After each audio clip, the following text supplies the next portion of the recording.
Tantor Audio, a division of Recorded Books, presents The Aliens Challenge by Ella Maven, narrated by Heather Costa and Jeffrey Kafer.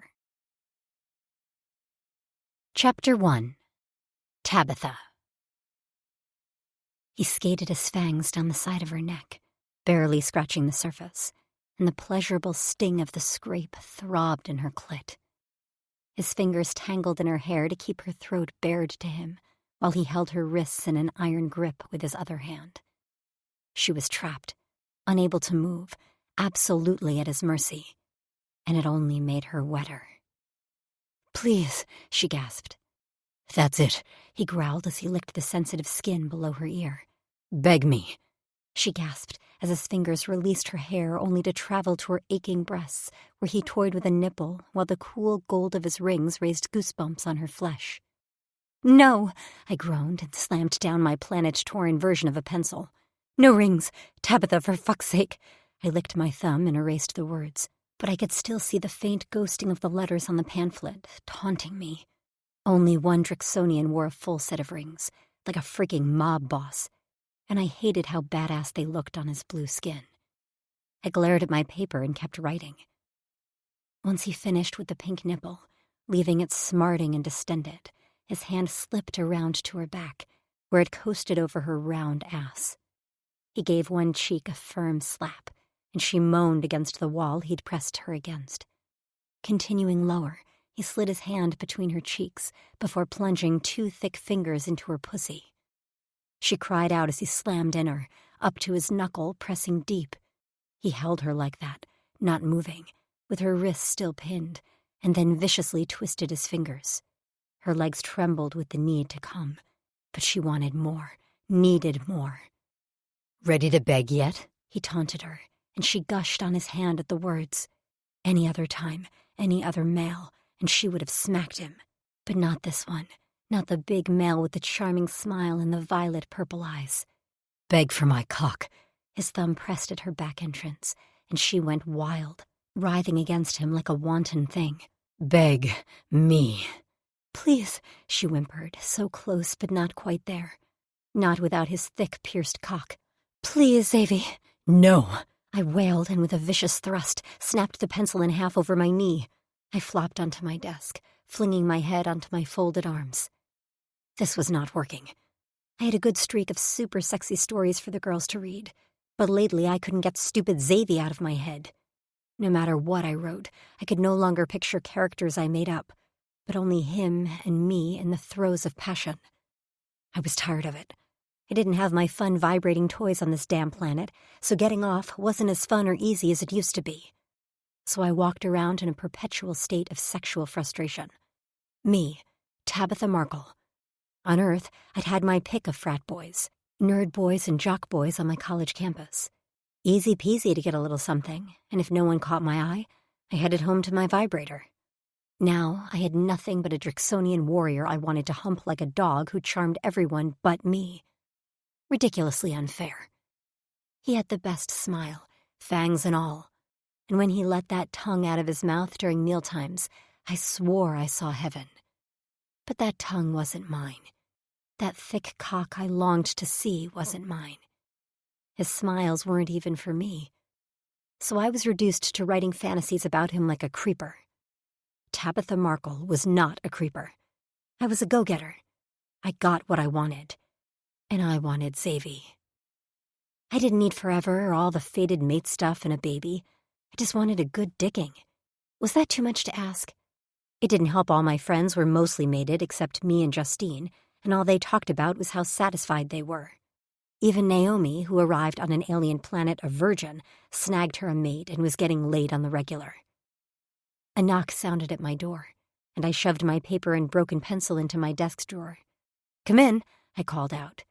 My door opened and a blue head peeked in, their sparkling purple eyes peering at me. "You busy?" I smiled and stood, my mood immediately lightening. "Never too busy for you, Hap." He smiled, and it felt so damn good to see him smile that my eyes threatened to water. I sniffed and stepped forward, hugging his solid body tightly. There were a few weeks there where I had worried I'd never get my friend back.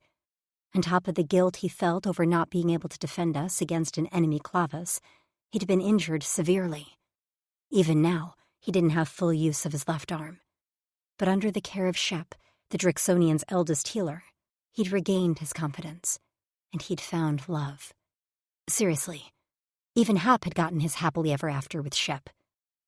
I'd suggested to Justine we follow their lead and hook up, and she'd rolled her eyes at me. I took that as a maybe. "How's my bestie?" I asked as he returned my hug with his good arm. His eyes were brighter than I'd ever seen them, even before his injury. Love looked good on him. "Working on a new project for Shep. I'm making him a set of drawers on wheels for storing and transporting his supplies. I took a break because my hand was cramping." He flexed his injured arm. "Thought I'd come see what you're up to." Hap was an excellent furniture maker. He hadn't quite realized the depth of his skills until we described Earth-type designs, and he went above and beyond. We all had beautiful bureaus and desks, but the most gorgeous creation he'd ever made were the matching wrist cuffs he'd whittled for himself and Shep to symbolize locks. I loved them and what they represented. "Where's Shep?" I retreated to my desk and popped a few pieces of fruit in my mouth. Hap sank down on the edge of my pallet and ran his palm over the furs. My room was tucked into a row of homes the Night Kings had built us women after we'd arrived. I did my best to decorate it like my college apartment. Bright colors and tacked up posters of drawings Justine had done. I could have done with a Jason Momoa poster, but beggars can't be choosers. "He's in a meeting with the council." My eyebrows rose. "Really?" He nodded. "He seemed distracted yesterday, and then today Tark asked him to come to the meeting." I grimaced. "This entire situation makes me anxious." Hap's complexion paled slightly. "You and me both." For the last week, the mostly quiet and peaceful home of the Night Kings had been overrun with all the Drixonian Clavises left on Tauren. After their uprising from the exploitative Oldani, they all separated into gang-like motorcycle clubs with their own leaders and hierarchy. But Daz, the Night King's Drexel and mate to my friend Frankie, decided the only way to beat the Oldani once and for all was to unite. So they all came here. Outside my door was a massive blue sausage party, and I wasn't allowed to participate. Daz didn't trust every Drixonian, despite their strict she-is-all creed, so he requested all of us females remained behind closed doors as much as possible.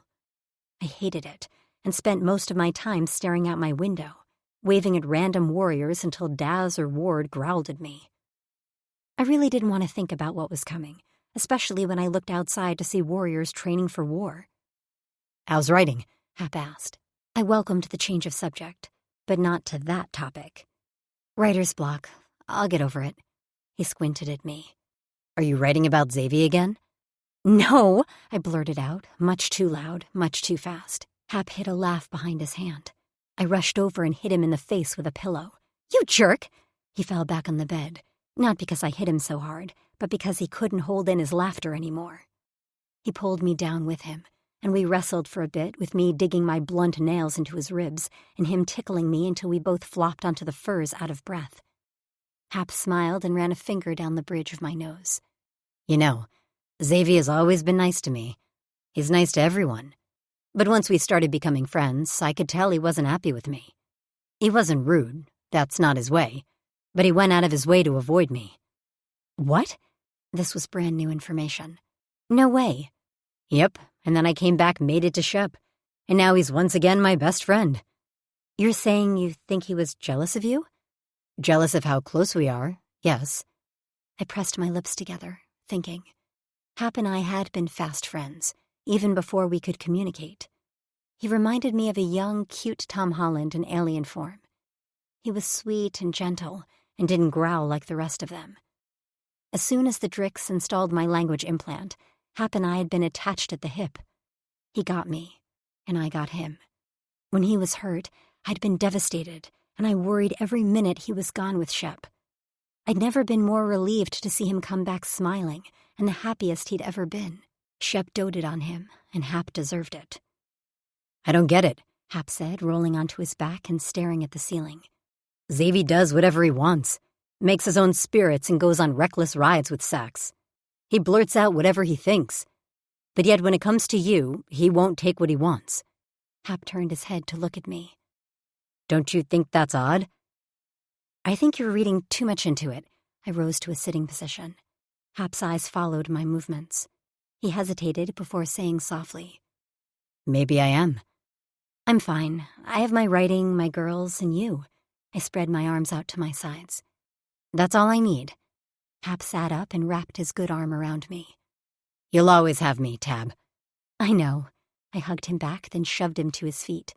"Now go. Break time's over. Finish your lover's gift." "And what are you going to do?"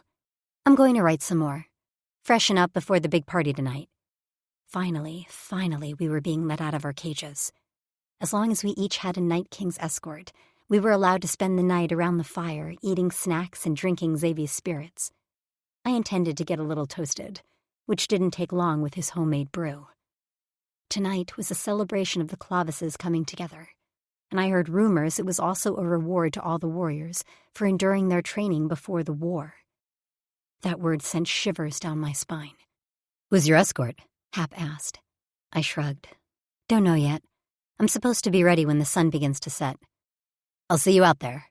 Don't drink too much. Xavier apparently made something special for tonight." I tapped my fingers together and grinned. "I see." Hap rolled his eyes. "See you soon." "Bye, Hap." I waved as he walked out the door, shutting it softly behind him. I sighed and stared at my desk, wondering if I should try to write again. Then I decided to hell with it. I'd take a nap and dream about a purple-eyed charmer who wanted nothing to do with me. Chapter 2. Xavier. I hated meetings. Of course, I never told anyone that, but I spent every single one jiggling my leg under the table, barely able to resist the moment I could stand and get the fleck out of there. I liked action. I liked doing. While I understood how important these meetings were, it didn't mean I liked them. I preferred to get my orders and carry them out, fast. Sitting and talking was not my thing. Moving and doing was. My legs shook as we sat at the large council table while Nero read his report. Sax shot me a dark look. I stilled it, but compensated by tapping my fingers against my thigh. Daz loved meetings because he was a leader who was born to delegate.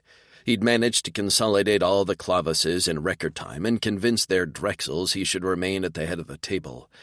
After some grumblings and a few scuffles, Daz had come out the victor.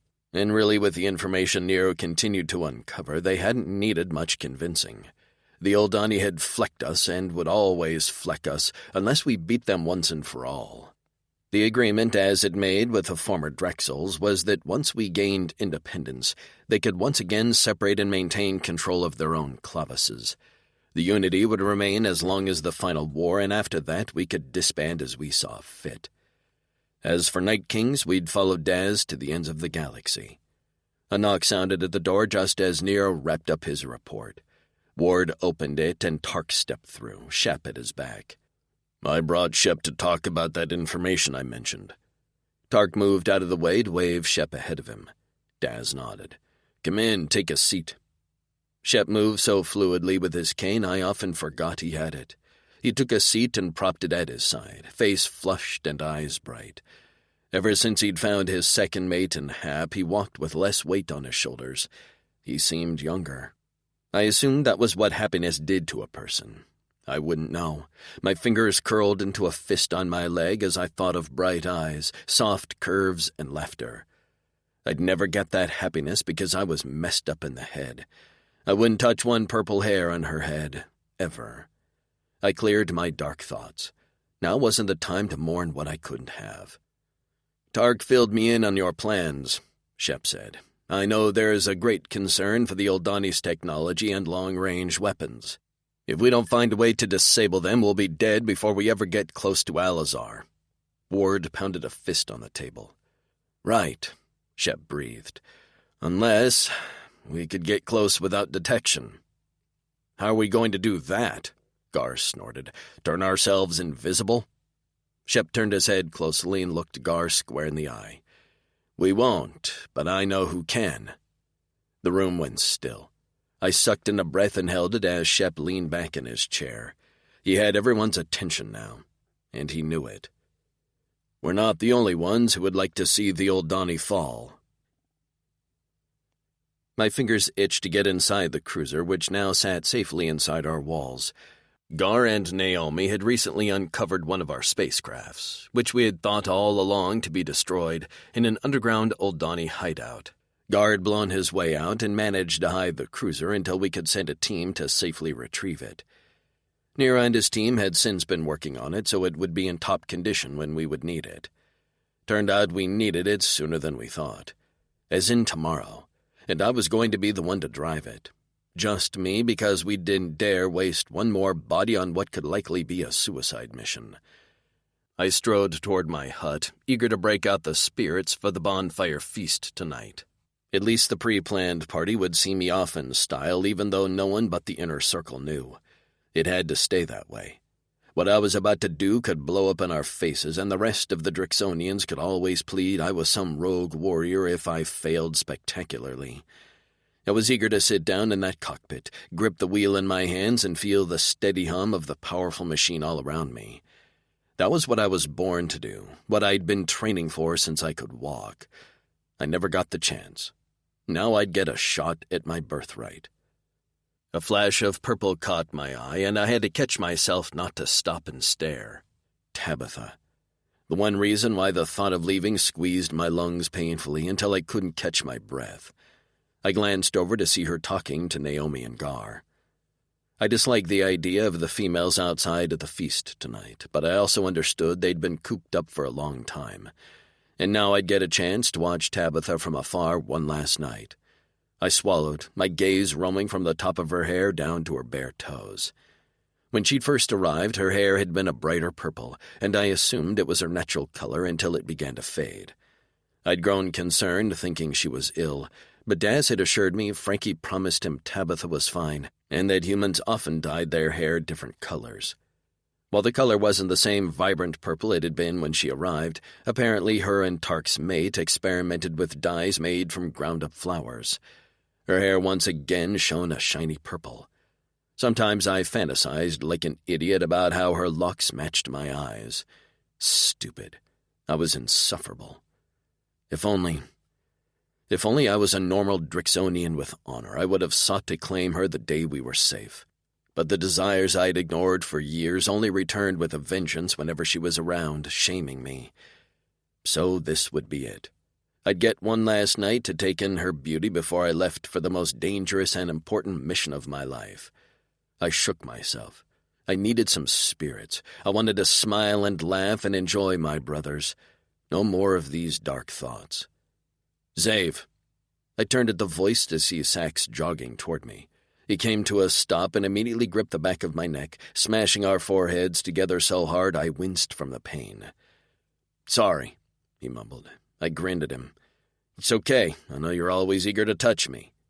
He shoved me away with a laugh. You wish. I know you're always shooting Val envious looks. I'm sorry Fudus didn't pair us, but it's probably for the best. We're both too reckless to belong together. I remembered all the times we took off on stupid joy rides and nearly got ourselves killed on more than one occasion. Hey, I'm tamed now. I got a chit on the way and everything. I can't believe we'll all be subjected to another sexus. Fatus help us. He hit me in the shoulder. Better than another of you. My gaze strayed to Tabitha, and I yanked it back before Sax noticed. But of course the smart fleck caught it. His voice lowered. You could have made your move, brother. I don't understand why you didn't. I shook my head. Doesn't matter now. I'll be leaving and maybe not returning. All humor fled from Sax's face, and this time when he hit me, he meant it. Don't talk like that. I'm being realistic. I hate that you have to go. You and I both know I'm the best choice. I tried to get Daz to send a squad to help you. It's pointless to waste any more warriors.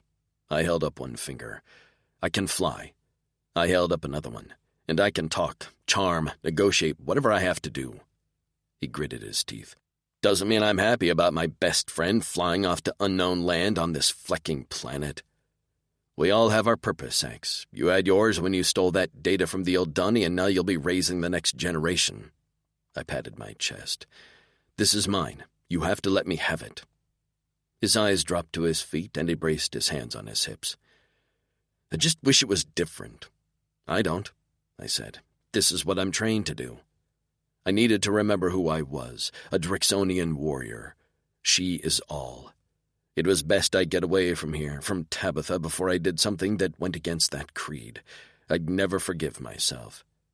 Sax sighed heavily. You're right, he murmured. You really are the best choice.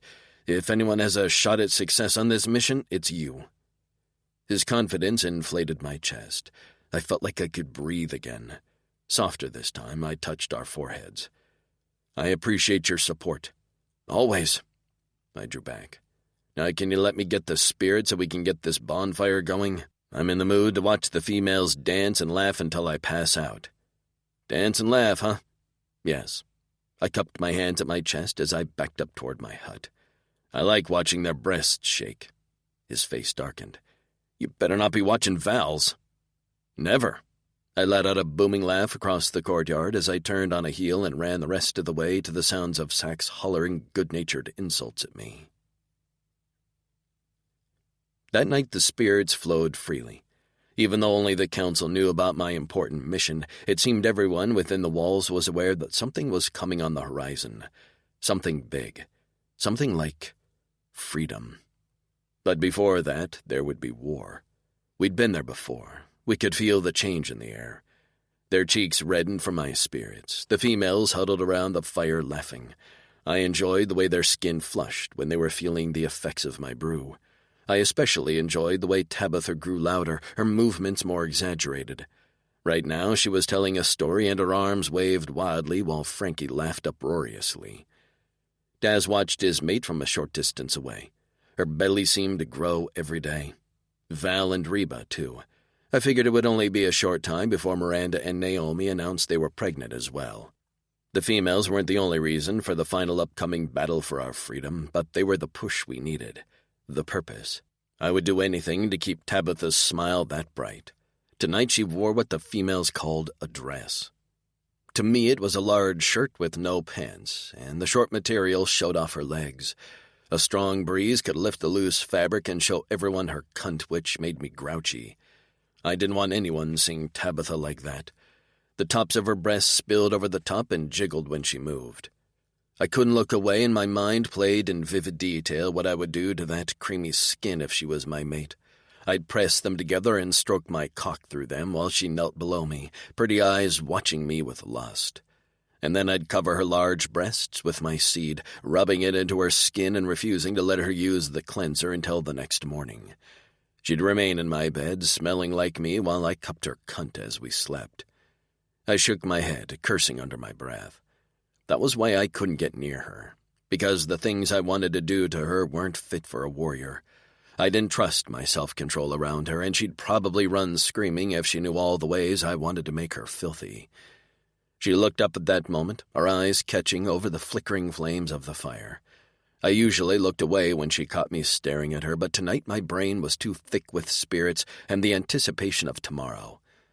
And maybe I wanted her to have a fond memory of me if I never returned, if she even cared to have any memory of me at all. At times I felt her eyes on me, but I wasn't sure it meant anything. Tabitha liked to look at all of us, laugh with us, and sometimes brush our arms with her soft fingers. Naomi called Tabitha's actions flirting. When I'd asked what that meant, Naomi had told me it was a way for women to show interest in a male. I tried to remember if Tabitha had ever flirted with me.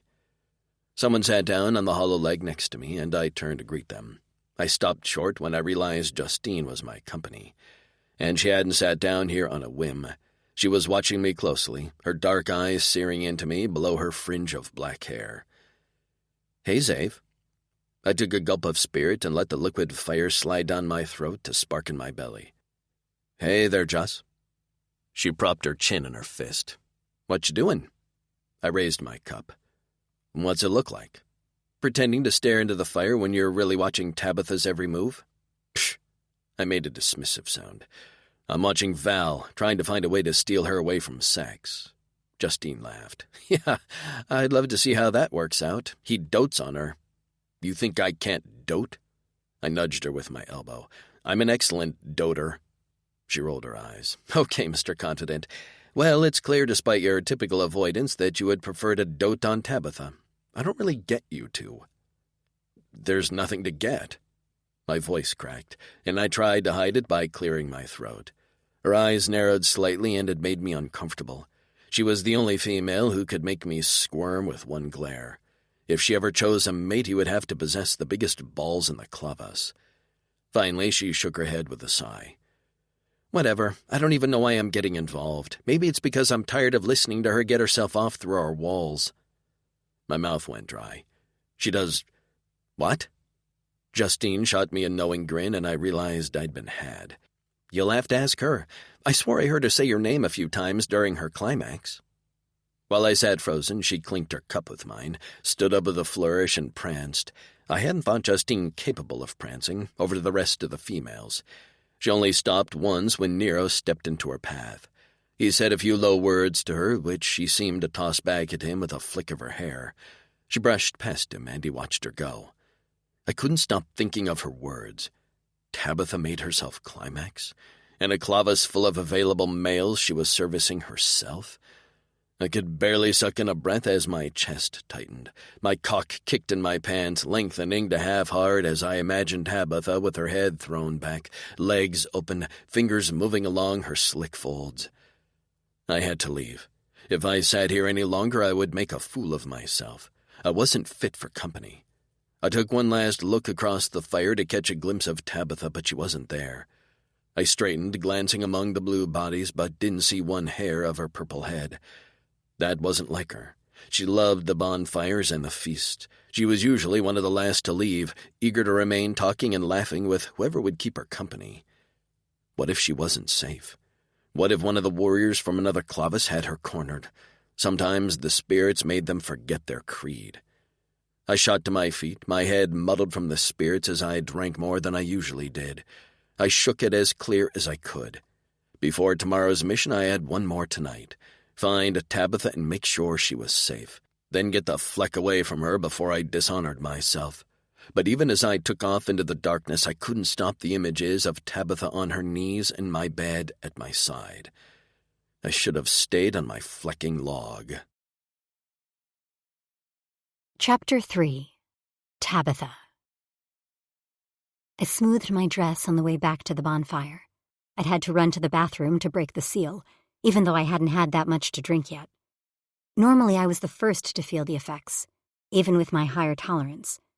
But tonight, I felt like I wanted to take it slow. To remember this night. We weren't let out that often anymore, and I wanted to enjoy it. I shivered as I remembered Xavier's eyes on me. I always loved how they glowed in the fire. The orange of the flames and the purple of his irises dancing together like experienced partners. Tonight, he hadn't tried to pretend he wasn't watching me. Part of me wished he wouldn't do that, because every time it got my hopes up. If he would just completely ignore me, I could maybe focus my attentions elsewhere. But no, I only wanted that bastard. Tab? My name cut through the darkness as I walked between two huts. I knew that voice. I stopped abruptly and blinked at Xavier's form backlit by the moon and a lone solar light on the side of a hut. Xavier? His gaze darted around. Are you okay? I frowned. Yeah? I had to use the expeller. I used their term for it, even though it sounded gross and clinical. His shoulders dropped. I noticed you weren't at the fire. I was worried. My frown immediately lifted as goosebumps raced up my arms. Aw, so you came looking for me like a knight in shining scales? I took a step forward and crossed my arms over my chest. Xavier's gaze dropped to my boobs for a split second before darting back to my face. His eyelids fell to half-mast, and his breathing sped up as he leaned against the side of the hut. The picture of effortlessly casual. I knew better. I'm not sure if a knight in shining scales is a good thing or a bad thing. I skipped a step closer. My bare feet kicked up some dirt. I didn't wear shoes often, and my soles had gotten pretty tough. I stood close enough I could feel the heat from his body. All the Drixonians ran hot. I laid a hand on his muscled forearm. It's a good thing. His muscles flexed beneath my touch. Are you flirting with me, Tab? The question caught me off guard. Who taught you that word? The corner of his mouth kicked up into a lopsided smirk. "I'm no snitch." I dug my nails into his scales. "Where did you learn that word?" He laughed, and I loved the deep, husky sound. Tonight it was a little louder and looser from the spirits, which I could just detect on his breath. He tapped his temple. "I pay attention to your earth speak. I like the slang. Now answer my first question." "And what was it?" He moved so quick I barely blinked. With his chest pressed to mine and my back against the wall of the hut, he loomed over me with a hand braced near my head. His eyes glowed a warm violet. "Are you flirting with me, Tab?" Xavier had never acted this forward with me, not in the entire time I'd been on this planet. I pinched myself discreetly on the thigh, barely able to believe this was actually happening, and I wasn't passed out somewhere dreaming.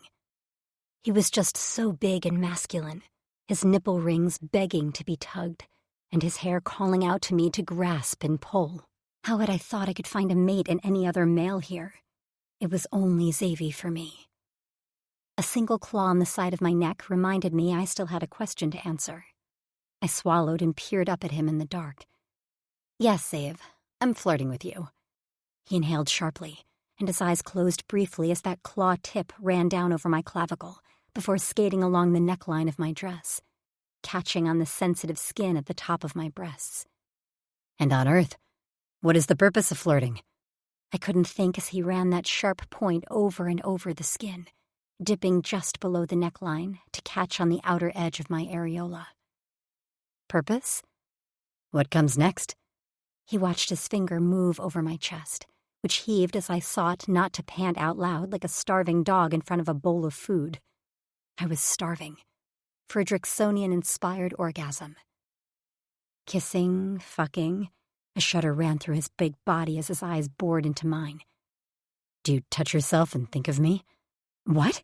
I nearly shouted, and as soon as the word was out of me, I knew who was responsible for him asking this question. Justine, the traitor. The snitch. Her damn walls were too thin. "Xavier, show me," he rasped as he gathered the hem of my skirt in a fist, slowly lifting it up my thighs. My knees were going to give out. My nipples pebbled like marbles, and my pussy clenched. If he drew my dress up any farther, he'd be able to see by the damn spot on my panties I was wet. I unstuck my tongue from the roof of my mouth. "Show you?" "Yes." His gaze had dropped to where he held my dress in a death grip. "In case I don't," he swallowed heavily. "Please, let me see how you touch yourself." I'd touched myself plenty in my bed all alone, but never had I been turned on, even with my own fantasies, as I was now. I'd never performed for a man before, but this was Xavier, and he'd said please. I was positive I'd suck his cock in the middle of the feast, in front of everyone, if he had asked me nicely with a cherry on top. I batted my dress out of his hand and shimmied my underwear down my legs, leaving them pooled around one ankle. He took a small step back as I tugged my dress to the waist with one hand, revealing my pussy to his gaze. "Holy fatas," he murmured as he took in my lower half. I would have given anything to feel that pierced tongue in my mouth, around my nipples, and pressed to my clit. But if this was all I was going to get, I was going to enjoy it. I pinched my nipple through my dress and let out a soft moan. Xavier pressed a hand to his groin, where an impressive rod had grown down the leg of his pants. He gripped it, hard, so hard I thought his claws would tear through the fabric. I lowered my free hand between my legs, running my fingers through the wetness gathered there. I leaned my shoulders against the wall and jutted my hips out, giving him the best view I could muster. I didn't feel self-conscious, because he'd asked for this, and frankly, it felt fucking good to touch myself. My clit was already swollen, begging to be touched just from hearing a plea fall from Xavier's lips. His face twisted into a grimace as he gave his thick cock one stroke. "Beautiful, Tab," he whispered. "Let me see your fingers. I want to know how wet you are." And I just grew wetter. I pulled my fingers away and showed him the liquid glistening on the pouts. "So wet, Xav." "Fleck," he groaned as his hand stroked his cock again. "Please, I want to see more." I flicked my clit with my thumb as I slid 2 fingers inside of myself. I arched my back, letting out a long moan at the fullness. It wasn't enough. Not now I'd seen what kind of monster he was packing. What would it feel like to ride that thickness until I screamed? Just the image of it had me working my clit faster, pumping my fingers into my slick channel with more force. I let my eyes fall half-closed as I imagined myself on all fours. Xavier behind me with his hand tangled in my hair, growling and snarling as he fucked me like a beast. I wanted that. The tug on my scalp, the heat of his hand swatting my ass, and the grip of his fingers around my neck, squeezing as I raced toward an orgasm that I knew would be huge, immense, torn and shattering. "Xavier," I murmured. "Yes, you feel so good." Suddenly my feet weren't on the ground anymore.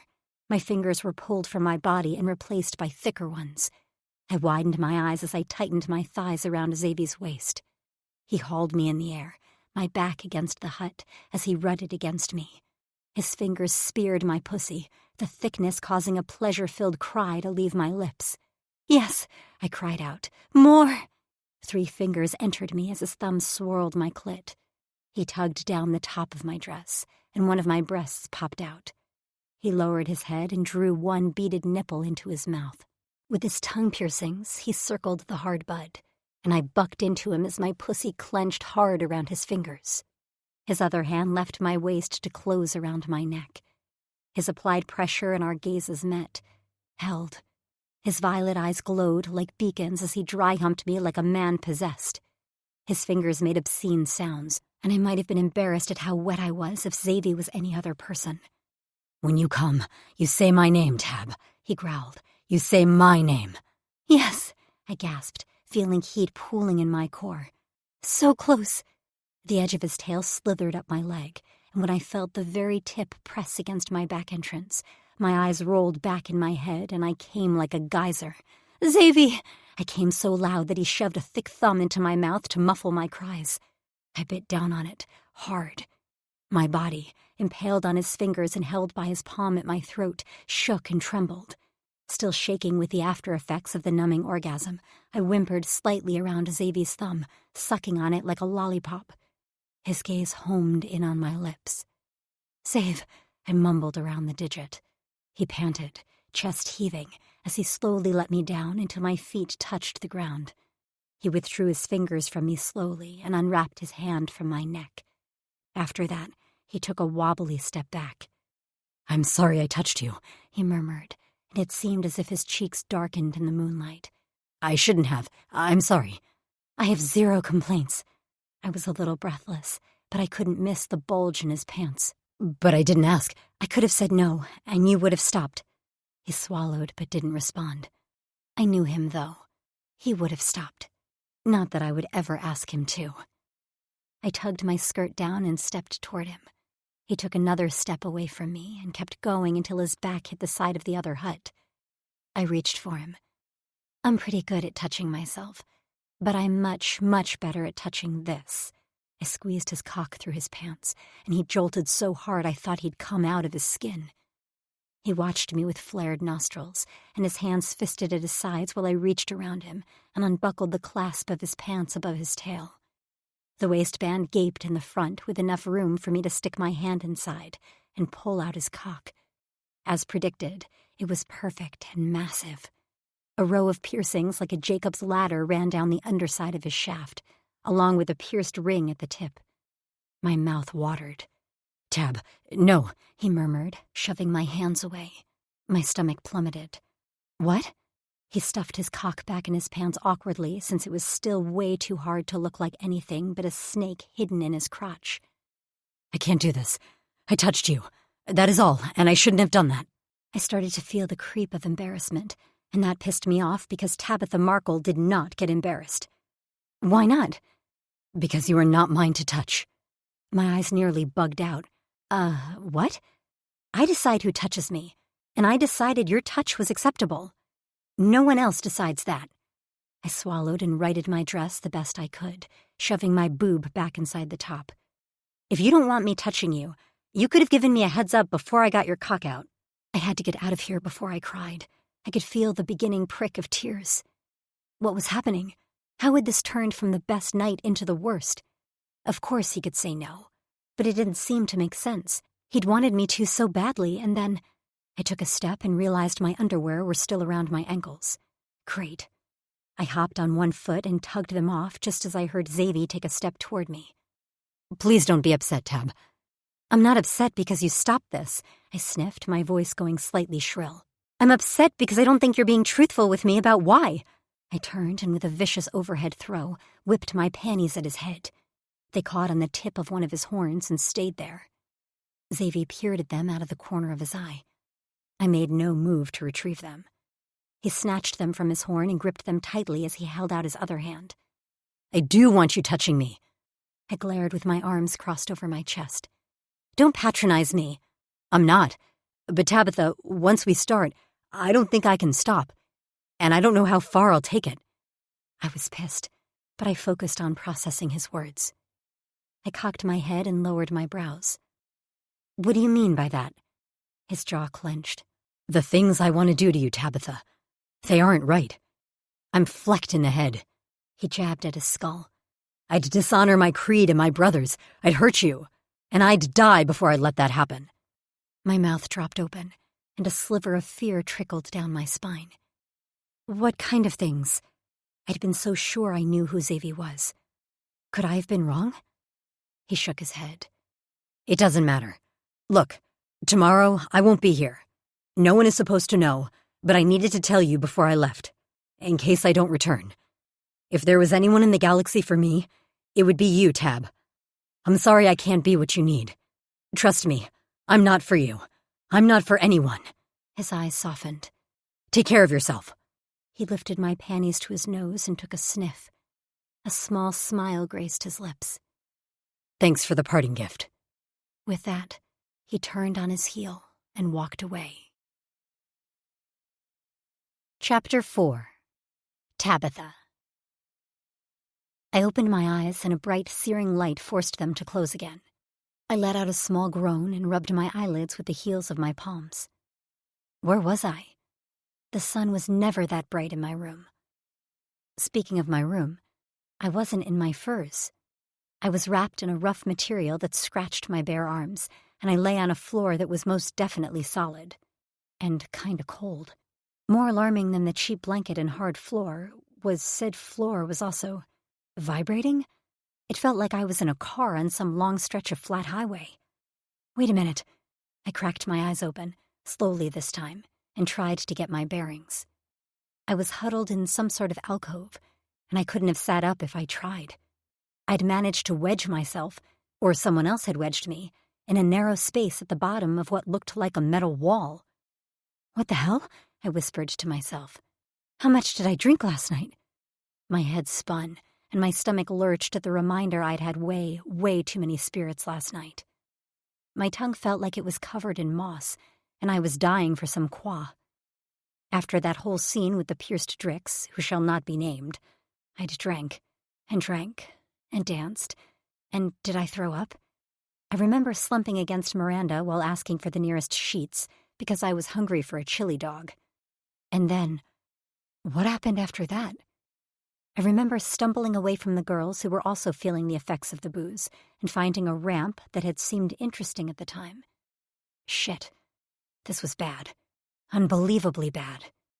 Even though I barely had room to do so, I rolled onto my stomach, relieved to see at least I had my clothes on beneath the blanket. I army crawled out of the space and into a larger area of what looked very much like some sort of aircraft. Still on my stomach, I gazed around. Maybe this wasn't so bad. I knew the Drix had stolen their cruiser back, so I must have stumbled onto it last night. No big deal. Surely the rumbling beneath my feet was just them testing the engine. Motor. Whatever made this thing fly. With a wince, I pulled myself to my knees and then rose the rest of the way to my feet, using the wall as a prop. It was then I sighed and let my eyes open a little wider. Stretched before me was an entire wall of windows above a cockpit-like control panel, and what I didn't see out those windows were a bunch of Drix milling about on the ground. No, I didn't. I saw the seaway, way down, and I saw sky. Sky we were currently flying in at breakneck speed. My lungs seized, and my heart plummeted. Had I been stolen by the Oldani? I did what any sane person would do when taken away from the only safety she knew. I opened my mouth and screamed. My knees buckled and hit the floor with a smack just as a high-backed chair spun around. Sitting in the seat, purple eyes wide as saucers, was the pierced Drix who shall not be named. I immediately clamped my hand over my mouth, silencing myself, as we stared at each other. He didn't look to be any happier about the situation than I did. "Tabitha?" Xavier's voice was a hoarse whisper as his gaze darted around the aircraft, as if searching for the hole I'd used to breach the hull. What are you doing here?" "Why are we in the air?" I screeched. Panic had set in, and words spewed from my mouth without filtering through my brain first. "What's going on? Did you kidnap me? Am I being sold to the Oldani?" My words caused Xavier's face to shift from shock to anger. He unglued himself from his chair and stalked toward me. "Are you kidding? Of course I didn't kidnap you. And over my dead flecking body would I ever let anyone sell you?" He ended on a growl. His hand grasped my arm and he hauled me to my feet. Grasping my neck, he rubbed his thumbs under my jaw, studying my face as I sought to breathe normally, while my heart pounded in my chest like a jackhammer. "Xavier, why am I here? I just woke up and I was asleep under there." I pointed to my crevice. He glanced at it with a frown. "I don't know. All night, some crews were working to clean and run some tests on the cruiser. This morning, I boarded and left. Do you remember anything from last night? Did someone bring you on board?" I closed my eyes, desperately searching my memories for a snippet of what happened. "I don't remember much after Chili Dog," I murmured. "What?" I shook my head as a few smoky remnants of memories flitted through my liquor-soaked brain. Me lumbering up the ramp to investigate some twinkling lights, hearing a few deep voices and wedging myself in a small hole to wait until they left. Except I'd never left, because I fell asleep. My eyes popped open, and I bit my lip as I stared into Xavier's eyes. I could tell he was concerned, bordering on angry at the thought someone hurt me. No one did. Well, at least no one did but him. The memory of his words to me, the rejection had stung, forced me to take a few trembling steps back. His hands fell from my neck to flop listlessly at his sides. "Tab?" "I drank a lot. After you walked away from me. I remember now I saw the cruiser was open and decided I wanted to see what it looked like. When I heard voices, I went to hide. I fell asleep and woke up here, in the air, with you." My eyes drifted to the window, realized we were still flying. "Shouldn't you be driving this thing?" He stared at me for a moment, like he couldn't believe what I was saying, and then he shook his head. "It's on auto cruise based on the flight plan." He whirled around and raced over to the control panel. "But I have to switch to manual so we can turn around." "Turn around?" He didn't even bother glancing at me over his shoulder as he pressed some buttons and took his seat. "You can't come with me on my mission," he scoffed. I took a few steps forward until I could see the side of his face, which I glared daggers at.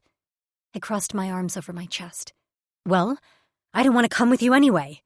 His shoulders bunched, and a muscle in his jaw ticked, but he didn't answer me. "Fleck, I can't turn around now. The wind patterns over the sea are against us. I'm going to lose so much time." "I'm sorry." Shit, now I felt guilty. I shouldn't have wandered in here last night. But I had no idea I'd wake up. I waved a hand at the window. "In the sky?" He cut a razor-sharp look at me. "Maybe you shouldn't have had so much to drink." I gasped, feeling the cut of his words. "Excuse me? First of all, you make that potent stuff, and second of all, I drank to forget the feel of your hands on my body." He went still, deathly still. His fingers hovered above the control panel, and his eyes bored into mine. The chill emanating from him filled the space and sent goosebumps racing up my arms. "I see." The words were like icicles jabbing into my temples. He turned away, dismissing me completely, and focused on flying the aircraft. I sank down in the chair next to him. He'd taken my words the wrong way. I'd meant I had to drink to forget the feel of him, or else I would have tracked him down, which would probably end up in me embarrassing myself. He'd told me no, and I had to respect that. But Xavier didn't take it that way. I couldn't read his mind, but the way his features went sub-zero, he probably thought I regretted what we'd done. Maybe he thought I was disgusted. I hated miscommunication. I liked honesty. But I didn't correct him. Did it matter? Not really. He'd made it clear nothing would happen between us. He was taking me back before he flew off on some secret mission to the unknown. Still, his feelings were hurt. Did I really want him thinking I was repulsed by him? No, I couldn't live with that. He was focused now on flying, so I resisted distracting him. I'd tell him once we safely landed. Yeah, I'd do that. This silence was fine for now, and he didn't seem receptive to listening to me anyway. What a clusterfuck. I could hear Justine now. Only you, Tab, only you. I dropped my head in my hands.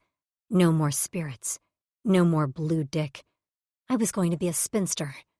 Lean back, Xavier barked, and I jerked to attention. I hated this cold tone to his voice. That wasn't Xavier. He was happy, charming. Had I done this to him? He'd made the right decision rejecting me from his life. I squirmed until I hit the back of my seat. My feet didn't touch the floor in the massive chair meant for a Drixonian, so they jutted straight out, and I felt like a little kid. I wiggled my toes just as Xavier slammed his hand down on a button. Straps emerged from slots in the chair and wrapped around me, locking me in tight. Now I felt like a little kid about to ride a roller coaster. Another voice filled the cruiser. Zav? Nero. Change of plans, I'm turning around. What's wrong? Tabitha managed to sneak on board last night. I didn't mean to, I yelled. Xavier ignored me. I have to bring her back. Absolutely, and quick. You're not far from your destination, and she can't come with you. Xavier, the Kaluma. I don't know how they'll react to a female. My heart pounded. Who were the Kaluma? Xavier's nubbed brow lowered. What do you mean? I don't know much about them, but they wouldn't respect her sovereignty as an unmated female. Xavier cursed. I'm on my way back. Be safe, brother. Always. He flipped a switch, and the cruiser once again fell silent. I stared out at the sea below us, waves rippling across the surface. Xavier tapped on a few screens and then wrapped his clawed fingers around a wheeled knob. Hold on. I didn't have anything to hold on to but the straps across my chest, so I fisted them, elbows cocked. Holding on. The cruiser slowed, and Xavier spun the knob. The cruiser tilted, banking like a plane heading into land. But we weren't landing, just turning around to take my hungover ass back to safety. Guilt churned in my gut. I owed Xavier an apology. I owed a lot of people apologies. This wasn't college. I couldn't get fucked up and wake in a strange bed with a few muttered apologies and have everything be okay. There were consequences here. Drastic ones. I was working on all I had to say when Xavier hollered panicked, Fulek! A bright light flashed before my eyes, and then we were falling. Fast. Chapter 5. Xavier. I'd known I could die on this mission. I knew it as soon as the decision was made. I'd known it last night when I'd found true happiness touching Tabitha, and I'd known it this morning as I had said goodbye to my fellow brothers. I'd expected to die at the hands of the Kaluma or some other species on this planet. I hadn't expected to get blown out of the sky before making contact. And I hadn't expected to be responsible for the life of the most precious human to me in the entire galaxy, even if she hated my touch. Those were all the thoughts swirling through my head as I sought to keep the cruiser in the sky, even though I knew it was a lost cause. We were going down. Something had hit us. Something explosive and meant to absolutely shoot us down. The only consolation was it hit off-center and on my side of the aircraft rather than Tabitha's. Flames tore through the cockpit, singeing my arm as I slapped my palm over the emergency signal. At least Nero would know what happened if we didn't make it. I surged out of my seat. Alarms buzzed all around us and lights flashed, signaling that this cruiser, while not breached, was going down. The outside structure was too damaged and no longer airworthy. We just acquired this fucking thing and I'd already lost it. Tabitha's screams echoed in my ear as I hauled a go bag out of the emergency panel and strapped it to my back. The cruiser tilted wildly, spinning out of control, and it took every muscle I had to remain upright. We had to get out of this thing before it hit the quah, because it was going to make a massive splash, sending predators from all corners of the cursed freshus eager to feed on whatever unlucky creatures were left inside. As long as I was conscious, that wasn't going to be us. With my claws, I slashed at the straps holding Tabitha to her chair. They fell away, and I snatched her up. She wrapped her limbs around me like a pneuma vine. Smart female. As the cruiser plummeted toward the Freshus, I raced to the back, my boots slipping as the aircraft began to roll. I punched the eject button, and as soon as the emergency exit panel opened, I grasped Tabitha tightly to my chest and launched myself out of the cruiser. Tabitha didn't scream. She didn't make one single noise, but I could feel her hot breath on my neck and a racing Cora beating in time with mine. I yanked on the cord of the emergency bag, and glider wings burst from the sides. Tabitha jerked in my arms at the sound and gripped me tighter. I angled my body toward the coast and hoped we'd get as close as possible before gravity sent us plunging into the Freshus. Behind us came a massive splash, and a cool spray hit my back as the cruiser hit the surface. I didn't turn around to see what creatures were already looking to investigate the crash. Up ahead rose a cliffed coast. Small inlets led me to believe we'd be able to find a cave or someplace to rest until I could come up with another plan. My immediate worry was to get us out of the Freshus and away from whatever shot us down. Tabitha's hair fluttered around us, tangling in my lashes and catching on my lips. She was alive, and so was I. That was all that mattered now. I just had to make sure we stayed that way. I set my gaze on the cliffs and, in particular, a small cove I could see well above the surface of the Freshus. The wind tore at my scales, making my eyes water, and Tabitha made small whimpers against my neck. I wished I could comfort her, but I was too busy focusing on gliding us as close to safety as possible. It became apparent quickly we were not going to make it. I tried to tip up the front of the glider wings, but even now I could smell the Freshus and see the small huppas gliding just under the surface. They wouldn't hurt us. It was what I couldn't see swimming up from the depths that worried me. "Whatever you do," I yelled over the rushing wind, "do not let me go." Tabitha nodded, and a moment later I wrenched my body upright. The wings caught on the air and sent us upward for a moment before we plummeted to the Freshus surface. We hit feet first, plunging down way too far for my liking.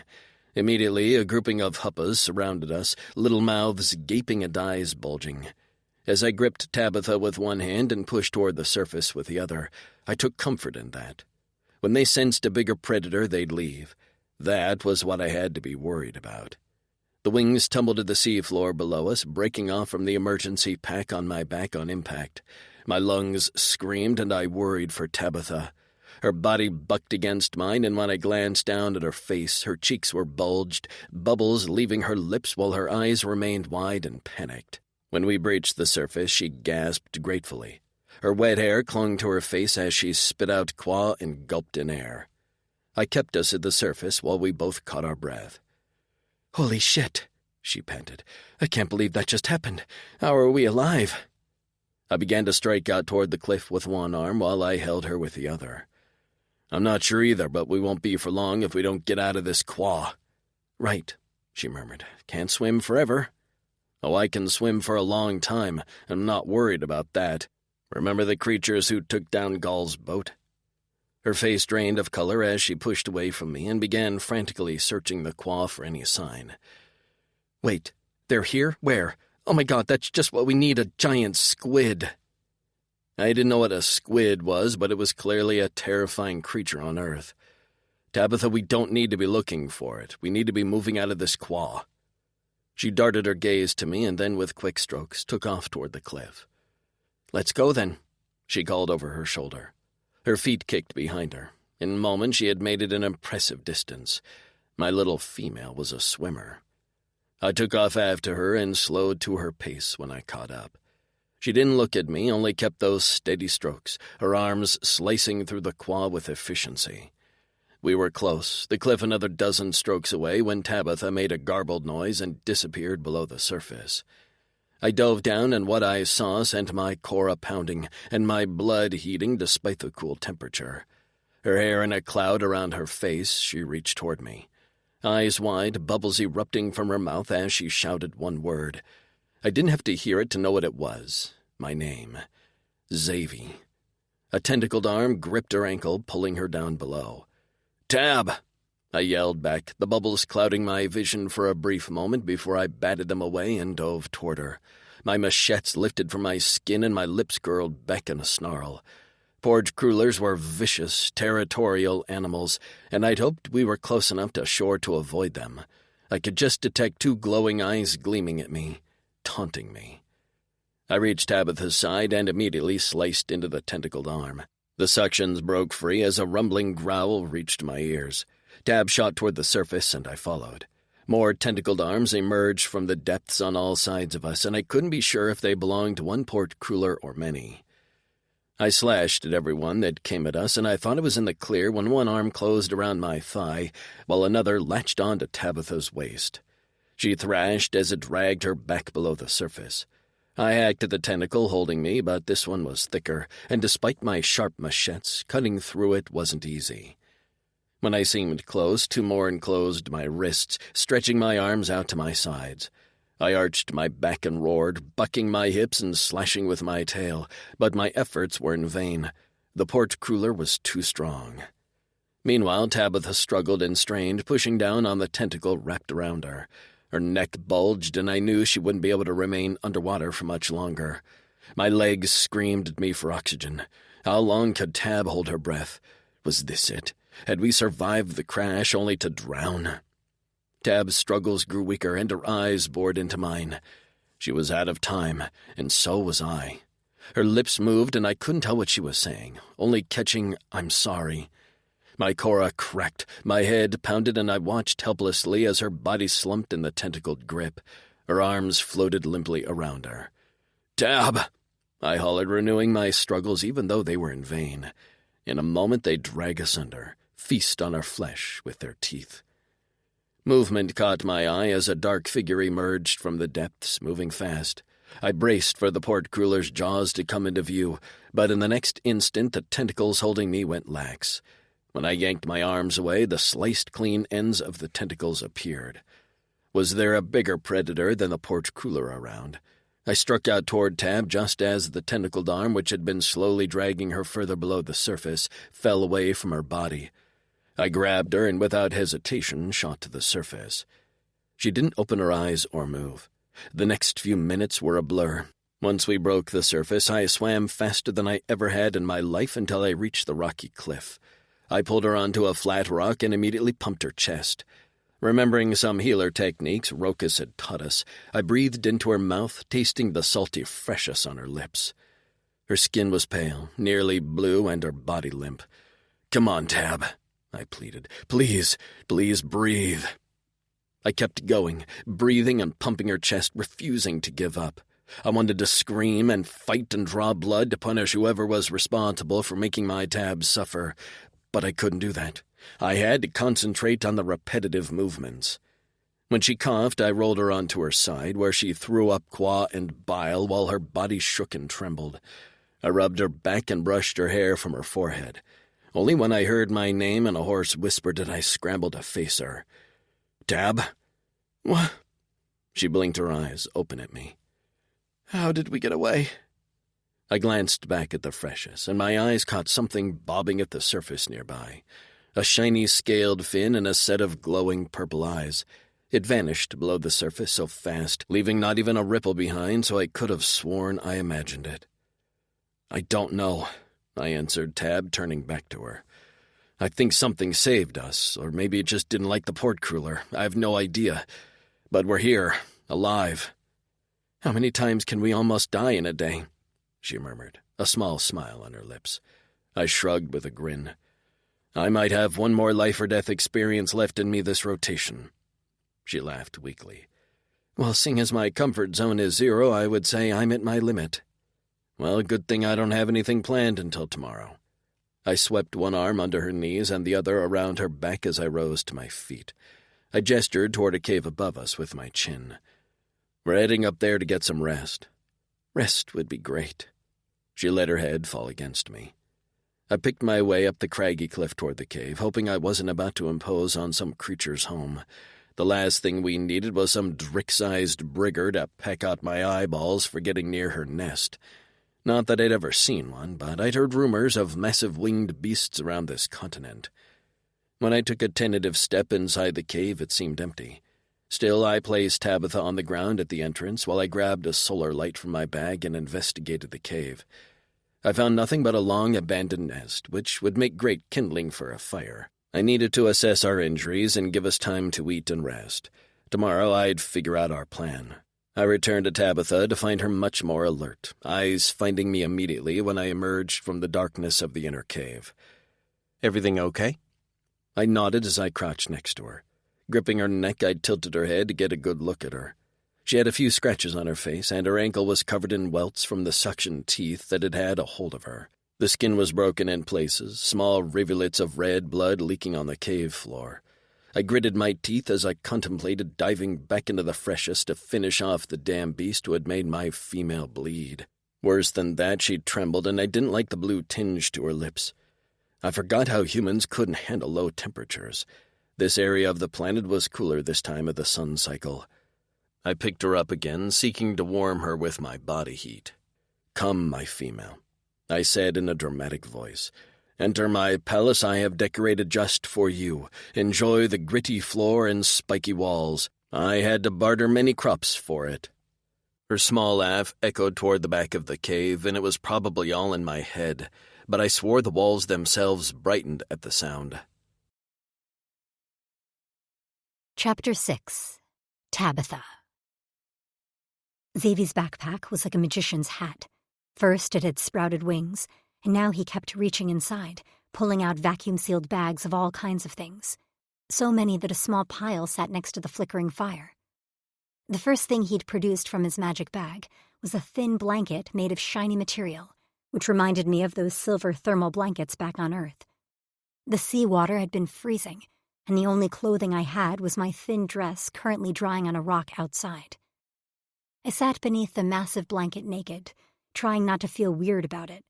Not that I ever really minded nudity, but Xavier and I had had a complicated 24 hours. I didn't need to add awkward nakedness to it. Crouched near the fire, he produced a bar of tane as well as some dried fruits, which I scarfed down. My stomach had been protesting since I woke up on the cruiser. I also took small sips of qua, not eager to use too much. I didn't want to know what would happen if we ran out. Although, based on all the trinkets he had in that bag, maybe he had a water purifier. I'd tasted their freshness when I'd nearly drowned, twice. It had been salty as fuck. I realized Xavier had just been taking inventory of the pack contents.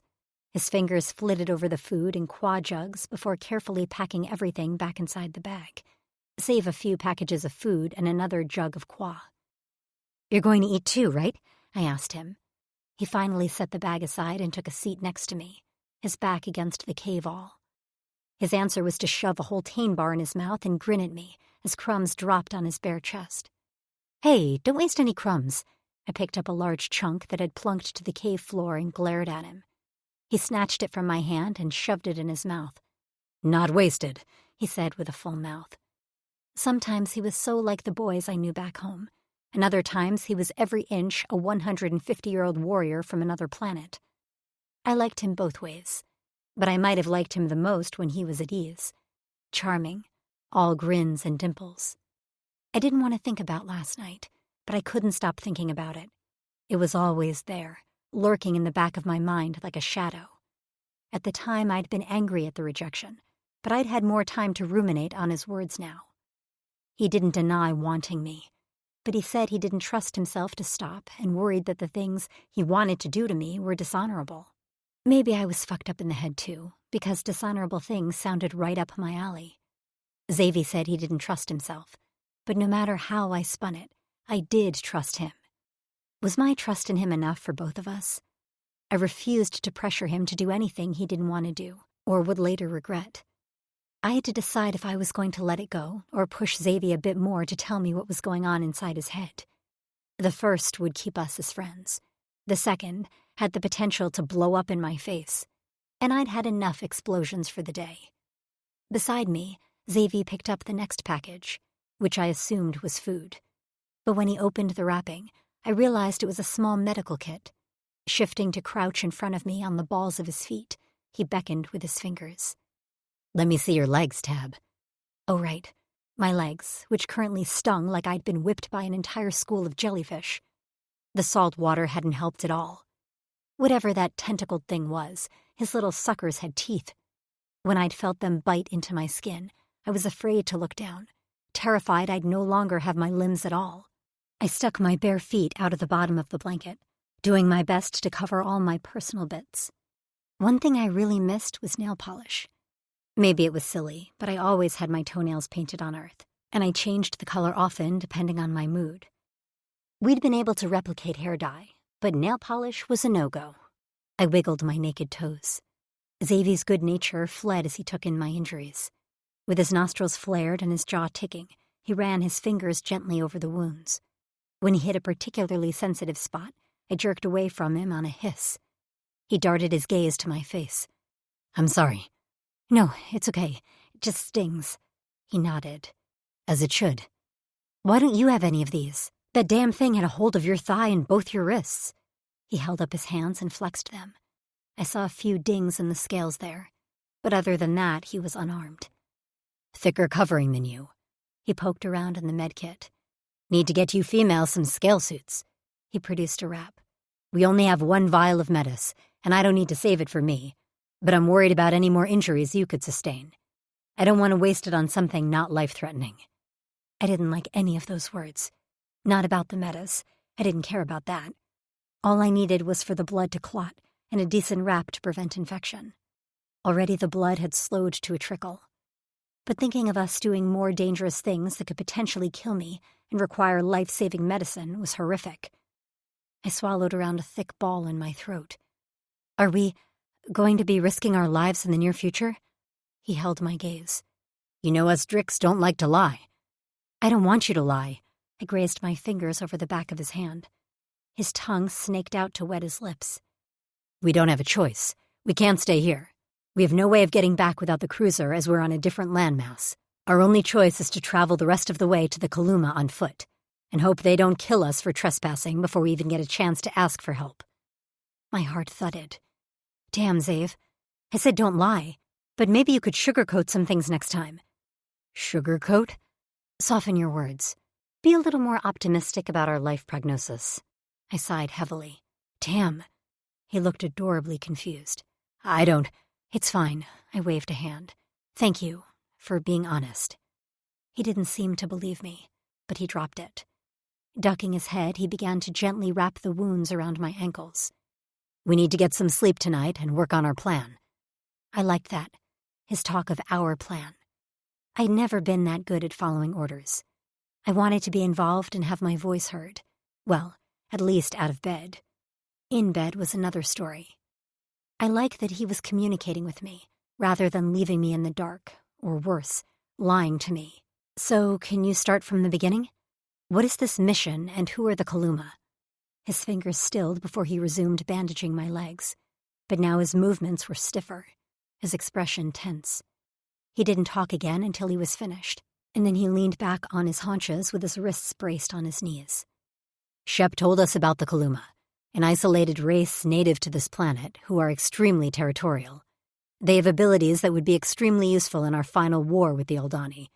And that's my mission, to convince them it's in their best interest to join us in the fight." "What abilities do they have?" "Extreme camouflage. Shep said they can change colors and patterns to blend in with their surroundings, so that they are nearly invisible. It's what we need if we want to get anywhere close to Al-Azhar." "And so why did the Council send you?" He held up one finger. "I'm the best pilot." He grimaced as his eyes drifted toward the sea, before he held up a second finger with the tip of his lips. "And 2, I'm the most charming." I snorted. He gasped in mock offense. "You don't think so? I'm sure Gar would do a bang-up job asking a hostile race for a favor." I ignored the hysterical image of Gar trying to negotiate. "I'm sorry, did you say hostile?" "I can't be sure, but it's possible scouts of theirs shot our cruiser down." "So they already tried to kill us?" I squeaked. "I don't know, Frustration crept into his tone and he fisted his hair.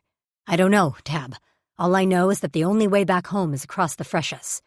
We have no aircraft, and even though I sent a signal to Nero, we were going down, they have no way of rescuing us.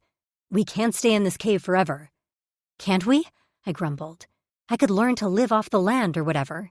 He ignored me.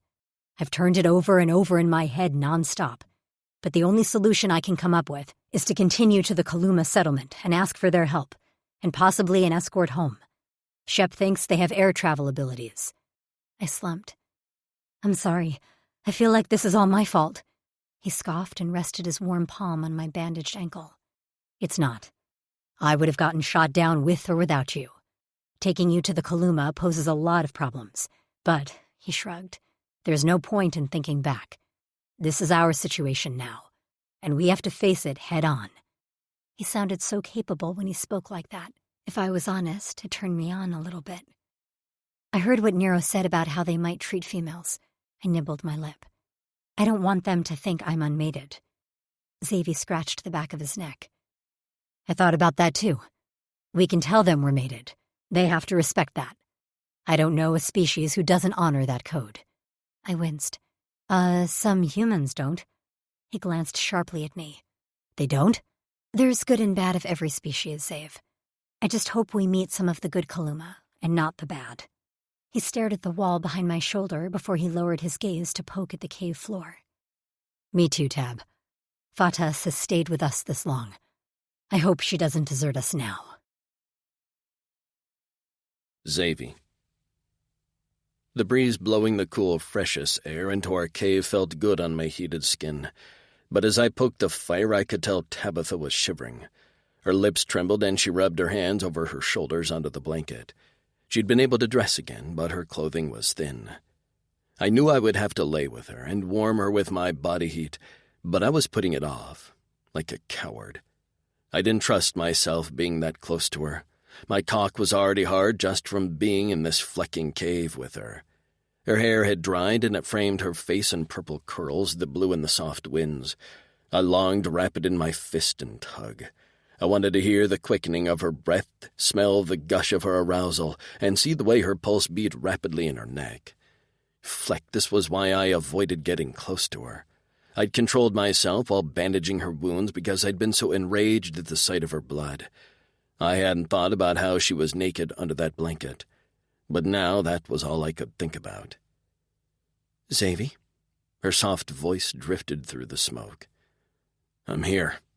She hesitated before speaking. Yes, I know you're there, and I'd like you over here. Please, it's freezing, and I know all you dricks are like personal heating pads. And now I definitely couldn't avoid her. She'd asked me to keep her warm, and I could never deny her request. I finished tending the fire and strode to where she lay nearby. I'd already taken off my boots, but I left my pants on, which was necessary. I'd like as many layers between her and I as possible. I settled down at her back and wrapped my arms around her body. She went stiff and remained that way for a few moments before asking, Can you hold me under the blanket? I exhaled, my breath ruffling the curls I was resolutely trying not to sniff. Why? Because it'd be much warmer if we trapped all the hot air under the blanket. She was right. I hoped maybe she'd forgot how warm air worked. Of course she didn't. Steeling myself, I unwrapped the blanket from her back and shifted my body to press against her. Immediately, she sighed happily and squirmed back into me, which meant her sweet little ass rubbed right up against my hard cock. I dropped the blanket back on top of us and held my arms and hands awkwardly away from her. I tried to think of unattractive things like sax eating with his mouth full, or that time Luna puked up a Moira hairball. I was moderately successful in calming my racing Cora when Tabitha turned in my arms. She faced me, eyes reflecting the flickering flames of the fire, her full breasts pressed against my chest. I could even feel the beaded tips of her nipples rasping along my scales. Xavi? I avoided looking at her. Yes? Can you look at me? Fleck, she wasn't letting me avoid her. I swallowed my irritation and met her gaze. She smiled slightly. I've been thinking a lot about us. Well, you. Fleck. I already didn't like where this was going. And I want to talk about what you said, about the things you... She licked her lower lip before biting it. About the things you said you wanted to do to me. I groaned, out loud, because no, I didn't want my mind to go there, not now while she was in my arms. Tab, we need to sleep. And we will. It's barely dark out. We also need to talk. We already talked. No, we were both emotional and drinking. Now we're sober and calmer. I was in no way calm. Speak for yourself. With a determined glint to her eye that shot an unsettling bolt of dread straight into my gut, she rose over me. Forced onto my back with a leg straddling my waist, I gazed up at her as she ran one finger over her lips. Tell me, what do you want to do to these? Tab, and don't sugarcoat, she warned with narrowed eyes. I mean it. I'm worried you won't trust me if I'm honest, with no sugarcoating. Xavier, you haven't stepped over the line in all the time I've known you. Last night you stopped when you felt yourself lose control. Today you saved my life like a zillion times. You need to trust yourself as much as I trust you, because, Xavier, I do. You said you drank to forget my hands on— Yeah, I drank to forget because I felt like crying thinking you were leaving and I'd never feel you again. I swallowed, and after hearing the truth of her feelings, took a leap with my eyes wide open. I want to kiss you. I want to bite your lips hard until you whimper, until they are swollen and tender. The words poured out of me without conscious thought, because I'd imagined many, many times what I'd do with unlimited access to Tabitha. I want to see what they look like wrapped around my cock while I'm feeding it to you until I touch the back of your throat. Sax had let slip one time about an act Val called a blowjob, and I hadn't been able to think of much else since. Tab's eyes were huge and round, her lips parted and a reddish tinge to her cheeks. With trembling fingers, she lowered the straps of her dress down her shoulders. Without touching, tell me what you do to these. She lowered the top of her dress to expose her full breasts to my hungry gaze. I fisted my hands at my sides to stop myself from grabbing her. On Earth, sometimes we call these tits, she murmured, cupping her breasts and thumbing the stiff peaks. Tits. I liked it. Just thinking the word felt dirty. I want to suck them into my mouth, bite your nipples until I leave marks behind. I want to stroke my cock between them until I release my seed and then rub it into your skin so you'd smell like me. I want to pierce your nipples with hoops and play with them and our furs until you're crying for me to let you climax. Her chest heaved, those magnificent tits rising and falling with each breath. The flush had spread all over her body now, from her cheeks to her neck to her chest. You want to see my nipples pierced? Her voice was a hoarse whisper. I nodded. More than anything. Her hands grasped the hem of her dress, where it rested on my bare stomach. She drew it up slowly, enough for me to see she was still bare underneath. Her golden curls were damp with her arousal, and just the smell of her had my cock jerking in my pants. She slid her hand on her stomach to rub softly through her wet folds. And this? On Earth we call it a pussy. And this? She lightly pressed on her pleasure nub. This we call a clit. Her lips parted on a moan. What would you do to that, Xavier? What would you do to me if I let you have this pussy? I inhaled, wishing I could taste her in the air. I'd suck your clit until you screamed, and then I'd enter your body with my tongue, teasing you until you begged me by name. When you were limp and soaked, I'd redden your ass with my hand. There wouldn't be a place on you I didn't mark. You'd be covered in my bites and my handprints. I'd fill you only when I was satisfied with how well you were marked. I let out a small shuddering breath as I took in her sweet scent. I'd fill you with my cock while I wrapped my hand around your throat, forbidding you to look away from me. My voice was a near growl now, and I was too in my own head to focus on Tabitha's reaction, beyond her wide eyes and silence. You'd know it was me inside you the whole time, and then I'd put you on your hands and knees, pull your head back by your hair, and enter you from behind, your other hole, so there was no place left on you untouched by me. I expected her to separate herself. Fleck, part of me, thought she'd leap into the freshest to get away from me. But instead she fell to one hand braced on my chest, our faces close, while she began to grind her hips down onto my shaft with that sweet wet cunt. Nothing about that scared me, Xavier, she whispered, her breath warm and intoxicating. It took me a moment to process her words, and then anger sparked inside of me. I reared up to a sitting position with one crunch of my abdominals and gripped Tabitha's curls in my fist. I tugged quickly, forcing her head back, and she let out a small cry. "Don't tease me, Tabitha." I bared my teeth at her as I held her against me, our faces almost touching. "This isn't a game." "Or what?" she gasped, her neck arched so far it had to be painful. I eased up slightly. "Or what?" "Don't tease me, Tabitha," she mocked with a low growl. "Or what? What are you going to do, Xavi? Follow through on those plans for my body? Because I'm not protesting." "You don't understand. An honorable warrior knows you're not property or something to be owned. But I'm not honorable in the way I want you. I'd want to possess you, Tab." Her eyes flared, but I shook my head. "No sugarcoating. I'd own you. I'd mark you. Just the thought of my fang marks in your shoulder has me close to releasing my seed right now without a hand on my cock. What female would want a male like that in her life?" Tabitha swallowed, and her eyes were alight, brighter than I'd ever seen them, glowing like the sun. "Me," she gritted out, her lips curled back in a feral snarl I was sure was a mirror of mine. "I'm that female who wants a male like you." My blood was on fire, racing through my veins while my Cora beat its fists against my rib cage. I slid my hand down her back to cup her ass, letting my claws press into her skin. Her eyelids fluttered shut, and then she did the one thing that sealed her fate and mine. She let out a soft, gasping moan that felt like fingers around my cock, and on the edge of that sound were 2 words. "Please, Xavi." I let the fire consume my blood as I slammed our mouths together. Chapter 7.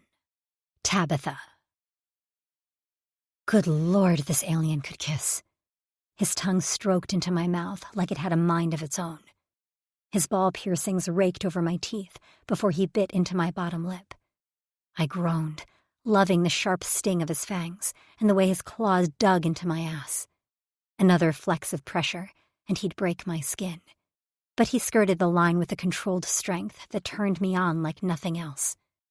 I raked my nails down his scales, and his skin jerked beneath my touch. When I looped a finger through his nipple rings and tugged viciously, he shifted his head to the side and drew my earlobe into his hot mouth. "You pushed me, Tab," he whispered. "You sure this is what you want?" "Yes," I answered without hesitation. His cock was rock hard between my legs. So far, his bite lived up to his bark, but he still had a lot to prove. With a growl, he encircled my waist with his big hands, picking me off his lap like I weighed nothing more than a pound, and laid me on my back on the blanket. He gripped my left breast and bit down on the sensitive underside.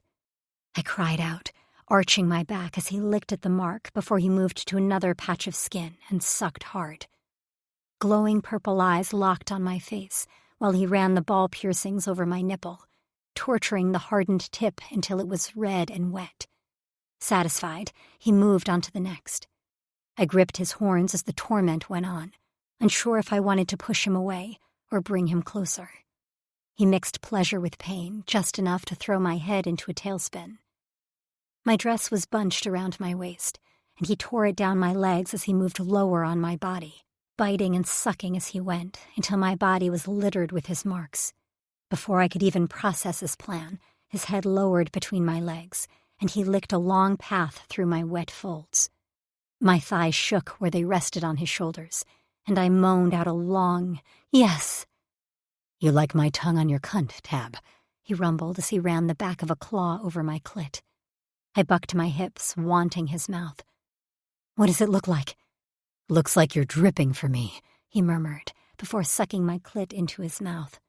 He ran the edges of his fangs over the sensitive bud, and I thought I'd come out of my skin. He held my hips down with one arm, so I was immobile. I could do nothing but lay there and take what he wanted to give me. He retracted his claws and plunged 2 fingers inside of me, working my inner walls as he went hard at my clit, using a combination of his tongue, piercings, teeth, and lips. I thrashed my head and pulled his hair as pleasure swamped me. I could feel the tidal wave of my climax bearing down on the shores of my blood. And it was so massive, a sliver of fear streaked through me. Xavi's fingers left me, and the wave slowed. But it didn't stay that way for long. With a wicked grin, he slipped his tongue inside of me and began a steady vibration. The wave hit, crashing into me like a tsunami. I came hard with an ear-splitting scream. His arm dislodged from my waist, so I bucked up into his mouth, wanting more, wanting it all, and he didn't let me go. His fingers wrapped around my thighs, and he pressed his face against my pussy, shaking it back and forth like a dog with a bone. I slapped my hands on the cave floor as the orgasm seemed to go on forever, my inner wall squeezing his tongue until I felt wrung out, dry, famished, exhausted. Only when I lay on the floor, limp as a rag doll, did he pull himself from my body, but not without one last long lick and a swirl around my clit. I jerked weakly at the pressure on my oversensitized skin. He rose above me to his feet and reached behind him to remove his pants. When they dropped to his ankles, I got a look at fully naked Xavi for the first time in my life. I knew I'd never forget it. His thighs were thick, and his massive cock jutted straight out, a steady stream of libo leaking from the tip. He was a work of art, his abdominals cut into his skin like a sculpture. I wanted to worship him, especially after he made me come hard twice in 2 days. He made to kneel, but I held out a hand, stopping him. He lowered his nubbed brows and went still, standing with his feet braced apart, shoulders back, and hands fisted at his sides. I managed to make my limbs work and crawled toward him on my hands and knees. His gaze went immediately to my breasts as they swayed under me. The cool night air wafted over my skin, making me aware once again of all the places he marked me, which were hot and swollen. When I reached him, I went up to my knees and reached for his cock. I'd only gotten to touch it once, for seconds, and if he even tried to bat my hand away again, I'd knee him in the balls. But he didn't move, even when I wrapped both of my hands around his cock and stroked. His only reaction was a slight shifting of his hips. "You wanted to see my lips around your cock, didn't you?" I asked. His nostrils flared, and with a lunge he took over. A fist gripped the hair on the top of my head, holding me in place while he barked, "Open your mouth." I dropped my hands from his cock, letting them fall to my sides, as a sense of warmth and contentment washed over me. Yes, this was it. I knew what I wanted, and that was for Xavi to take over, to manhandle me as he wanted. So I sat back on my heels and opened my mouth wide, staring up at him with as much trust as I could project. "Use me for your pleasure." He held the base of his cock in a tight grip and fed it into my mouth, just as he said he would. I closed my lips around the velvety head and moaned, knowing how good the vibrations would feel zinging down his shaft. He exhaled roughly and pulled his cock out before plunging it back in, his grip on my hair still firm. The piercings on the underside of his cock would leave my lips bruised and swollen tomorrow, but I didn't care. Right now, they felt amazing, and I let my bottom teeth catch on them with a click as he withdrew his cock. His lips pulled back, and a low growl rumbled from his chest. His cock leaked in the back of my throat, and I grinned around the massive dick in my mouth. He plunged his cock into my mouth further, gagging me with the tip in the back of my throat. When I choked, his eyes went wide, and he pulled back in alarm. I dug my nails into the back of his thighs, encouraging him to keep going. With my tongue, I played with the ring on the tip. After that, he didn't draw it out, and he didn't take it slow. He fucked my mouth hard, thrusting between my lips repeatedly, growling and snarling like I'd never seen Xavi before. I loved it.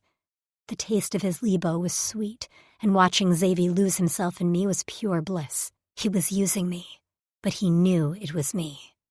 Our eyes locked the entire time, and I focused on the maelstrom of purple and black swirling there. With a final growl, he pulled out of my mouth. He wrapped a fist around his cock and began to stroke, and I knew he planned to do exactly what he promised. When he finally came, he roared my name as a reverent. "Tabitha!" That echoed off the walls and sent a bolt of heat swirling in my core. His release shot from his tip, catching me on the chin, neck, and coating my breasts. He seemed to come forever, until I was covered in him. His hand fell from my hair and his body wavered. I shuddered as the night air was already cooling the sticky fluid. With a thud, he hit the cave floor on his knees and gathered me in his arms, pressing me against his chest. It wasn't until I caught my breath that I realized he was trembling while he chanted in my ear. "I'm so sorry, Tab. I'm so sorry. Please, forgive me." Xavi. I knew this would happen. I'd gone too far. But the feel of Tabitha's body, the taste of her, fleck even the smell of her had been too much for me to take. I'd used her just as I said I would, out of my mind with lust. It wasn't until I got a good look at her tear-stained face and bruised lips that I realized what I'd done. "I'm sorry, Tab, my sweet Tabby." I couldn't stop the words from pouring from my mouth. I should let her go. The last thing she probably wanted now was for me to touch her, but I couldn't seem to pull myself away. Maybe I could at least comfort her now. I ran my palms over her hair, smoothing the curls back into place and massaging the area of her scalp where I'd held her immobile, a hole for my cock, like the flecked-up shit I was. I checked the rest of her body, wincing at the marks on her pale skin and ignoring the flare of possessiveness I felt at the sight of them. Surely this would be the last time I touched her. Lastly, I studied her face. Her eyes were wet, tear tracks running over her cheeks, and her sweet, beautiful lips that were the source of her gorgeous laughter were bruised and swollen. I had done that to her. "Xav," she whispered, her voice hoarse. I'd done that too. Fleck, she was covered in me. I'd shot my seed all over her like a salibri marking its territory. "Tabby, I'm sorry." I rubbed my thumb over her lip. "I'll never—" "Stop talking," she said. "Can you get me some qua?" I grabbed at the nearby jug and held it up to her. She gulped a few mouthfuls before signaling she'd had enough. She wiped her mouth with the back of her hand. I waited for her lips to curl with revulsion and for her to curse me out. But instead her eyes sparkled and those swollen lips curled into a smile. "That was awesome." She dropped a kiss on my chin. I was speechless. "What's awesome?" She laughed, my favorite sound, a loud burst of joy that filled the cave and sent my Cora racing again. "Good, great, amazing, wonderful." She wiggled her eyebrows. "Really hot." Was I dreaming? "But I hurt you." She touched her lip. "A little, but I liked it." I blinked at her. "I don't get it. I used you roughly. I left bruises behind." She shivered and rubbed her arms. "Let's clean up and then we can lay down and talk. I'm cold again and you're like a furnace." I didn't know what a furnace was, but I wiped us both down with a small cloth dipped in qua until we were clean of the mess. After that, we settled on our sides, using my pants wrapped around the pack as a pillow. She pressed her naked body against mine under the blanket and made a content sigh. "So," she yawned, "where were we? Oh, right, you were apologizing for nothing." "Your lips, yeah, and I might not be into that all the time, but for now it was hot, and I liked it. We need to talk about how you shouldn't feel ashamed of what turns you on. As long as the person you're with consents and they're, of proper age, it doesn't matter what you do. On Earth, we call them kinks. Some people get off on all kinds of things. Feet, dressing up as an animal, dressing in leather." I didn't know a lot of her words, but I understood the meaning of what she was saying. Still, my training as a warrior and the creed I'd followed my whole life seemed at odds with what we'd just done. "I'm worried that if you tried to stop me, I wouldn't have stopped." "When I choked, you did stop. I urged you to keep going. I trust you, Xavi. Do you trust me?" I frowned at her. "Of course I do." "How about we have two signals that either of us can give when we don't like what's happening? We hear the word or give the nonverbal clue, and the other person has to stop. Would that make you feel better?" I nodded. "Okay, so if either of us says pineapple, we have to stop." "Pineapple? It's an earth fruit. Just go with it." "What does it look like?" "It has spikes on it. It's about the size of your head." "Does it taste good?" "Xavi, focus." Right, sorry." "Okay, so the nonverbal clue will be this." She rapped on my arm with her knuckles twice in rapid succession, paused, then followed up with a third tap. There, now you do it back. I mimicked her signal on her forehead with one claw. She laughed. See, now we have a solid form of communication. I let my claw slide down her face to rest under her chin. I tilted her face toward me. And you trust me to stop? I do. She emphasized her answer with a squeeze on my wrist. And this is all normal, Xavi. Couples, mates, have to learn about each other. I'm sure there will be a time you'll do something I don't like, and I'll do something you don't like. We tell each other and move on. I drifted my hand further down her body to rest on her chest. Despite our earlier cleansing session, I could still feel a few drops of my seed left on her skin, and she smelled of me. My cock hardened again, and I swallowed as I gathered a drop on my finger and lifted it to her lips. Eyes bright, she drew my finger into her mouth and twirled her luscious tongue around my claw. Pulling my finger from her mouth, I kissed her, taking care to be gentle with her lip. I sipped at her mouth, lapped at her tongue, and combed through her hair with my fingers. She arched into me and wrapped her arms around my shoulders. I pulled back and rested my forehead on hers. We need to sleep. She yawned again and snuggled into my chest, drawing her hands up to clasp them at her chest. Her eyes closed. Yeah, you wore me out. All that flying and crashing and swimming and pussy eating. I snorted. I'm not the only one who ate. She burst out laughing. Oh, ho, ho, look who's got jokes. I rolled onto my back, bringing her with me to rest on my chest. With a hand resting behind my head, I smiled at the ceiling. Tomorrow was a new day. As long as Tabitha was safe, happy, and could trust me, then I could begin to trust myself. Chapter 8. Tabitha. I woke to a hand between my legs and fingers plucking at my nipple. I opened my eyes to see a cave wall and two blue hands playing my body like I was an instrument. I wasn't sure how long he'd been at me before I woke up. My pussy was already slick and my nipples a flushed pink. I looked down at my body, marveling at the myriad of marks all over my skin as a result of last night. Tabby, a smooth voice murmured in my ear. I know you're awake.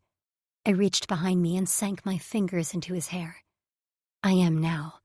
He bit down on my ear and I arched into him. His hard cock leaked lebo over my lower back as he rolled his hips behind me.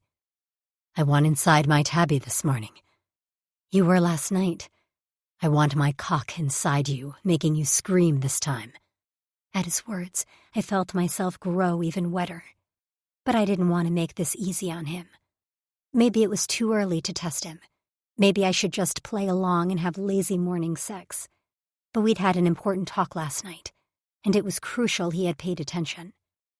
I extricated myself from his clutches, which wasn't that hard. After an initial tightening of his arms, he let me get to my feet. With my back to him, I stretched my arms over my head and rose up onto my tiptoes, gazing out into the mouth of the cave where the sun was just beginning to rise over the water. It was a gorgeous view. If I wasn't aware of some giant tentacled monster waiting for me just under the surface. I glanced at Xavier over my shoulder. He hadn't moved other than to roll onto his back. His narrowed eyes took in my bare back and paused on my ass. I shook it a little, and his chest decompressed. What are you doing? I asked. His gaze darted to mine, and his eyes narrowed. Laying here. I thought you wanted your cock inside me this morning. I could actually see said body part twitch beneath the blanket, laying loosely across his hips. His breathing sped up, and I swore I saw a vein pop in his temple. You moved away from me. I didn't say pineapple. I shook my hair out. Maybe I want you to work a little harder for it. Convince me. Why should I let your big cock inside my tight little pussy, Xavier? His eyes went dangerously dark, and as he rolled to his feet as gracefully as a panther, I took an instinctive step back as a small blare of alarm sounded in my head. Maybe I'd pushed him too far. But I'd told him I trusted him, hadn't I? And I meant it. So I swallowed and tilted my chin up as he prowled toward me. His movements were as fluid as water, and his muscles bulged as he seemed to flex and swell before my eyes. Lust swirled in my gut. If this went well, I expected to get the pounding of my life, because the promise was right there in the hurricane storm of his eyes. Xavi. She was a tease, and it made me so flecking hard I could barely stand it. As I approached her, a flare of panic crossed her eyes before she tilted her head up valiantly. No word crossed her lips as I bore down on her. She wanted this, and I was going to give it to her. When I reached her, I immediately grabbed her throat and turned her so her back was plastered to my front. I ground my hard cock against her spine, and she went up to her tiptoes as I tightened my grip around her neck. Her pulse beat rapid fire against my fingers, and I loved the way little pants left her lips. Small bumps had erupted all across her skin, and a flush crept up those beautiful full tits of hers and spread around her neck. I slid my other hand down her body, pausing to press on all the marks I made last night. She squirmed, but didn't speak or tap her safe rhythm on my skin. "Who are you to say I have to work for your cunt?" I rasped as I dipped my mouth toward her ear. "Shouldn't you work for my cock? I know how much you love being full." "Oh, fuck," she whispered, her hands coming up to wrap around my arm. I slid my fingers into the curls at the top of her mound and immediately sought out her hard clit, giving it a flick and a swift pinch. Tab cried out, hips bucking as her body trembled against mine. "Say please, Xavi," I murmured, giving her wet folds a light slap. She jerked in my touch with a moan. "Say, please give me your cock." "I don't beg." Her lips said one thing, but her body said another as she ground her sweet ass back into my cock. "You'll beg me, Tab."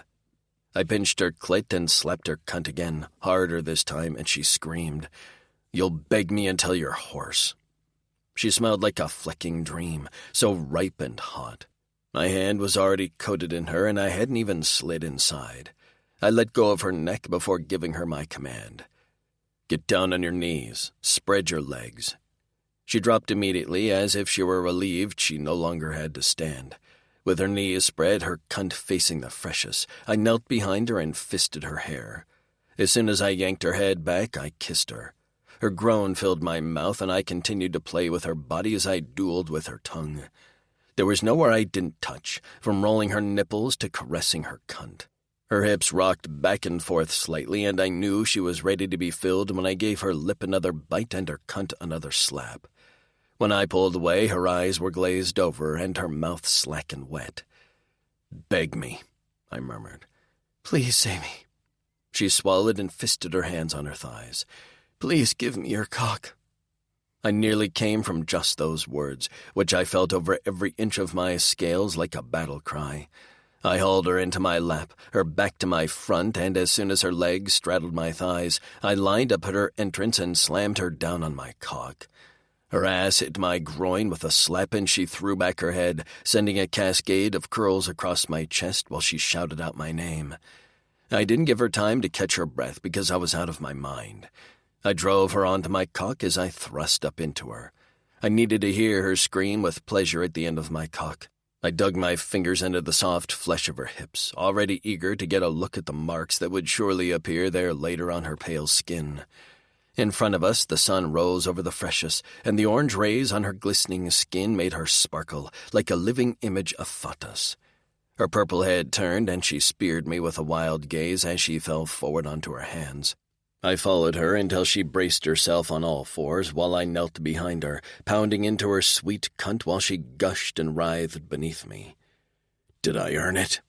I slapped her ass with the flat of my palm. She glared at me over her shoulder. I don't know. You didn't make me come yet. With a growl, I went down on one hand while I slid the other down her belly until I reached her clit. There I pinched and rolled it between my fingers until a shudder ran down her spine. She fell to her elbows, and as she did, she screamed, bucking back into me while her inner walls squeezed my cock so hard I saw stars. "Coming," she gasped. "Oh, fuck, I'm coming." She shook as her high-pitched moans greeted the rising sun, and when her movement slowed, she murmured in a slurred voice, "Okay, you earned it." I ached to beat my chest, to announce to the entire planet that I'd earned this beautiful female in front of me and I'd given her pleasure. My balls drew up tight and I wanted to come in her sweet cunt, but I remembered how hard she came back at camp when I'd prodded her back entrance with my tail. I pulled out of her cunt and she collapsed onto her belly. What? Prodding her back entrance with the tip of my cock, I pushed. I earned your cunt and your ass, didn't I? I earned it all. I kept pushing, but she was tight as fleck. She was going to feel so good on my cock. She was going to squeeze it so tight. Vaguely, I registered shouting, and then a kick, 2 in a row followed by a third, slammed into my side. I darted my gaze up to see Tabitha scrabbling at the cave floor, trying to crawl away from where I held her waist tight. Her eyes were wild, her face red, and when she glanced at me over her shoulder, her lips were moving. "For fuck's sake, pineapple, Zave!" Dread stopped my Cora as every muscle in my body turned to a rotten goo. I fell back and scrambled away from her on my hands and feet, my movements uncoordinated and sloppy. Tabitha rolled onto her back and sat up, rubbing at her face with the heels of her hands. Immediately, her expression went from anger to alarm. "Zave, no, wait. I hurt you." I huddled in a dark patch at the back of the cave and dropped my head in my hands. "Oh, Fatus, I knew this would happen. I knew it, and still I touched you, because I'm selfish. Hey. Her feet padded toward me, and then her soft hands combed through my hair and rubbed the back of my head. "Come on, you didn't hurt me. I mean, not yet. You would have torn me in two if you hadn't stopped, but—" I jerked my head up to face her. "I would have?" She winced. "Okay, maybe I shouldn't have led with that. You stopped, Zave. Granted, I had to yell a few times and kick you, but you did stop." "I almost didn't," I snapped. "No more. We can't do this until I can guarantee I won't hurt you." She heaved a sigh and sank back on her heels. Nibbling her lip, she grabbed a jug of Qua and forced it into my hand. "Drink." I drank even though I wasn't thirsty. When I handed it back to her, she took a dainty sip. "This is my fault." "How? Just let me talk, okay? Geez, Mr. Interrupter. Anyway, I wanted to test you, to see how you'd handle what we talked about last night. And that was stupid. I clearly pushed too hard and we went too far. So, we'll pull back now. Start slower. And I'm not saying I don't want your cock, back there. But you're massive. That hole doesn't stretch as well as my other one. We'd have to work up to you sticking your dong in there, okay?" "Dong?" She waved at my crotch. "You know. You females have many terms for cock." She laughed lightly, and the sound made me smile. "We do, and we have just as many names for pussy." I brushed my finger across her chest. "I like tits." "Yeah, that's been established." Her smile was soft, amused, but it slowly faded as she leaned forward and took my face in her hands. "Do you forgive me?" "There's nothing to forgive. I'm the one who is sorry." "How about we agree that both of us had a part to play in that situation and we start over?" "That is acceptable, but I think it's best not to touch for a while." "But you didn't—" "I'm no longer hard, Tab. Thinking I broke you is enough to send my cock and balls into hiding." She stuck her lower lip out in an exaggerated pout and walked her fingers down my thigh. "What do I have to do to get them to come out and play again?" I laughed. "They are being punished. No playtime for at least a rotation." "A whole rotation? That's cruel and unusual punishment." "It's not long enough." Her chin dropped to my knee. "But I feel like you're punishing me, too." I drew her up into my lap, and while the feel of her naked body comforted me, my cock remained soft, as it should, the sick fleck. She came willingly, her skin soft under my palms, and her muscles pliant as I ran my hands up and down her back. Her fingers rubbed my shoulders, and I let my head fall back to thunk on the cave wall. Closing my eyes, I relished the feel of her in my arms. We stayed like that for a while until her soft voice broke through the silence. "Are you okay?" I nodded and lowered my head to look at her. "Just enjoying holding you. This may be one of the last places we feel safe for a while." The sun's rays had reached far into the cave. We needed to move, as the more time we delayed traveling, the lower our rations would dwindle. She shivered and pressed her face into my neck. There, she murmured in a low voice, "I always feel safe with you." I didn't understand what I'd done to earn her trust. "I don't know how you can say that," she smiled. "I promise. One day you will see what I see in you, and you'll trust yourself as much as I do." "I hope you're right." Rubbing our noses together, she said, "I'm always right." Chapter 9. Tabitha. The no-shoe thing was a problem. Despite the toughness of my soles, I wasn't prepared to go rock climbing and hiking in undeveloped terrain. At first, we tried to fashion some sandals out of leaves and vines, but it was a disaster. So I traveled on Xavier's back like a little kid. I resented it at first, but I also was very aware that the pace Xavier kept was blistering. I never would have been able to keep up in $300 hiking boots, let alone bare feet and a dress.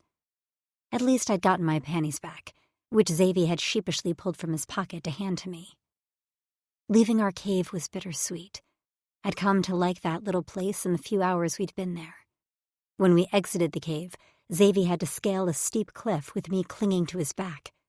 Fortunately, it was slanted slightly, and he could half walk, half crawl, but I still expected us to plummet to our deaths any moment.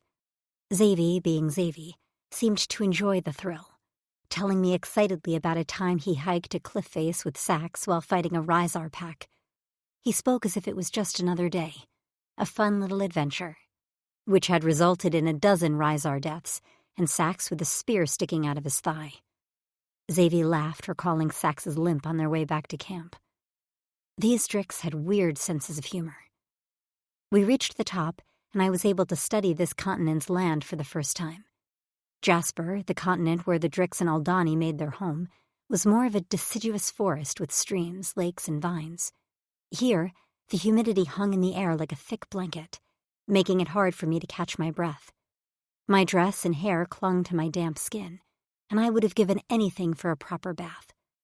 We'd used some qua from the sea to clean up before we left the cave, but that had long since evaporated on my skin, leaving behind a gritty, salty texture. Of course, Xavier was fine. The Dricks didn't sweat. As far as I could tell, their scales would lift slightly to cool their body temperature. They always seemed fascinated by our damp skin. His hair was coated with a thin oil, so it repelled all water, leaving him looking like he'd just stepped off a galaxy runway. I didn't even want to know what I looked like. A wet cat, probably. Not that it mattered. I would be perfectly happy if these Kaluma thought I was some gross creature and left me alone. I could only hope. "So tell me all you know about these Kaluma," I said as Xavier trudged through the dense jungle-like underbrush, slashing at massive dripping leaves with his forearm machetes. Occasionally he pulled out a piece of paper with handwritten scribbles on it, which he said was Nero's directions. He constantly consulted the direction of the sun to be sure we were heading the right way. "I don't know much, only what Shep told us, and that wasn't a whole lot." "Well, what do they look like?" "Scale's the color of bronze, but they can change colors to blend into their surroundings. I suspect they will see us before we see them. Fleck, they might even know we're here already." "Great," I muttered. "The Aldani haven't messed with them, as far as we know, because they're extremely hard to defeat in battle. They're territorial, isolated, and prefer to stay that way. So all signs point to them being very unhappy with our presence." He hesitated before answering. "Correct. This was not a mission I was expected to return from." "Wait, what?" I smacked his chest and hiked myself higher on his back. I awkwardly grabbed a horn and wrenched his head to face me. "Ouch," he protested. "Explain." "I thought I made this clear already." He scowled at me and shook his head, but I hung onto his horn in a death grip. "We never expected them to say yes, or even give me a chance to explain. But their abilities are worth the risk." "No, they're not," I exclaimed. "Nothing is worth the risk of you losing your life to beg some hermit people for help." "It is to us, to our future." I let go of his horn with a shove and seethed from my position on his back. "This is ridiculous. Well, I'm going to give them the what for. They're not killing you or me, and if they won't help us fight the Aldani, they can help us get home at the very least." He snorted. "You think they'll listen to you?" I smirked, even though he couldn't see my face. "Hey, I can be persuasive." "So can I, Tabby. Maybe together we can manage to pull this off." He slapped at a low-hanging vine. "Never thought I'd say that. I'd resigned myself to going at this alone. And as much as I'm fearful for your safety, I can't say I don't want you here. Your presence gives me more to fight for." "Zave," I murmured as warmth spread to my numb limbs. "I'm glad I'm here. I'd rather be with you than back at the camp worrying myself to death that you wouldn't return. So, whatever we face here, we face together, as a team." As a team, he echoed. I readjusted the pack on my back and rested my chin on his shoulder as we continued on. There were more insects here, small little gnat-like things, and many-legged centipede-like crawlies who hid as soon as they heard us. We weren't quiet. There wasn't much of a way to be quiet. Twigs snapped and leaves shook. There was no nice little path carved into this jungle. It was just us, hacking our way through like 18th century explorers. We walked until the sun began to set, and only then did Xavier decide it was time to rest. Under the cover of a massive tree in a well-shaded area, we ate a measly portion of the food we had, which was slowly dwindling. Xavier refilled our quad jugs with some rainfall that had gathered on the leaves. After that, he directed me onto his back again. I wasn't sure why, as I thought we were finished walking for the day, until he turned to a massive trunk and with his claws unsheathed, climbed with the swiftness of a bear. When we reached a fork in the branches, he tested the weight and grunted with contentment. A few months ago, I was in my 5th year of college. I'd changed my major about 4 times, going to frat parties and trying to finish my degree. Now I was in a tree sitting on the lap of a massive blue alien who I was somehow falling in love with. Or maybe I'd been in love with him long before this. Either way, we were high enough in the tree we could gaze out at the jungle below. I'd asked Xavier why we were resting for the night in a tree, and he explained our position here was easier to defend, and we were less likely to be ambushed. I accepted that answer. The waning moon didn't offer much light, but we didn't really need it. Xavier held me in his arms, my back to his front, as a steady vibration rumbled from his chest. Prushing, the Drix called it, and the act was like a massage and white noise machine all in one. It soothed me to my very bones, and I leaned my head back against his shoulder. I was physically exhausted, but my mind raced. "I don't know the exact location of their camp," Xavier murmured softly as he nuzzled my hair, "but we should reach it sometime tomorrow. I expect they will make themselves known as soon as we enter their territory." Dread pressed on my shoulders like a yokel. "Are you scared?" He went still and silent for a moment before he resumed his nuzzling and prushing. "I'm worried for you." "Not yourself?" "No, not myself. I came to terms with the reason for this mission. I've spent most of today wondering if I was making the wrong decision. If we should try to find another way home. I don't know if this is right, but I can't think of any other way to get you home. I don't know this continent well enough to keep you safe for that long." "I want to keep going to the Kaluma," I said. "No matter how scared I am. That's your mission, and I won't let my presence deter you from it." His lips pressed against my temple as he said with awe, "My determined female." I snorted into the dark. On Earth, the only things I seemed determined about were partying and wasting credits. His arms tightened around me. "Tell me about Earth, Tab." Earth Tab was not focused. I didn't have goals, which explained why I changed my major so much. "What's a major?" I tried to explain college the best I could, and he got the general idea, since the Drixonians had career tracks as well. Except theirs were determined at a young age through aptitude tests. My parents kept telling me to grow up, that one day I was going to have to realize the world isn't all fun and games. I laughed wistfully. If only they knew I had to travel to another galaxy to wise up. "I was like that," he said. "I wanted to pilot a cruiser because I wanted the status. I wanted to show off my accomplished missions badges to all the females. Before the virus, we hadn't had a credible outside threat for a long time. We'd all grown complacent. My parents said the same thing as yours, that one day I'd get a mission that meant something, and it wouldn't be about the recognition, but the mission itself." "Like this one?" I whispered. His fingers dug into my hip. "Like this one. They'd be proud to see you now." "I was a problem, Chit, always mouthing off and getting into trouble." "No, you?" I gasped in mock surprise. He chuckled. "What about baby Tab?" I was cute and loved rainbows and unicorns, but I also loved to play in the mud with boys and said colorful accessories. My parents didn't know what to do with me then, and they didn't know what to do with me at 22 either. "You were brave, Tab. You stood up to me. You're honest and good. You're like a beacon of light in our clavas. Everyone wants to be around you. You make us all remember what to fight for." "I miss them," I sniffed, feeling the prick of tears in my eyes. "I know," he murmured, his lips grazing the back of my shoulder. "I miss mine, too. But when I'm around you, it's easy to forget all I've lost." And that was how I fell asleep, with a smile on my lips, thinking of what I had right there in my hands with Xavi. I'd fight like hell to keep it. Xavi. I woke up to the sound of rustling.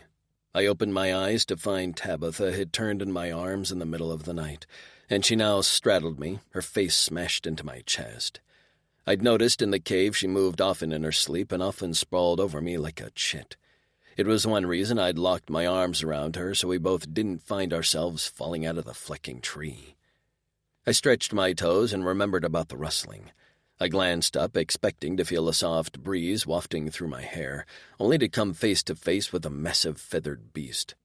I went still as my Cora raced an alarm in my chest. I'd heard rumors of the giant briggers called Varens who lived on this planet and could snap a limb off with their giant beaks. I stared into its black, beady eyes full of murderous intent while it clacked its curved yellow beak the size of Tabitha's torso, and I fully believed it could gobble her in 2 bites. Might take 4 for me. For a moment we sized each other up. The Varens probably assessed which part of my body he could peck off first and ingest, while I examined its body for weak points. That was always what I searched for first whenever I took on an enemy. Everything had a weakness. Mine happened to be the sleeping bundle in my arms. The Varens were covered in a thick pelt of oily feathers that glistened a blue-black in the morning sun. It had 3 feet, 2 in the back and a large in front, covered in a scaly skin and topped with razor-sharp claws. The front foot was larger, the claws longer, and had an extra spur in the back. I'd climbed this tree to get away from as many predators as possible, but I hadn't accounted for this. The Varens blinked at me and lifted its front foot as if to take a step toward me. I stiffened, and Tabitha took that time to wake up. She rubbed her face in my chest, smacking her lips before pushing her hair out of her face. I didn't dare lower my gaze to look at her, as the Varens had taken its focus off of me and landed it on her. "Don't move," I said softly. "What?" Her voice was groggy, and she rubbed her eyes. Before I could stop her, she turned her head, froze when she caught sight of the Varens, and then opened up her mouth to let out an ear-splitting scream.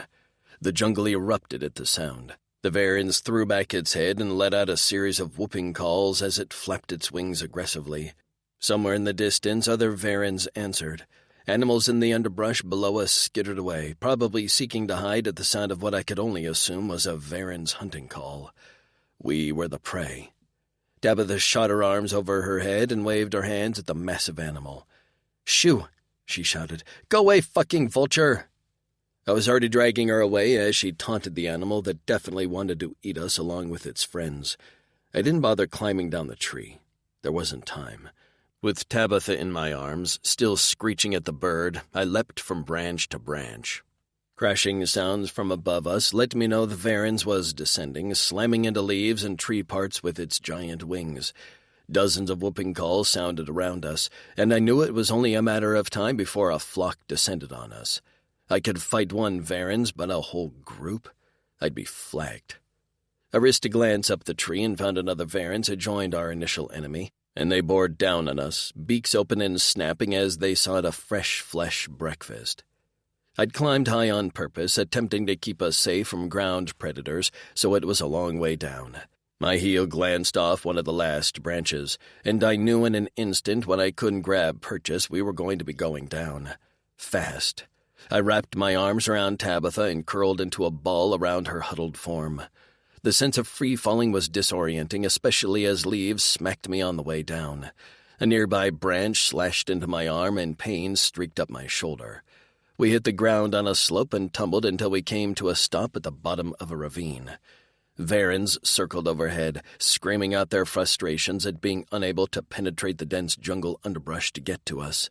Their wingspan was too wide, and they'd be rendered flightless down here. Tabitha groaned beneath me, but I didn't have time to assess her injuries because the two Varens chasing us were either starving or had a death wish. They hit the ground in a flurry of claws and feathers and stalked toward us. I was backed up against a small hill, unable to flee fast on foot. I couldn't turn my back to them and climb, so I shoved Tabitha behind me and unleashed my machetes. "Come on," I beckoned with my fingers. "Just a little closer, brigger-brains." The smaller of the two came at me first, kicking out with his clawed feet and spurs. I slashed at his feet, severing his front foot, and he screamed an eerie sound that nearly made me cower and cover my ears. Yellow blood spurted from his leg, and he hopped around on his back 2 feet, screaming and clicking his beak in pain. I took advantage, slamming my tail into its body. When it tipped over, I was already on it, slicing my machetes into his neck. Finally, that blasted noise stopped as the Varens quit breathing. Couldn't do that with its head severed from its body. I stepped back, flinging dripping blood off my hand to find the other Varens stalking Tabitha. She held a big stick in her hand, and she jabbed it at the beast. Instead of fear, she glared in anger, snapping her blunt teeth back at it. I almost laughed, but there was no time to waste. While the Varens was distracted by Tabitha, I walked up behind it and twisted its head off its body. Blood spurted, and Tab dropped her stick. "Fucking gross, Zave!" she screeched, and this time I actually did laugh. She whirled on me with fire in her eyes. "Now I'm covered in ostrich goo." "Ostrich?" She gestured to the Varens. "It looks a bit like an earth ostrich, if an ostrich was a bloodthirsty 3-legged demon who could fly." I reached for her. "You okay? That was a bit of a fall." She blew out a breath and pushed her hair out of her eyes. "I'm sure I'll be covered in bruises by sundown, but for now I'm alive and so are you. That's all that matters." Well, I brandished a hand at the dead bodies. The severed foot was still twitching. "Ready for breakfast? Because we're having them." She blinked at me. "What?" "They're Varens, and I don't know what they taste like, but we're about to find out." She wrinkled her nose and then shrugged. "Whatever. I'm hungry. Maybe it'll taste like chicken." I didn't know what this chicken tasted like, but I hoped she liked it. After cleaning up in a nearby stream, I made a small fire. Skinning the Varens proved harder than I anticipated. They didn't have much meat, and their bones were light and hollow. Tab told me that was normal for birds. I managed to find some decent cuts and cook them up. Tab pronounced it didn't taste like chicken at all, but that she liked it. I was so hungry I barely chewed. Flavor was the last thing on my mind. As much as I liked a good fight, I didn't feel confident in these new surroundings. I hated not knowing what was to come, and the unknown that awaited us, which could be dangerous for Tabitha, put me in a sour mood. Tabitha picked up a Varen's feather and tucked it behind her ear. She preened, batting her eyelashes at me. "How does it look? I always did love a good accessory." And just like that, my mood lifted. No matter what life threw at my Tab, she found something to smile about. Her grin was contagious. "You look beautiful as always, Tab." Her grin widened as she gave me a peck on the nose. "You're so sweet." I repositioned the feather over her ear so it didn't fall out. "I want to be when I'm with you." "Sweet in the streets, rough in the sheets. That's my Zavy." I blinked at her. "I don't know what that means." She giggled. "It means you're sweet to me in everyday life, like this. But in the furs you can be as rough as you want, best of both worlds." I gripped her chin. "I still can't believe you haven't run from me yet." Her eyes sparkled. "You'll have to chase me off of you with a stick." Rubbing my nose with hers, I laughed. Never. After burying the Varen's carcasses and doing our best to erase the evidence of our presence, I pulled a transplant updater out of the pack. I meant to do this sooner. Nero downloaded the Kaluma language onto here. I held it up to my ear and felt the slight sting of heat as the updater uploaded the language to my implant. I did the same to Tabitha, and she winced. "Okay?" She nodded and gave me a brave smile. After that, I hauled her onto my back, and we kept going. The closer we got to what I thought were the boundaries of the Kaluma's land, the more I grew anxious. I tried not to let it show to Tabitha, but I could tell she was feeling the same. "What was your life like on Corin?" she asked softly. "Do you remember?" "I was an only chit. My dad was a warship captain, and that was what he wanted me to be, but all chit, male and female, get aptitude tests at an early age. I tested as a hand-to-hand fighter and a cruiser pilot. He was disappointed. I told him I didn't want to command a flecking warship anyway. We fought. He got sick 2 rotations later and died within a few yoras. "Xavi," she murmured. "I'm so sorry." I shrugged. I had to make peace with it a long time ago. He said my mother coddled me, and maybe she did. We laughed a lot, her and I. She was the funniest person I'd ever known. When she died, she told me she was proud of me and told me never to stop laughing. So I guess I've tried to make them both proud.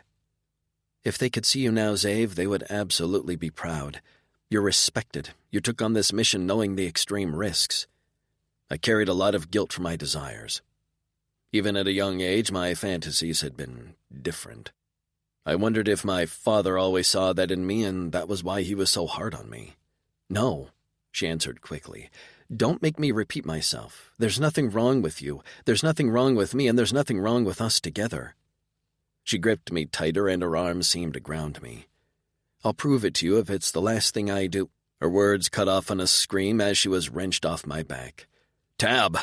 I shouted and whirled around, only to be struck in the back of the knees with a hard blow. My legs buckled and I hit the ground hard. I turned my head and lashed out with my machetes, but there was nothing there. Nothing. Tabitha was suspended in midair, but something was holding her, because she struggled and kicked, screaming my name. I stumbled to my feet, but didn't get far as pain exploded in the side of my head. The world went upside down for a moment as I found myself spitting out dirt and leaves on my hands and knees. "Fleck!" I blinked and shook my head, but my vision swam as my skull felt like it had been tossed against a cliff. Tabitha was still screaming. "Let her go!" I growled. A voice answered me, a low rumble that came from somewhere above me. "I don't think we will." I lifted my head, and 1 minute the ground before me was empty, and in the next moment a series of subtle clicks reached my ears. One by one, scales flipped to reveal a massive bronze creature, standing taller than me, with long white hair down to the small of his back, and a swirl of white tattoos covering his neck and chest. The sides of his head were shaved, and matching tattoos covered his scalp. A row of small barbs began at each side of his neck and extended out, increasing in size to large spikes jutting out from each shoulder. He wore only a pair of pants in a unique silver material. He studied me with glowing blue eyes while swinging a club in his clawed hand. "Kaluma," I whispered. He smiled, revealing sharp, pointed teeth. "Drix," he hissed. I held my hands up, palms out. "I'm sorry for trespassing. I mean no harm. I seek an audience with your Pardux." He continued to swing that club and only glanced once at Tabitha, who had fallen silent. More clicks followed, and soon we were surrounded by over a dozen Kaluma. One of the largest held Tabitha in his massive fists. Her chest heaved and her eyes were wild, but she'd ceased struggling. Finally, the head Kaluma gestured to another behind him. "Bring them." I exhaled, but my relief was short-lived. A massive Kaluma approached me, a club in his hand. I realized what he was about to do a split second too late. The club slammed into my head, Tabitha screamed, and everything went black. Chapter 10. Tabitha. I opened my eyes with a jerk, sitting up so fast my head spun with dizziness. Groaning, I prodded my temple and winced as my fingers pressed on a sore spot. When I pulled my hand away, flakes of dried blood fell from under my nails. Now I remembered. That Kaluma swinging a club like a baseball bat right into Xavi's head, his lifeless body hitting the ground, me screaming, and then an explosion of pain. Seemed they'd clubbed me too. I glanced around to gather my bearings. My vision was a little blurry, but I could make out greenish walls surrounding me in a cylinder. At least I wasn't tied up. The ground I lay on had an odd springy texture. Something brushed along the back of my thigh, and I squeaked as I whirled to find out what touched me. All around me, like a massive mosquito net, hung thick tendrils of leafy vines, so dense I couldn't see through them. I glanced up to see a spoke-like wheel above me, which spread the vines out to create a type of living tent. I shivered. the air cool as I took in the rest of my surroundings. My vision had begun to clear up, and I could see I was in some sort of living space. Across from me was a massive pile of fabric and leaves, which I could only assume was a bed. A few chairs were scattered around the area, as well as crates of material that seemed to be clothes. A table stood nearby, with a few cups and bowls on top. The center of the floor was covered in a leaf-woven mat that was remarkably clean. What I didn't see was Xavi. I stood up, but my head throbbed, and I had trouble focusing my vision. I had to have a concussion, and who knew how long I was out. Long enough for the Kaluma to drag me here. But that didn't matter right now. I had to get to Xavi. I was still alive, and I could only hope that meant he was too. Just then, several vines separated, and two figures walked inside. I took a step back, eyeing them. They looked to be females, as they each wore slashes of white material which wrapped around the backs of their necks like scarves and hung down the front of their bodies to cover their full breasts. The ends were tucked into long belted skirts of the same material. Their hair was white, like the males I'd seen, and they each wore carved ornate necklaces around their necks and upper chests made of an iridescent white stone that reminded me of mother of pearl. Instead of the shoulder spikes of their male counterparts, they only had small nubs. They were gorgeous, with high cheekbones and golden bronze scales. Their eyes were their most unique feature, a bright blue that seemed to glow from within. They were taller than me, maybe 5'10" to my 5'5". They also looked a little terrified of me. Well, the feeling was mutual. Despite them being unnaturally attractive, my head still spun from the damage their men had done to me. The one with shorter hair seemed to be younger. Her face had less lines, and she studied me like I was a museum exhibit.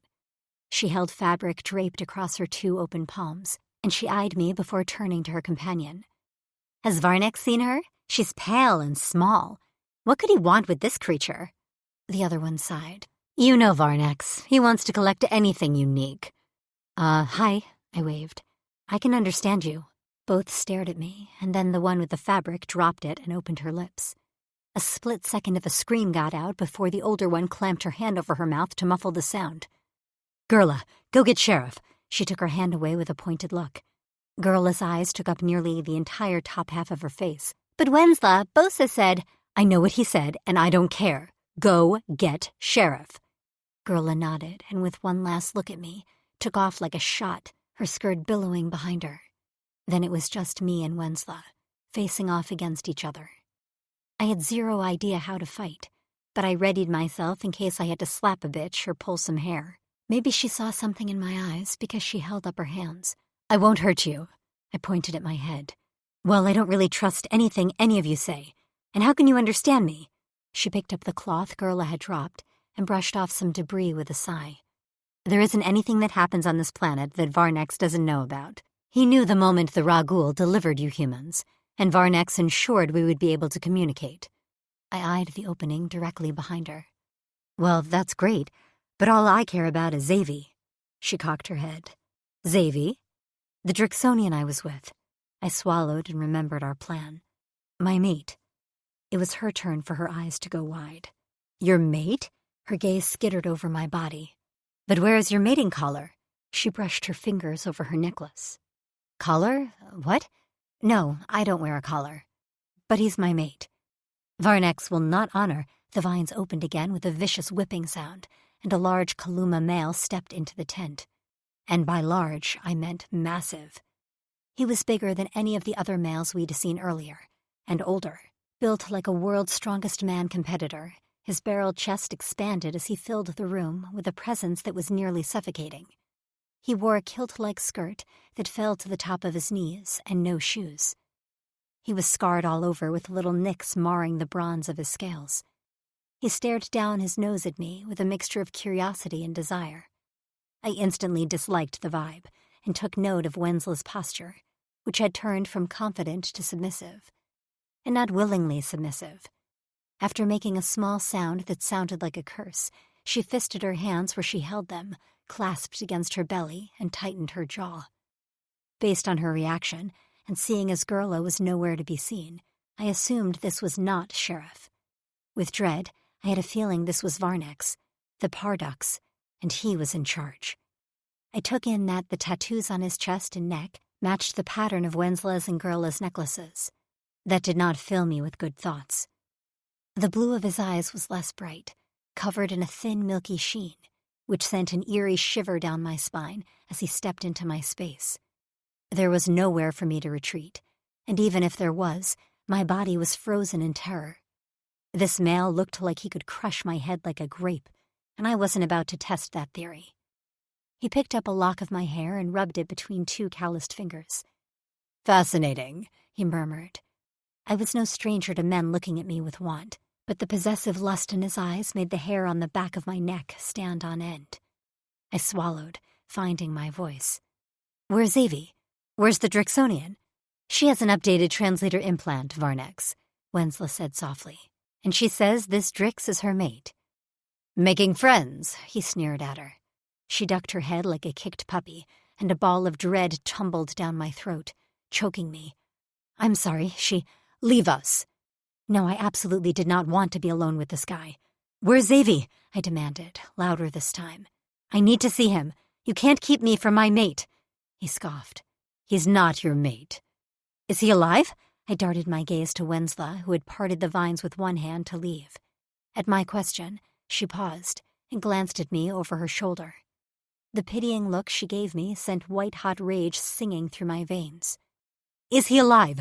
I shouted, ignoring the narrow-eyed gaze of the male in front of me. If they killed Xavi, then they might as well kill me. No way was I leaving here without him, and over my dead body would I be part of a harem to this dickhead. I raised up on my toes and screamed in Varnex's face. "Where is Xavi? Take me to him now, or I swear on everything that is holy, I will make your life miserable. You won't sleep easy because I'll be waiting for your eyes to close so I can bite your dick off and feed it to a Varens. Now, take me to Xavi right this minute." That was when I heard it, a call so faint that I thought I imagined it, but it was there, like a whisper in my ear. "Tabby."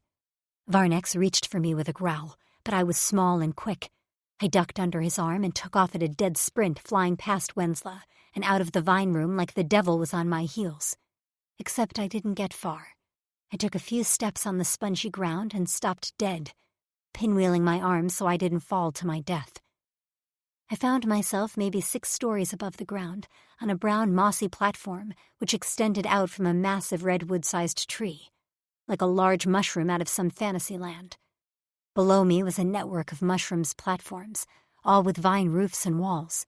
Foggy clouds drifted in and out of the trunks and homes, the humidity dampening my skin. "Xavi!" I called out, panicking. I was trapped here on this stupid fucking mushroom with a massive alien who— "Tab!" The voice was a pained croak from below, but now I knew I hadn't imagined it. At the sound, I caught other Kaluma peeking out of their vine homes, peering up at where my toes curled over the edge, eyes glowing like blue Christmas lights. Varnex roared from inside his tent, no doubt on his way to drag me back inside by my hair. There had to be a way down. Gerla had left, and Varnex had arrived. That was when movement to my left caught my eye. A large vine, thick as my wrist, shook, and when I raced over to it and looked down, I saw Gerla descending on it, sliding down effortlessly as she hopped from platform to platform like a parkour champion. Varnex stomped outside, and I knew I had to make my move. It was now or never. Xavi said I was brave, and I had to believe in myself. I couldn't let him down. I gripped the vine, said a small prayer to Fatas, and slid down like the rope activity in high school gym class. Air rushed by me, blowing my dress up like Marilyn Monroe over a city grate. I was giving everyone here a show, but it didn't matter, as long as this would take me to Xavi. At least I had my underwear back. My hands and inner thighs burned where the rope chafed them. I didn't dare look, knowing I'd left skin and blood behind on the vine as I slid down way too fast. I stuck out a foot to catch a platform to slow my descent. Varnex's shouts followed me as he sought to organize his warriors to subdue one little human female. The vine shook as I rested, and I glanced up to see a Kaluma male on his way down. "Shit," I muttered, and glanced around. It seemed there was a large transportation system here. vines of different lengths and thicknesses used to move from one platform to another. I raced to the opposite side of the platform, ignoring the bronze face that peeked out of the home as I shot past. I grabbed for a different vine, a thinner one, and hopped on that one. I did that a few more times, changing vines and platforms as more warriors began to follow me. It was only a matter of time before they caught me. But I had to get to Xavi first to see with my own eyes he was alive. "Xavi!" I cried again, and that was when I heard his voice again, stronger this time, and closer, but still below me. I leapt from the last platform and hit the ground, actual blessed dirt and not a monster mushroom. I began to run, following the sound of my name as he barked it over and over again on a chant. I didn't take time to look around, but I was aware of groupings of Kaluma males watching me, with a sort of detached curiosity. I found it weird they weren't chasing me, but I was grateful for it. All I focused on was getting to Xavi. If he was alive, then everything would be okay. We'd make it out of here. I knew we would. I searched for a ground-level vine hut, or something, but his voice still sounded off, like I wasn't looking in the right direction. I whirled around, confused, until he spoke again, and I realized he was still below me. I stumbled back, my foot hitting something hard, and I looked down to find a grate in the ground, and between two bars were 3 blue fingers. Relief coursed through me as I dropped to my stomach to peer between the bars. Stuffed in a hole that wasn't large enough for him to lay down, Xavi sat huddled with his knees to his chest. But that wasn't the worst of it. He was beat to shit. Black blood coated the entire side of his face, and his one eye was swollen shut. His beautiful full lips were split, and his one wrist hung at an odd angle, making me think it was broken. "Oh my God," I gasped as I shoved my arm through the bars.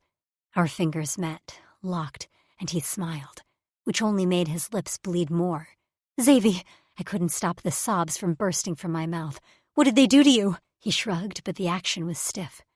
"I've had worse. Are you okay? How did you get here?" Footsteps sounded nearby, and I knew the bastards had found me. Not that they had to look far. "Get away from the prisoner, human!" I turned my glare to Varnex, who stood a few feet away, flanked by 2 massive guards with clubs. Letting go of Xavi's hand, I rose to my feet with balled fists. "What did you do to him? We said we came in peace. Get him out of that fucking hole and get him medical attention." "I think you're mistaken who we are, little thing," he snarled. "You trespassed on our lands, so now he's our prisoner, and you're our property." "Like hell I am," I spat. "And what exactly do you think you're going to do with your new property?" He grinned, and I wanted to sink into that hole with Xavi. "Whatever I want. I've never had a human cunt." Growls and roars rose up from Xavi's hole as he banged on the bars.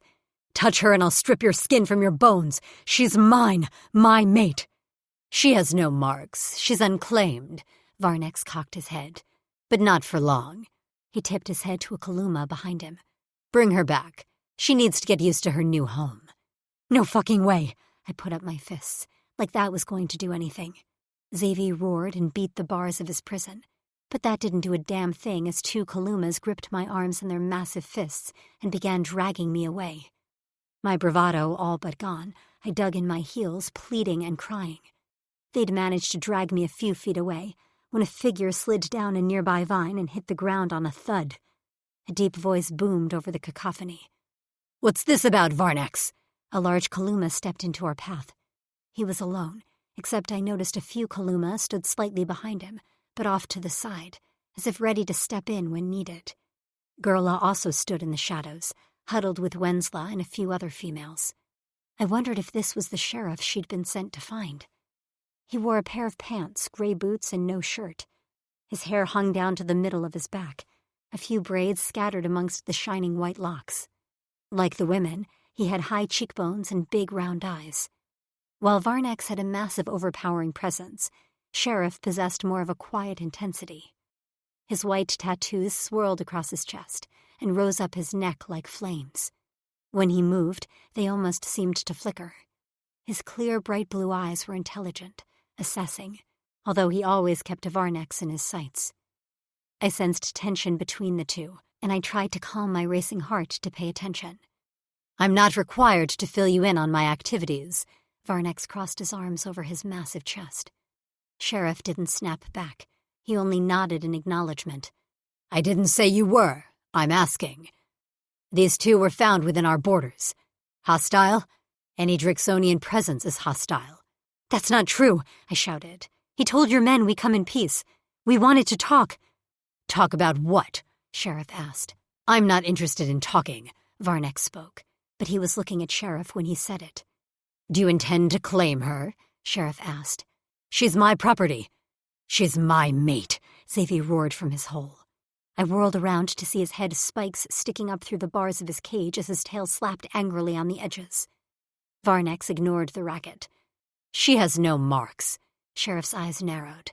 Varnex, if she's mated, you cannot.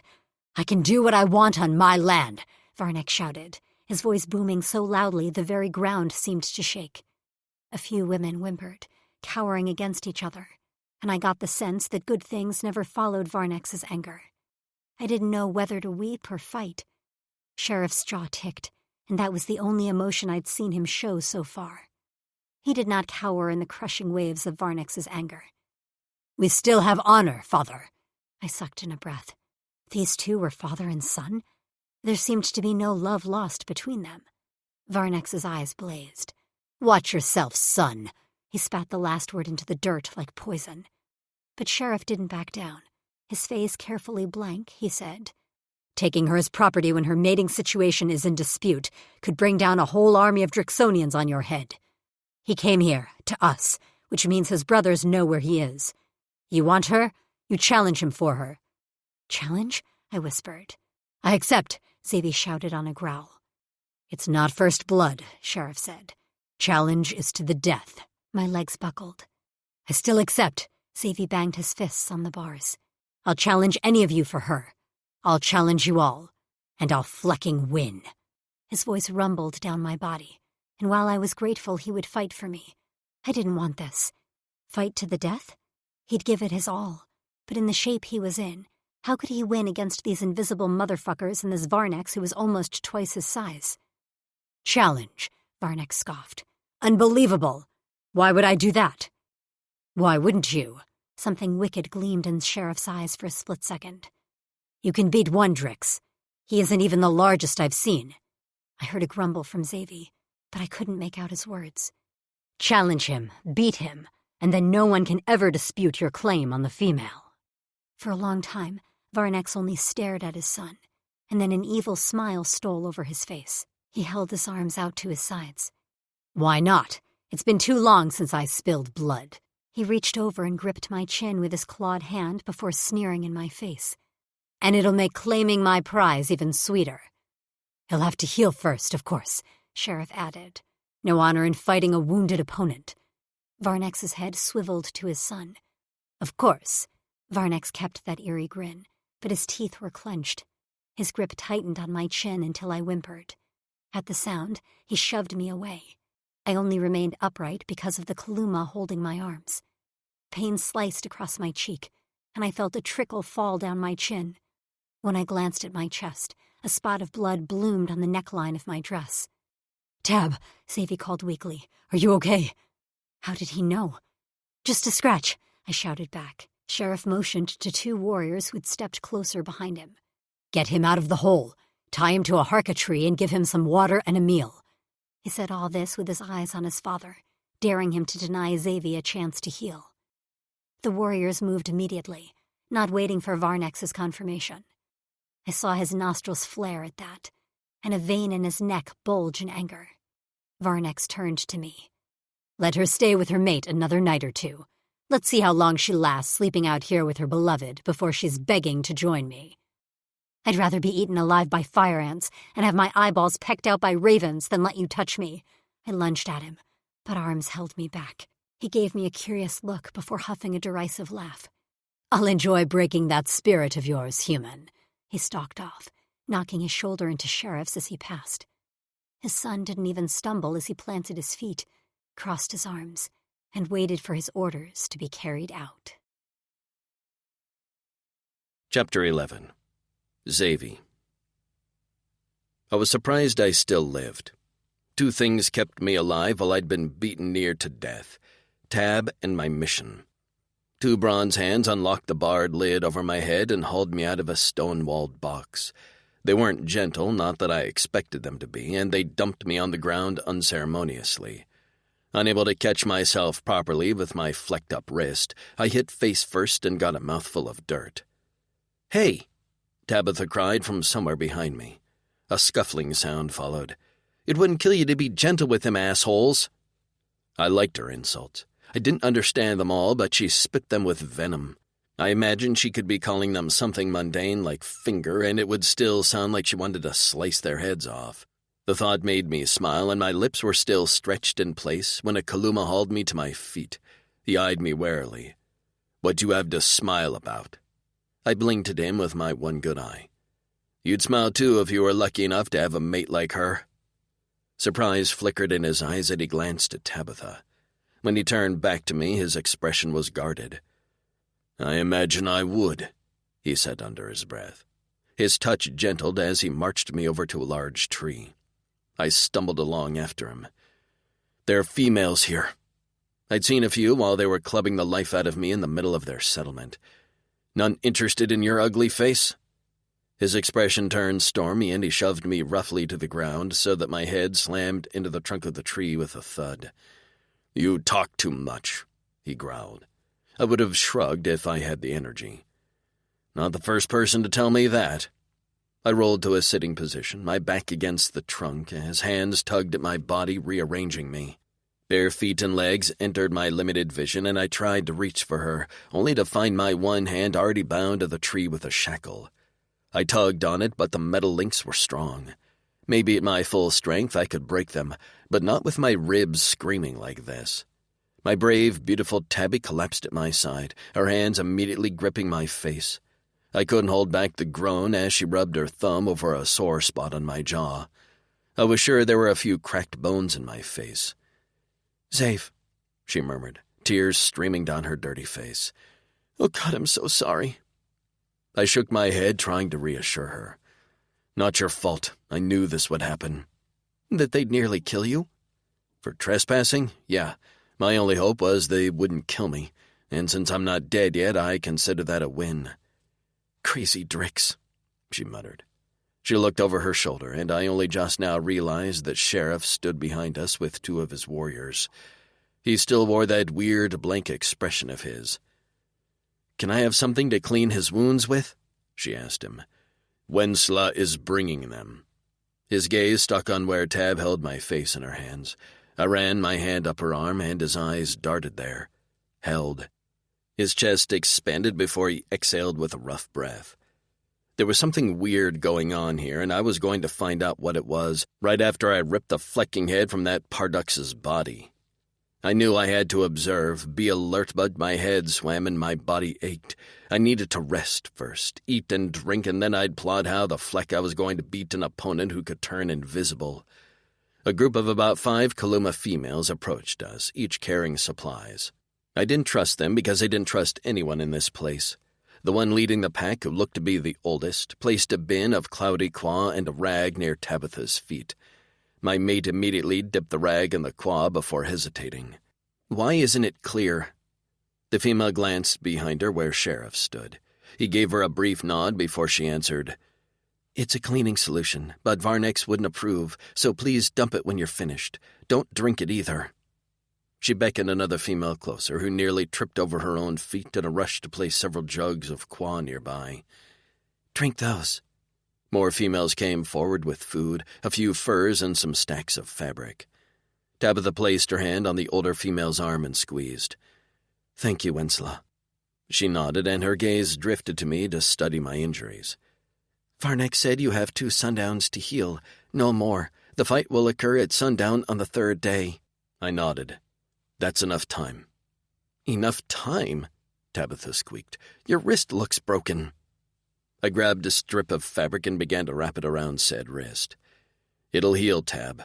"But—" I looked her in the eye, not wanting anyone to know that I would not, in fact, heal in time, but I couldn't let anyone know I'd have weaknesses. "I'll be fine." Her mouth clacked shut and her eyes flared with protest. She didn't speak, though, choosing instead to dip the rag in the treated qua before wiping down my face, starting with the matted blood in my hair. I watched the other females, finding it curious they all wore necklaces in the same pattern of Varnex's chest tattoos. They huddled together in a group, whispering quietly together, but there was no interaction between them and the other Kaluma males. Every male here had varying patterns of tattoos. Why did all the females' necklaces match only Varnex's? For the first time, I was able to get a good look at the settlement.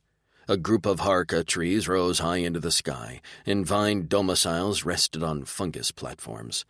I saw a few warriors swinging on vines as they made their way down to the ground. In the distance, I could see a dirty arena where some warriors were training. Nearby was a fenced-off space that looked like a garden for crops. I searched for couples walking around the settlement, anything indicating family units, but I heard no chits squawking and heard no laughter. Nero and Tark had warned me they treated their females differently, but this seemed way off. Tension and anger hung in the air like smoke, so thick I nearly gagged on it. Despair rose up in my gut, sharp like a blade. Even if I managed to best Varnex, how would I be able to convince any Kaluma warriors to help us? Nothing about this place seemed settled. What would entice them to fight for us and this planet? I had one secret I was keeping close to my chest, but I began to wonder if anyone here would care. My gaze settled on Sheriff, who continued to watch Tabitha's ministrations. With one last look at me, he ordered a few of his warriors to remain behind as guards and called to the females to leave us be. Tabitha again thanked her new friend, and as the sun began to dip below the horizon, we found ourselves alone. Well, alone except for 2 guards, but they stood a short distance away. It was pretty clear to everyone I wasn't going to go anywhere. Even if I could break through these chains and run away with Tabitha, I had no doubt they'd find me quickly. For all I knew, there was an invisible Flecker standing right over me. I shivered thinking about it. "Are you okay?" Tab asked immediately. "Cold?" "I'm fine." I tried to smile at her, but found only about half of my face worked. The other half was swollen, tight, and hot. "You're absolutely not fine," she muttered. "How did we get here?" "I don't know. They swung that club at you and hit you so hard I thought you were dead. Then they hit me and I passed out. I woke up in what I think is Varnex's bedroom." She shuddered. "That guy gives me the creeps. I ran out as soon as I saw a chance to find you." I peered up. "From up there?" She held up her hands and I cursed at the state of her palms. "Tab." I slid down. I wasn't thinking about how bad it would hurt and how I would most likely die if I fell. I just had to get to you. I imagined her small body careening down those vines, scared out of her mind as she called my name. My brave, bold Tabby. "Don't put yourself in harm's way like that again. Not for me, not for anyone." She was silent for a moment. "I don't think I can promise you that." I huffed. "Promise me you'll at least think about it." "Okay, I can do that," she conceded. My eyes drifted to that hole I thought I'd die in. I woke on the ground. They clubbed me until I coughed up blood and then tossed me inside that hole. Tears dripped from her eyes and she wiped them away on a sniff. "I hate them for that. All of them." I had a few hunches that all of them weren't so bad. I needed time to figure it out. I might be healing, but I was going to be busy for the next 3 rotations. "I need you to do me a favor, Tab." "Anything," she answered immediately. "Come here close." I tugged on her arm, and she placed her face next to mine, our temples touching. "I need you to make friends with the females. Talk to them, figure out what's going on here. Something is off." "I thought so too," she whispered. "The vibe is all kinds of wrong." "Vibe?" She pressed on my thigh as she turned her head until her lips were right along the shell of my ear. "The atmosphere, the feelings, it's so tense." "See what you can find out. You're charming and they seem to like you already. Can you do that?" She pulled back with a wicked smile as she dunked the blood-soaked rag in the qua and wrung it out. Her eyes held a determined glint. "Absolutely. I'm great at getting the goss." "I don't know what goss is." She laughed, a short tinkling sound which had both Kalumas craning their necks to get a look at her. When I glared, they turned away once again. Despite her bravery, I could feel tremors in her hands as she touched me, and she nibbled her lip, blinking rapidly as she came across the full extent of my injuries. She met my eyes with fear. "Safe," she whispered. "What are we going to do?" 3 days and 1 day at a time. I cut her off, not wanting her to work herself up further. "And we use our time wisely. Everyone has weaknesses. We'll find Varnex's and then we'll find everyone else's, okay?" "What's yours?" "You, Tab," I said. "It's you, and they already know that. What they don't know is that you're also my greatest strength." Her face crumpled and she planted her face into my chest as her shoulders shook. With tears or laughter, I wasn't sure. When she lifted her head again, it seemed it was a mixture of both as she wiped at her cheeks with a smile. "You always say the best things." "Of course I do. Why do you think they sent me?" She rolled her eyes and continued wiping me down. When she felt I was as clean as possible, my attention turned to her injuries. With my one good hand, I wiped her palms clean and wrapped them with some spare fabric. After I pressed a kiss to each of her wrists, we ate. I could barely lift my arms, so she fed me, breaking off small hunks of the moldy bread. I could only eat that plus some flavorless mush in a bowl because all my teeth hurt. I prodded a few, wincing when they felt loose. I hadn't lied. Normally, I could heal well after one night's sleep, but these injuries were serious.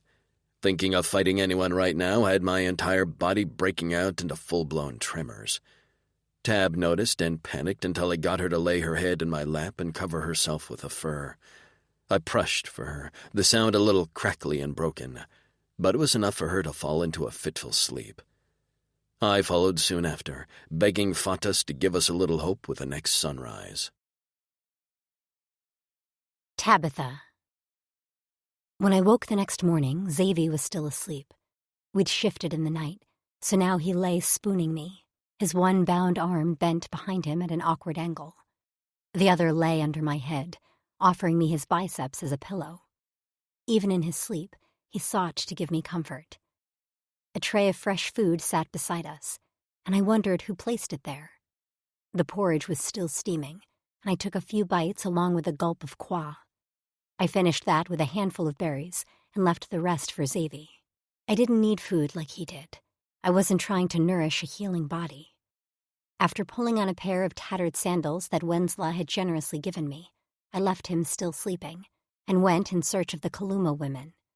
Xavier had given me a job today, and I was going to get an early start.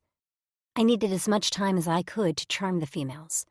The 2 guards, different warriors than from the night before, stopped me before I could get far. "Sheriff said you're to stay here," said one with the sides of his head shaved and the top braided down his back like a Viking. "Oh," I said, playing dumb. "I didn't know that. I really need to see Wensla. If you can just point me in her direction." "I'll go get her for you." The warrior made to leave, and I knew I had to stop him. I wanted to observe the women in the settlement, not talk to Wensla here where these guards would be listening. "No, please, just let me know where she is. See, I'm having this female problem." I fluttered my hand near my crotch. "And I could really use her help. But it's kind of an emergency." His eyes went wide, his face paled, and his hand shot out with his clawed finger pointing to a small path. "Down that way, not far. Clothing washing time." I grinned. Ah, males, so easy. Mention a female problem and they immediately wanted nothing to do with you. With a small bow, I tinkled my fingers in a wave. "I'm so grateful. Thank you." I took off down the path before he could change his mind. As he'd said, I didn't have to go far. The sound of rushing qua reached me first, followed by soft female voices. I picked my way over roots and rocks until I reached a small bank. There, knee-deep in qua, stood about a dozen Kaluma females washing long swatches of fabric. Their long skirts were gathered between their legs and tucked up into their belts. Gerla caught sight of me first and gasped. Wensla's head went up and she immediately dumped her washing in another female's hands as she waded toward me on the shore. "Human!" Her eyes darted around, as if searching for my guards. "What are you doing here?" "I came alone. No worries.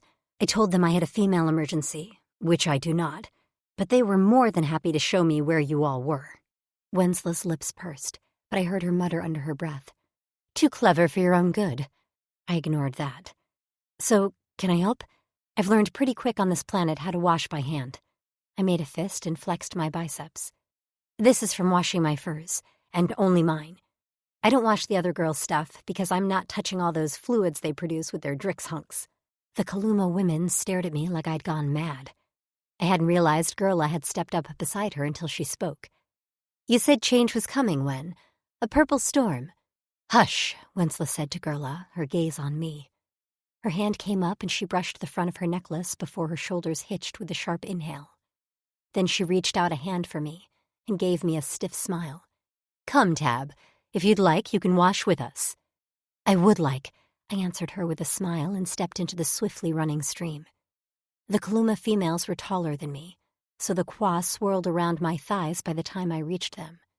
Wensla showed me how they washed, and I paid close attention. Some of the fabric seemed a bit threadbare, and now that I was able to get a closer look at the women's clothes, many were mended.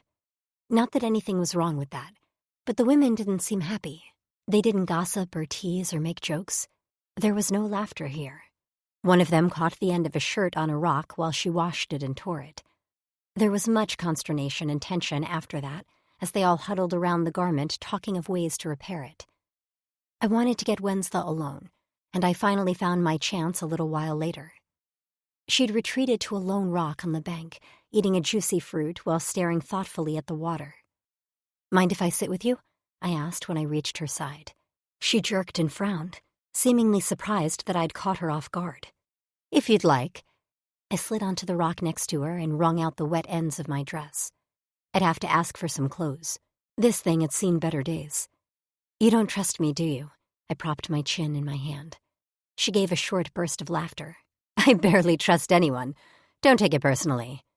We could get to know each other. Human, in 3 rotations you will either be dead or in Varnix's furs. There's no point in spending my time making friends, only for me to have to watch your body burn later. I sucked in breath and tried to resist my desire to scratch her eyes out. Or my mate will win. This time when she laughed, the sound was bitter and sent a sharp stab of icy fear into my veins. He will not win. Varnex will find a way to defeat him. Her expression turned pensive. And I'll tell you now, I'm sorry for that. He seems like a good male. And you together, her cheeks darkened and she ducked her head. I see the bond you have. But you haven't seen Xavi fight. You don't know. I know. She leaned closer, so that I could see every line in her face and the faint scar etched into her cheek. That what Varnex wants, he gets. He wants you, a fertile human, and he will get you. She yanked her head back, clenching her teeth as if she said more than she wanted. I'm sorry, Tabitha. She stood up and I reached for her, my hand grabbing on her skirt. Then help me. Help us. I can see there's something very wrong here. She yanked her skirt out of my grip and turned on me with a hiss. You have no idea what's going on here. You're right, I don't. But you could tell me. I was full on pleading now, because this conversation was going all wrong, and I felt like I'd made some irreparable damage to our tentative friendship. Help us, Wensla, and we'll help you. For a moment, Wensla's gaze drifted to Gerla, who had let a small winged insect land on her fingers. She smiled at it as it fluttered away. For a long time, Wensla didn't move or speak, until finally she turned to me with a defeated downward curve to her mouth. She said in a soft voice, I'll think about it, before striking out into the stream in Gerla's direction. I smiled into my lap. That could have gone better, but it could have gone a hell of a lot worse, too. As I trudged behind the women on the return path to camp, shouting reached my ears, and the unmistakable rumble of Xavi's angry shout. I should have known better than to trust you Fleckers. Now where is Tabitha? He roared up from ahead. Oh shit, I murmured, and squeezed myself between the women ahead of me before taking off at a run. My sandals slapped the dirt as I called out. I'm here, Xav. I'm fine. I had a fleeting thought that these Kaluma were probably tired of us calling for each other when I burst out at the end of the path to see Xavi standing beside the harka tree, his one arm still tied to the trunk, while he stood feet braced apart, machetes out. They rose out of his mohawk like thorns hiding in a rosebush. Before him stood 2 guards, including the one I'd tricked. His head whipped toward me, where he glared like I'd betrayed him. I gave him a nervous laugh right before Xavi whirled in the dirt to face me. His eyes went wide, and his machetes fell back under his scales just as I flew myself at him, wrapping my arms around his waist. I'm fine. I was just spending time with the women. His mouth dropping onto the top of my head, where he placed a kiss as his free hand clutched at my waist. I was terrified, he murmured. I woke up and you were gone. I closed my eyes as guilt twisted my gut. I'm sorry. I know you need rest, so I didn't want to wake you. He lifted my head off his chest with a gentle hand on my cheek. His thumb swiped the skin under my eye and gave me a soft smile. It's okay. You're safe, and that's all that matters. I smiled at him and raised up on my tiptoes to give him a kiss. He moaned, and I was about to lose myself in it when a feminine voice behind us made a choked sound. I turned to find all the women staring at us. I didn't let go of Xavi. I never minded public displays of affection, and I was going to take every chance I could get to touch him. Happy now, Drix? Hissed one of the guards. Flecking peachy, he shot back, and I had to clap a hand over my mouth to stop from laughing. He'd picked up our English Earth slang more so than any of the other Drixonian warriors. I imagined he got peachy from Naomi. The guards ignored him and turned back around to take up their posts. Wensla was whispering to the women, encouraging them away from us. I watched them go, wondering when I'd get a chance to talk to Wensla again, when she broke away from the back of the group and hurried toward me. After glancing at the guards, she handed me a bundle of fabric. Here's some clean coverings for you. Her gaze scanned my dress. We can wash what you're wearing tomorrow. My dress was gritty and disgusting. I'd love that. Thank you. She met my eyes squarely, and I swore I saw a modicum of respect there. I'll come get you at high sun to help with the evening meal. I nodded dumbly, surprised at her invitation. Xavi's arm, still wrapped around my waist, went tight. She gave me a small smile and then walked away briskly, head down. I turned to Xavi and gave him a beaming grin. I think I made a friend. He pressed his lips to my forehead. Of course you did. No one can resist you. Chapter 12. Xavi.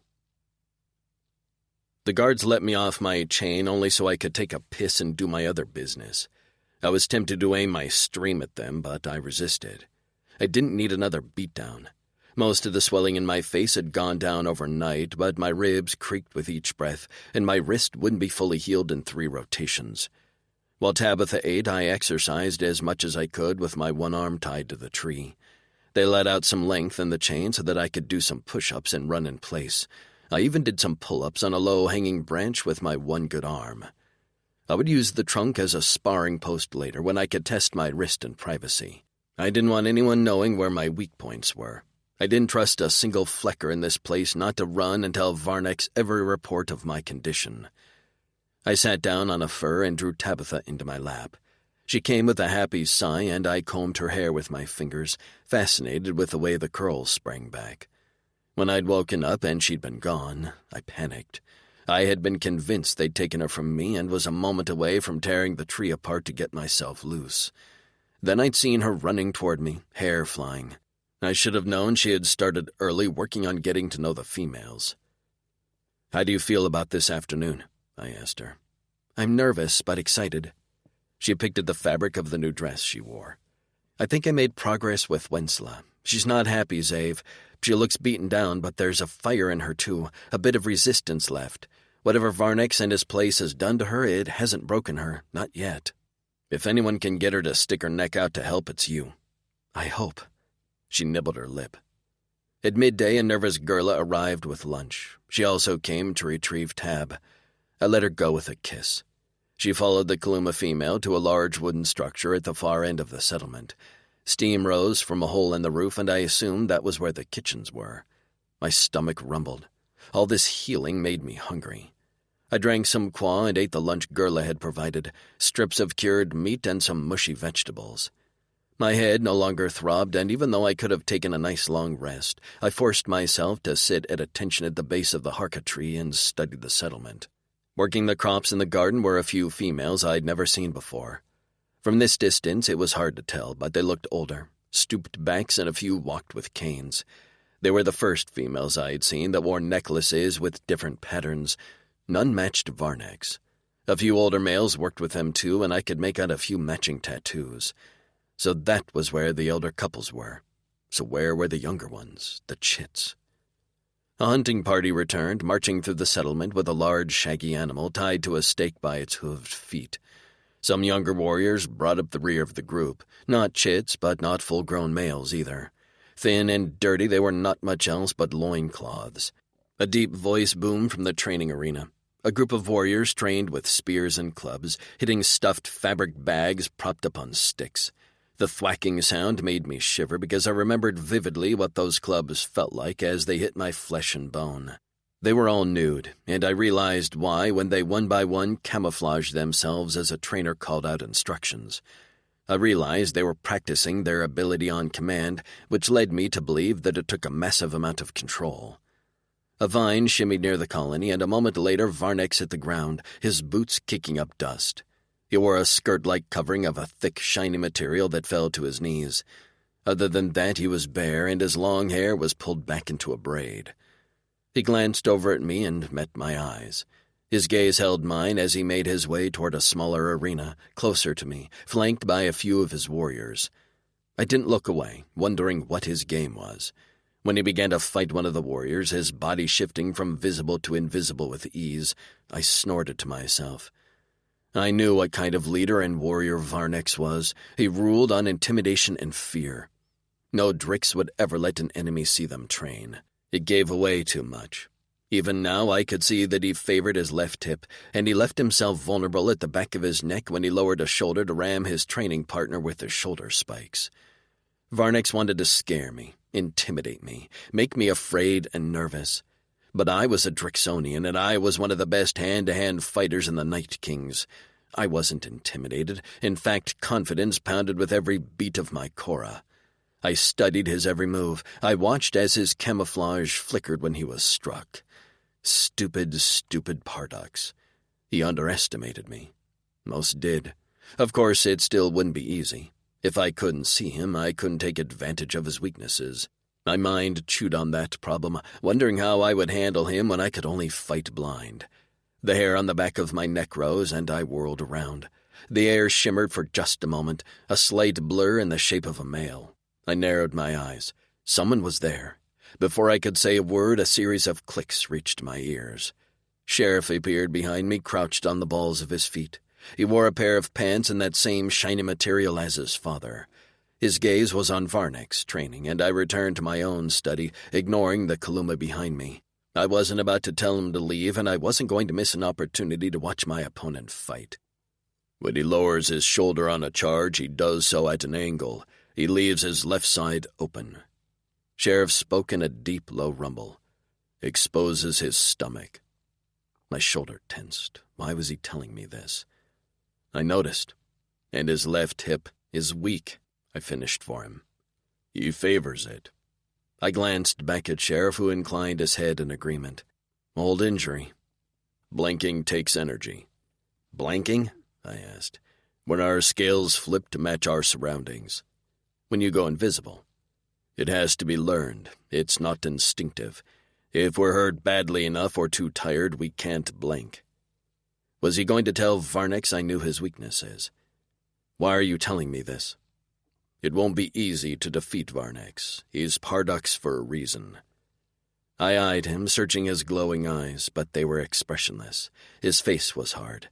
I'd never met another being who hid his thoughts and emotions so well. Not even Gar. Do you want me to defeat your father? He was quiet for a long time. We listened to Varnex grunt and taunt his training partners. The warrior was strong, massive, and quick. This wouldn't be an easy fight, not even if I knew his every move before he made it. Finally, Sheriff answered my question in a soft voice. I'm not sure. I turned around, but he was gone. Not even a blur remained. When I caught sight of him again, he had reappeared on the opposite side of the settlement. I was eager for Tabitha to get back. Maybe she had better luck with the females, because I sensed Sheriff was going to be my biggest battle, and it would be all mental. Tabitha. The kitchens were housed in a large wooden structure with several slatted vents in the roof. A row of fire pits lined the wall, and bowls and kitchen utensils were stacked on a table along another wall. A large table took up much of the center of the room, and on top sat hunks of raw meat. Out back, I'd seen a few warriors carrying a fresh kill, and they had cut it open and hung it up to let the blood drain. Normally, that would have made me gag, but I'd been on this planet for a few months now. I was used to game being prepared. Wensla rattled off orders, although she wasn't a drill sergeant, and she didn't seem to get off on ordering the other women around. She was efficient, and the women scurried to follow her orders. She motioned to me to follow her, and I found myself standing at a narrow table piled with a light orange root-like vegetable. The smell reminded me of a sweet potato. "These tubers must be peeled and chopped for the evening stew," Wensla explained.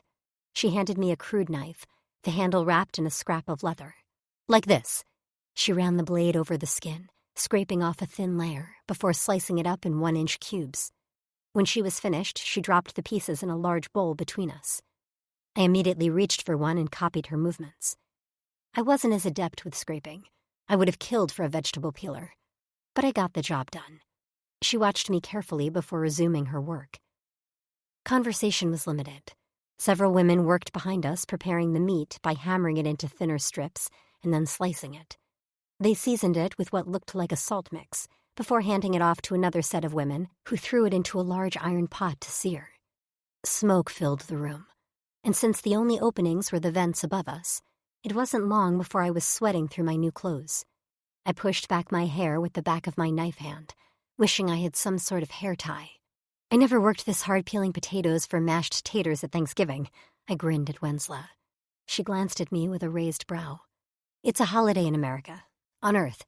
We peel and chop a potato, which looks a lot like this, boil it, and then mash it with butter and milk." My mouth watered. I could so go for my grandmother's mashed potatoes right now, and her twice-baked, really any potato. That woman knows her spuds. The familiar hole in my gut from missing my family gnawed at me, but I pushed it aside. Now was not the time for melancholy. "We mash the tubers sometimes," Wensla said, "but Varnex prefers stew. It stretches the crop." I nodded. "Right, that makes sense. So does he decide everything around here?" Her hand stuttered and her knife slipped on the skin of tuber. The tip sank into her palm, and immediately dark blue-black blood welled at the tip. "Oh my God!" I lifted the skirt of my dress to press on her wound. "Are you okay?"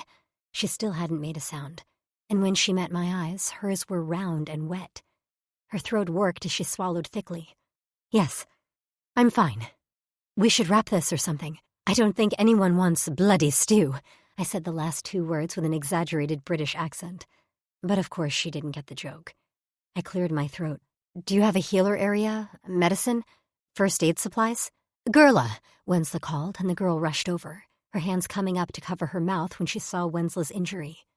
The cut was deep, and she'd already soaked the hem of my dress. "Please finish the tubers with Yupply." "What happened?" she asked, her fingers on Wensla's arm. "My hand just slipped." She gave Gerla a reassuring smile. "Don't worry." Gerla didn't look convinced, but she called over Yupply and attacked the tubers. Wensla gestured to the door. "We'll head to the healer's hut. It's nearby." My dress was still covering her wound, my hands pressing on top, so we moved in tandem, a bit like our legs were tied in a 3-legged race. When we walked out the door, I glanced across the settlement to Xavi. I couldn't see him well, but he sat with his knees bent, eyes staring off to the side. I looked in that direction to see Varnex training with a few warriors, grunts and thuds echoing down the path. Wensla and I walked farther down a narrow path before ducking inside a small hut, which only contained a bench, a dirty leaf-covered bed, and a table of supplies. Wensla's arms shook as she tugged her hand from my grip and began to wipe it clean. "Is there a healer here to help?" I asked. "She passed," was all Wensla said. "I'm sorry if I distracted you," I said, unsure what to do. I stared at the blood stains on my dress as I sank down on the edge of the bench. "You didn't," she said. "Well, you did, but it's not your fault." I waited her out as she slathered some goop on her cut, and then hauled a long strip of fabric from a bin before methodically wrapping her palm, crossing over her wrist and between her index finger and thumb. When she finished, she flexed her hand and then leaned on the table with both hands, dropping her head between her shoulders. She took a few deep breaths before she spoke again. "You bring change. I don't know what change yet and if the change is good, but you have brought it down on our heads." I opened my mouth, but then shut it again. "I don't understand." She turned and leaned back against the table. Some Kaluma females have forecasting abilities. Mine is still developing, and I didn't have my vision about you until after we met. What was your vision? Her knuckles turned white where she gripped the table at her hips. A blue and purple storm, sharp as knives, sweeps through our home. I don't know what you leave in the wake. All I know is that everything changes. Good or bad changes. Her breath hitched. I don't know. It's why I didn't want to speak to you. I didn't want to trust you. But now I wonder, she shook her head. I don't want to bring any bad changes to you, Wensla. Neither does Xavi. Her eyes drifted off. I believe you. I had to stop myself from jerking with shock. You do? She nodded. I do. How you and Xavi are together. It's not an act. You're mates. I believe that with my every breath. You remind me of the way my parents were. Her past tense made me question. Are they still alive? She shook her head. No, and I don't think anyone in this settlement has seen a coupling like that for a long time. I rose to stand next to her and gathered her injured hand in mine. Tell me what's going on here, Wen. Please. She was silent for a while, her breathing rapid as if she sought to summon courage out of the air. Varnex wasn't always bad, she whispered. He was a good Pardux, strong and smart, for many generations.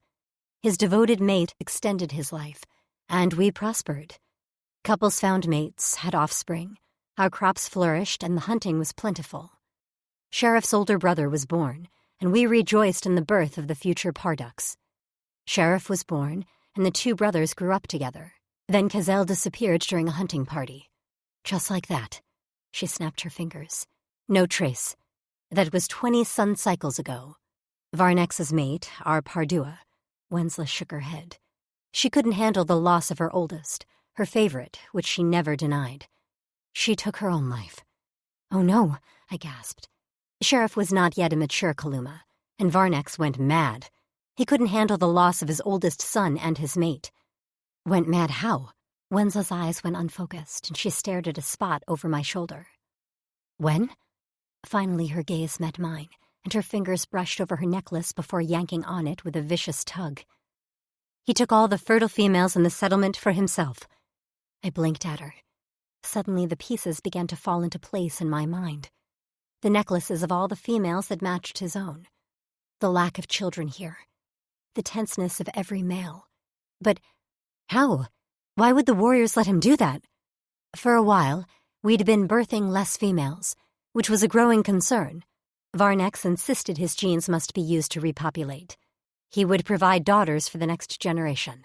A shudder went through her body as her eyes squeezed shut. He told them once he impregnated us, he'd set us free to mate. When she met my gaze again, her expression was desolate. It's been over 10 cycles. He hasn't impregnated any of us yet.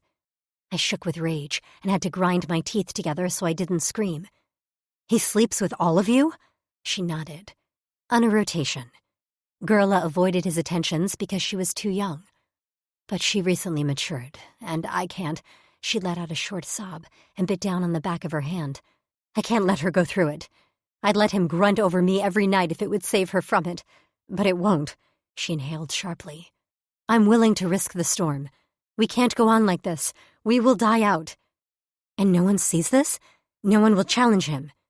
He still has the loyalty of the majority of warriors. Sheriff is... She clamped her mouth shut and shook her head. Sheriff is what? I can't. Tell me, when? Tell me. She panted short breaths. Sheriff is quietly gathering his own faction, but he cannot challenge Varnex. That's not done. If he kills Varnex without support, he will not be honored as the next Pardux. It will be chaos and infighting. But if Xavi beats Varnex? For the first time, a light of hope shone through a small crack in the lines of her face. If Xavi beats Varnex, Sheriff will be our next Pardux. Will he do what Varnex has done? She shook her head. He's a good male, fair. He hates his father, but he's also smart. He can't be too impulsive, or we will all lose everything. Help us, Wen, I said. Help us defeat Varnex. I promise you that we don't mean you harm. Wen's jaw tensed, and then she nodded her head with a glint of determination in her eye. I have some ideas. Chapter 13. Xavi. I barely tasted the evening meal of stew. Tabitha and I sat as far away from the guards as we dared. She repeated her conversation with Wensla in whispers, although sometimes her voice rose as she grew angry, and I had to shush her. Shoveling the food in my mouth, I listened intently. The Kaluma were unraveling at the hands of their mad Pardux. Sheriff was still a variable. I couldn't determine how he'd react if I killed his father. Would he thank me, or would he kill me in turn? Wensla said he'll fight dirty, Tabitha was saying. I grunted as I scraped my bowl for the last bits of stew. I'd figured that. She said she will try to move herself into his, rotation for the night before the fight. She can try to drug him. Not much, just enough to make him woozy. That's risky, Tab. She's desperate, and so are we. I've been watching him. I can beat him, Tabitha. I know I can. With your injuries? I only need to tire him out and land a hit, make him bleed. If I can drain his energy, he won't be able to blink. He is a big target. I won't miss him if I can see him. It's not that I don't believe you, Xavi, but I know. One wrong move and I'm dead and you're wearing his collar. Her eyes went round and began to fill. Fleck, I'm sorry. I drew her against my chest. Don't even say that. Her little fist smacked my arm. I told her about how Sheriff spoke to me earlier in the day, and her expression grew hopeful. He has to want you to win, right? I'm sure he's conflicted. No matter what, Varnex is still his father. And if what Wensla said is true, he was once a respected Pardux. She fell silent after that, and I pulled a fur over her as we watched the sun drop below the horizon, sending the settlement into darkness. At this time of day, the place was almost beautiful, as the flickering torches from inside the vine homes made them glow from within. Tabitha mumbled that they seemed like fairy lights to her. I didn't know what those were, but she had a small smile on her face as she said it. I'm proud of you, Tab. I rubbed my palm up and down her back. You worked hard to gain Wensla's trust, and that could be the difference between us living or dying. She didn't answer, only squeezed my waist as she embraced me. The guards still stood sentry, but they didn't linger close to us. I began to wonder if they were meant to keep us in place, or if they were meant to guard us from Varnex seeking to end us prematurely. Sheriff was the only one who scheduled the shifts. In fact, he was the one who seemed to be operating the whole settlement, while Varnex only deigned to descend from his harem house to train. He didn't eat at the tables around the kitchens either. The females delivered his food to him. I would relish watching him bleed. I tried to imagine Daz turning mad and taking all the females for himself. I couldn't even fathom it. The betrayal some of the warriors must have felt. Wensla had said most fell in line because Varnex had made them promises. But I couldn't think of a promise Daz could make any of us in order to go along with that crazy self-centered plan. Varnex thought only his seed should be the basis for the next generation of Kaluma. Shameful.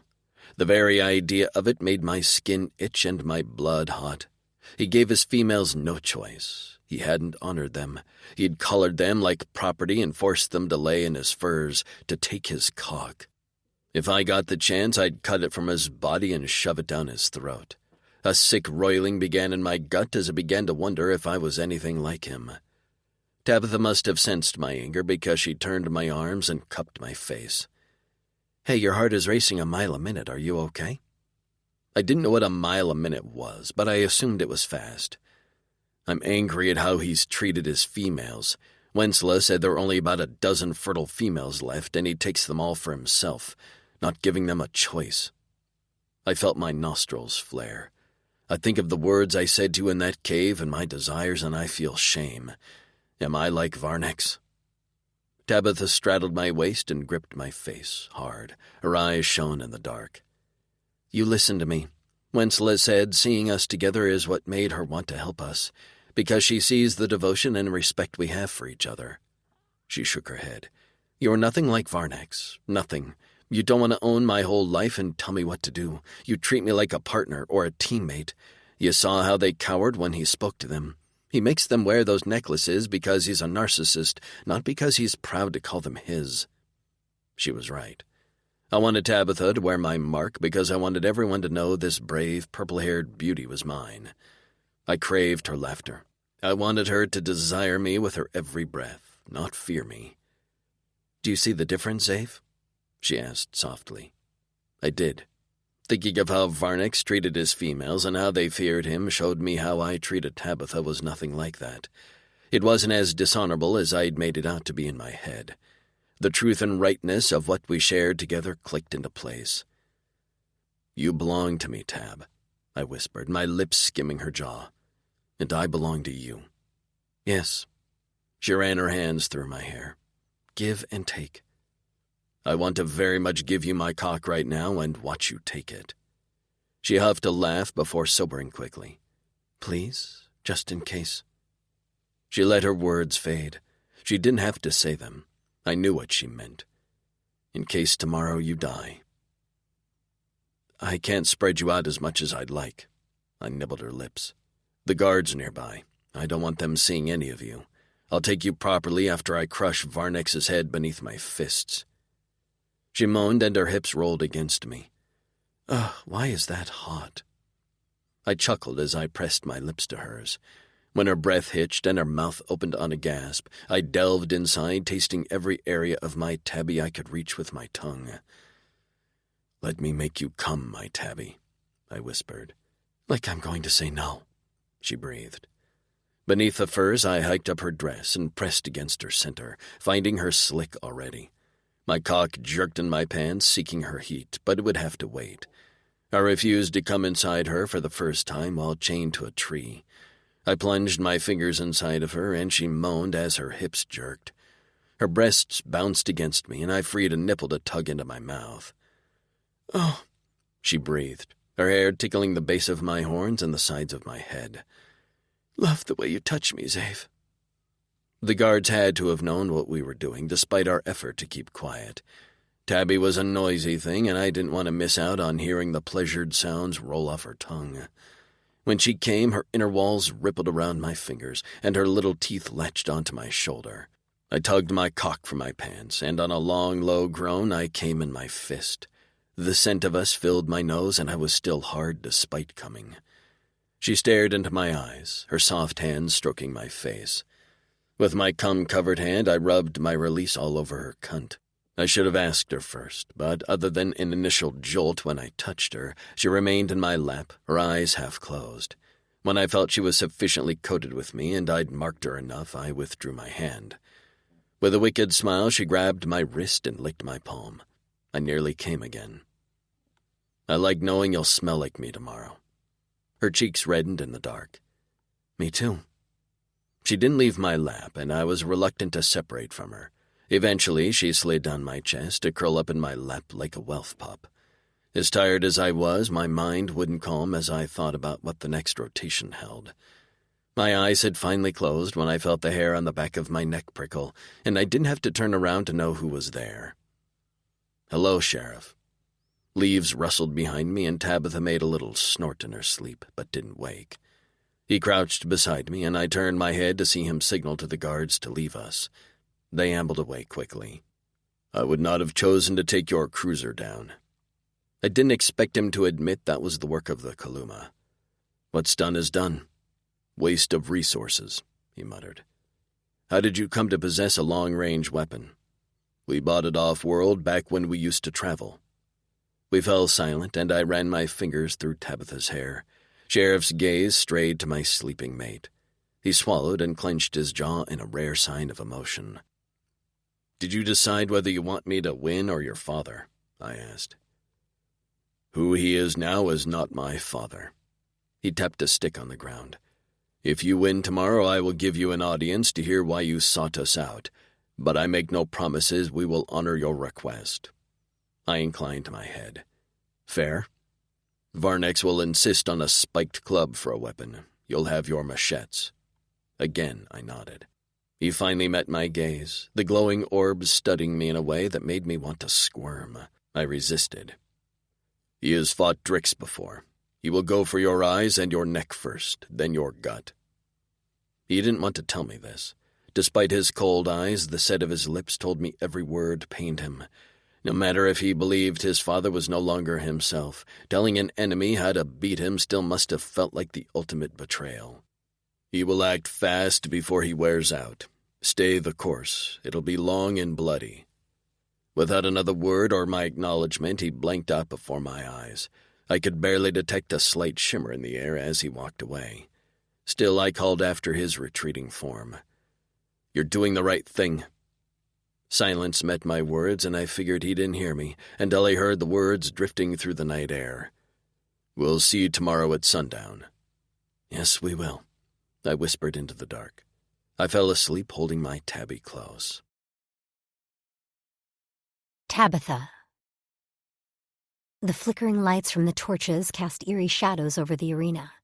The mood was electric as dozens of warriors lined the fence, some sitting on top while others perched in tree branches from above. It felt like something out of a Mad Max movie, the Mel Gibson versions. I stood next to Xavier along one edge of the rectangular fence as we awaited the arrival of his opponent. If the arena had been a football field, then Sheriff would have stood outside the fence at the 50-yard line. And I found that quite interesting, as if he wanted to appear neutral. Xavier had told me about his visit the night before, and my heart went out to him.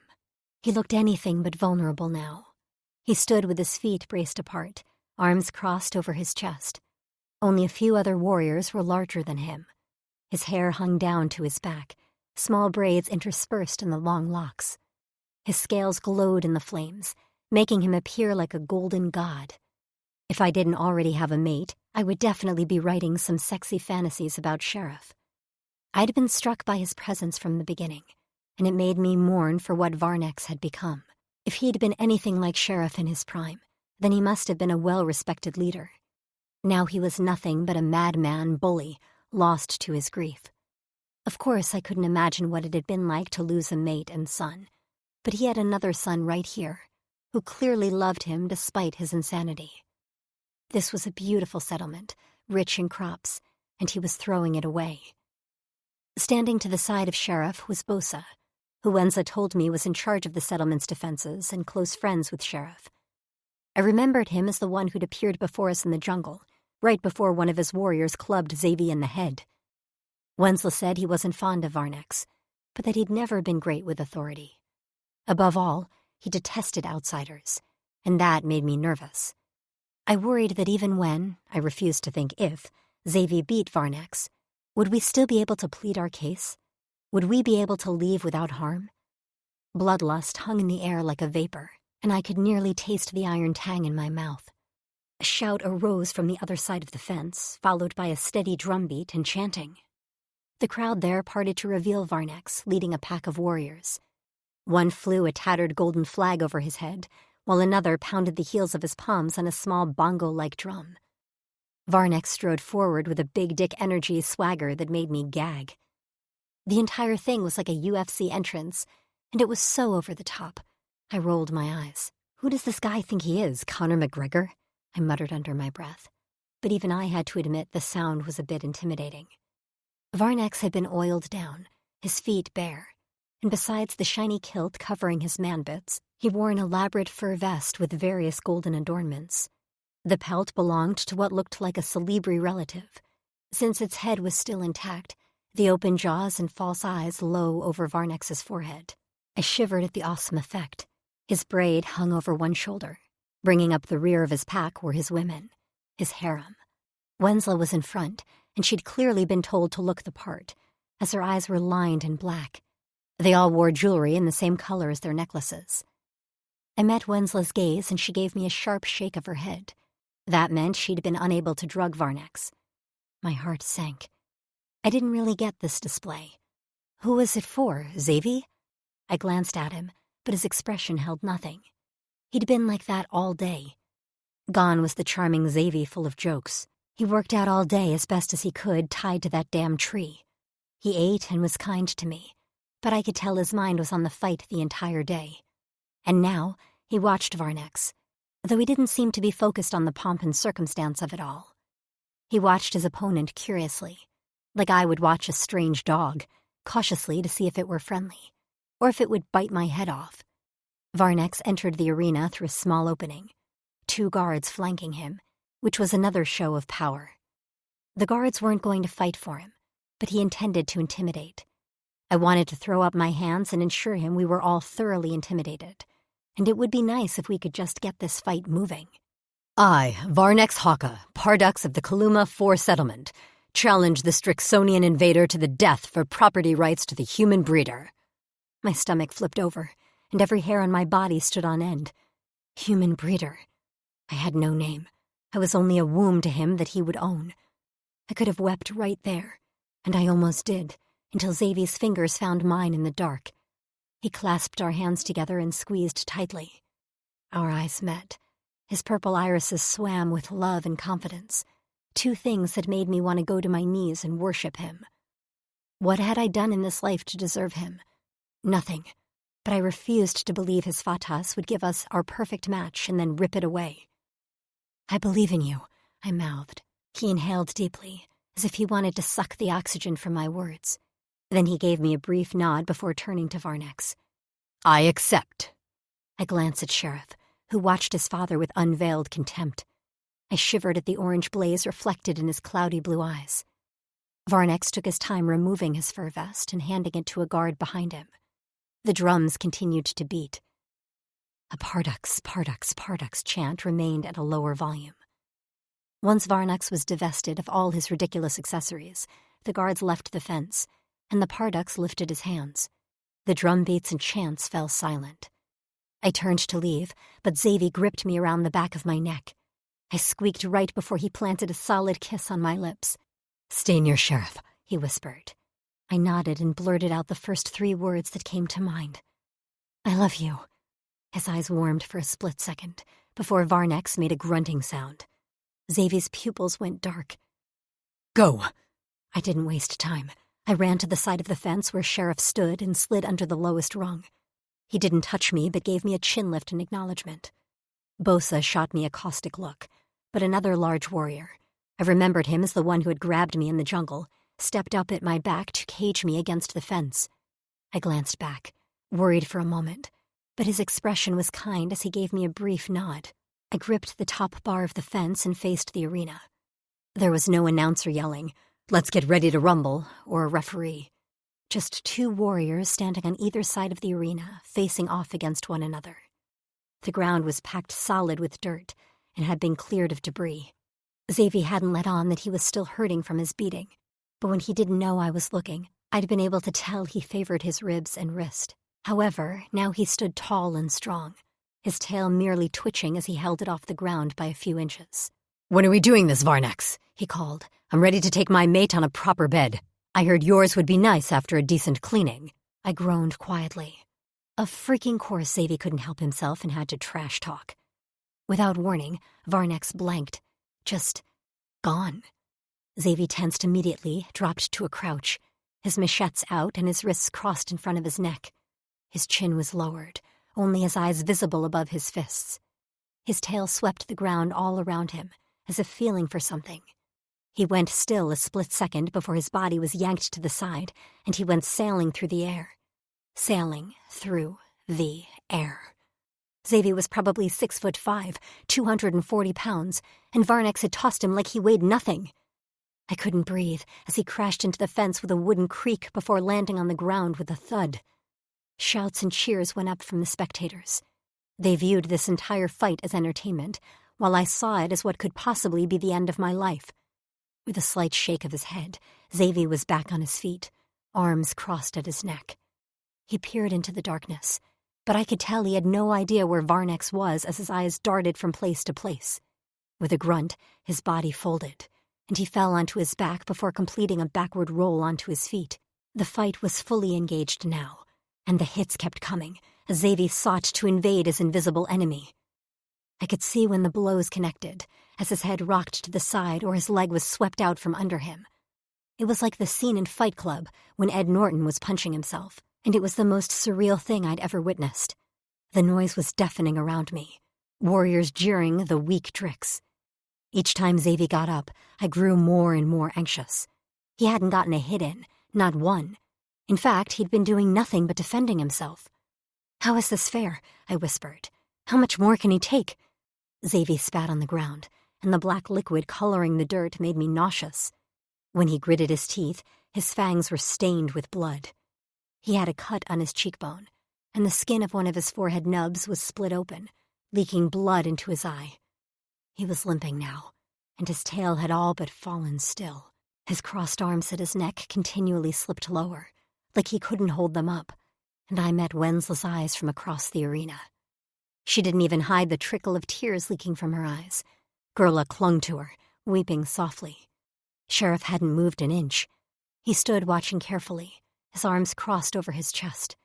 Bosa spoke to him in low tones while throwing me glares, but I ignored them. I wouldn't let Xavi be out there alone. "Come on, Xav," I shouted. "Focus, you can do this." If he heard me, he didn't acknowledge it. And that was when his head rocked back violently, and he crashed to the ground on his back. "Xavi!" I screamed as dread creeped down my spine to swirl in my gut like acid. He didn't move. Chapter 14. Xavi. I hated losing.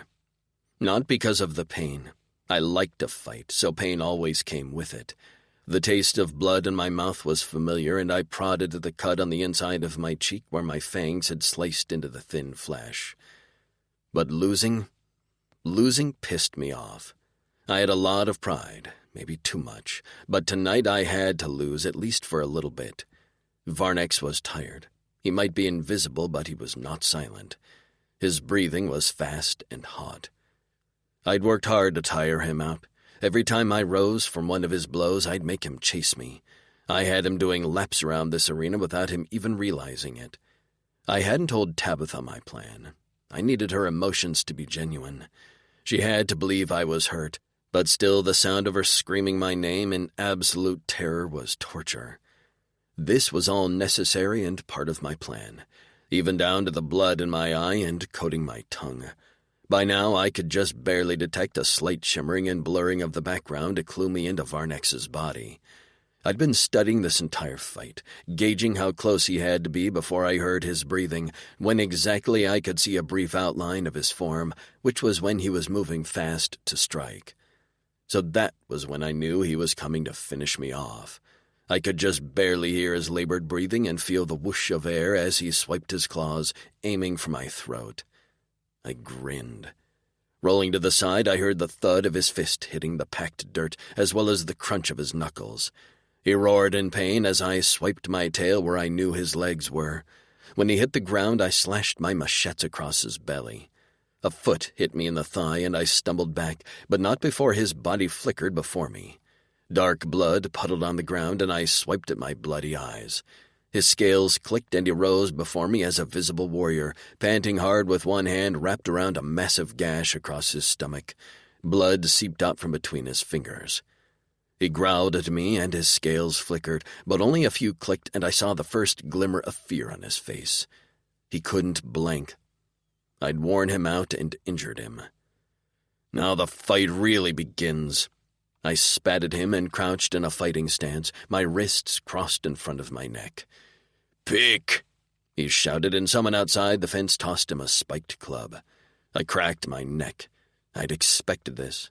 The crowd was more jittery now, and when I risked a glance at Tabitha, she stood motionless, a pale vision against the backdrop of the bronzed Kaluma. Varnex swung his club at me, but I sidestepped it easily. His chest heaved, and his oiled body was covered in dust. His braid had come undone, so his hair hung in dirty tendrils around his shoulders. He pointed his club at me. "I was going to make your death quick, but now I think I'll take you apart limb by limb and make the human watch." I bared my teeth. "Then come and get me. What do you want first, my left arm?" He swung the club again, and I ducked it, then slashed at his ribs with my forearm machetes. His scales split and more blood splattered the dirt. "How about my left leg?" I kicked out, and he spun to avoid my leg, leaving his back exposed. I connected, sending him spinning away from me. "Or my right arm?" I slashed it across his back, from one shoulder to his hip, and he shrieked in pain and outrage. "My tail?" I slapped his arm, relishing in the snap of his bone. The club fell from his hand, useless. "Or my right leg?" I kicked it away before leaping in the air and planting my right boot in his face. He landed on his back, and I hit the ground on the balls of my feet. He wasn't going to go down easy, though. He quickly shuffled away and found his feet while searching desperately for the club, but it lay behind me. To get it, he had to go through me. His nostrils flared and blood dripped down his legs to puddle in the dirt. His wounds, untreated, would be mortal, but like me, he would fight to the end. I had to respect him a little for that. He lowered his shoulder and charged me, losing all sense of technique, his rage fueled by pain and fear. His entire left side was open and exposed. At the last moment, when he was nearly upon me, I lowered my chin and shoulders. My head machetes caught him to the left of his gut, and he made a choking sound as I used his momentum, flipping him over my head to land on his back. I went down with him and landed on his belly. My back machetes plunged into the soft tissue of his chest and stomach. He writhed below me, gasping and gurgling. When I pulled out of his flesh, his body jerked, and when he tried to stand, he couldn't. I slowly rose to my feet and glared down at the defeated Pardux, his body littered with holes. His blood dripped from my machetes onto my scales and the dirt below me. The metal tang filled the air, and the crowd. Half was silent, watching to see what I'd do, while the other half continued to yell Varnex's name, encouraging him to get up, to keep fighting. But Varnex knew he was done. He stared at me with wide eyes as blood leaked from his mouth and nose. I leaned down and spat on his cheek. "Pineapple motherflecker," I growled before I raked my arm machetes across his neck, nearly severing his head from his body. Stumbling away, pain echoing in every part of my body, I fell to my knees, letting my machetes descend back under my scales. The crowd had fallen silent. Footsteps pounded the dirt, one set, running fast, and when I turned my head, even that motion hurt. All I saw was a flurry of purple hair and white fabric before Tabitha slid to her knees at my side and flung her arms around my neck. "Xavi," she whispered into my neck, "I told you I believed." She wasn't crying anymore. While tear tracks stained her cheeks, she was now full of vindication. Boots stopped in my line of sight, and I looked up to find Sheriff standing over the body of his father. He didn't speak, and I was sure I wasn't the only one who held my breath as he crouched to lower Varnex's eyelids. His lips moved silently, and I didn't dare interrupt. Finally, he stood and fisted his arms at his sides. "Varnex lost the challenge. Xavi the Drixonian's claim to his human mate will be honored. Tomorrow at sunrise we will discuss the changes which will be made around here. For now there is food and drink prepared by our females, freshly rolled Uwana to smoke. The only rule, do not touch any of the females. Enjoy, celebrate new beginnings, and—" He hesitated a moment before finishing. "Mourn the Pardux who served you well in his prime." Bosa cupped his hands around his mouth and hollered, "Taking bets on who wants to fight Kravis." The big warrior next to him tipped up the corner of his lips and punched his friend. Laughter followed, and the crowd dispersed. "Distract them with food, alcohol, and drugs. Smart, man," Tab muttered. Together we rose to our feet, and I took a few awkward steps when my wrist began to ache. "Fleck, I think my wrist broke again." "Your wrist?" Tab gasped and held her wrists out to me. Two thin black lines ran around the circumference of her wrists, and when I held mine up, the same markings were being etched into mine as if by an invisible hand. "Tab," I murmured. Her eyes were huge and round, tinged with pain and awe. "We're Cora Eternal," I whispered, wrapping my hands around her slim neck. She grabbed my face, and we watched each other's locks finish, glow a bright white and then darken to a shiny gold. The pattern was big and bold and messy, like us. I pressed our foreheads together just as her aura crashed into me, a rollicking purple storm full of noise and lights. It was brilliant and beautiful, just like my Tab. "Mine." My voice rumbled out on a rasp as I felt the possessiveness well up stronger than I ever felt before. Her eyelids fluttered. "Yours." I needed her now. I'd fought for her, I'd killed for her, and now I deserved my prize. I hauled her over my shoulder, and she yelled at me and pounded my back with her fists. I swatted her perfect ass, and she quieted. I whirled around, meeting the startled eyes of Wensla. "Where's the stream?" I shouted, my voice guttural with need. She pointed to the path Tabitha had emerged from yesterday, and I took off at a run, Tab bouncing on my shoulder like a spoil of war. Tabitha. This was going to be good. No, great. No, world-shattering. Xavier's body vibrated beneath mine, and I could feel his desire coursing through him physically as well as in the soaring dragon that represented his aura in my mind. Of course his aura was a dragon. My head felt crowded with him in there, flapping about and banging into things. He wasn't gentle or careful. His aura invaded every nook and cranny, like he wanted to know every single inch of me. I wasn't surprised. His aura wasn't any different than the male himself. We reached the stream, and I expected Xavier to stop and put me down, but he raced into the bubbling Kwa, wading out to a deep center before diving both of us under the surface. Luckily, I was able to take a breath before my head plunged into the cold Kwa. Lips pressed to mine, and I opened my eyes underwater as Xavier wrapped me in his arms. With a powerful thrust of his legs, he brought us to the surface where we bobbed, kissing and necking like a pair of love-starved teenagers. I watched the blood wash from Xavier's scales and pressed my satin dress to his cuts. They were already clotting with that magical Drixonian healing ability. "How are you able to swim and hold me?" I nuzzled against his neck as he ran his hand through his hair to clean it. "You have to be hurt." "I am. Or I was. I could barely stand, but then our locks appeared. I'd heard they caused rapid healing in both of us, but I hadn't believed it until I felt a surge of energy inside of me." He pushed my wet hair from my face. "Mate, I wasn't as badly hurt as I led Varnex believe. I was tiring him out and studying him so I could detect his position.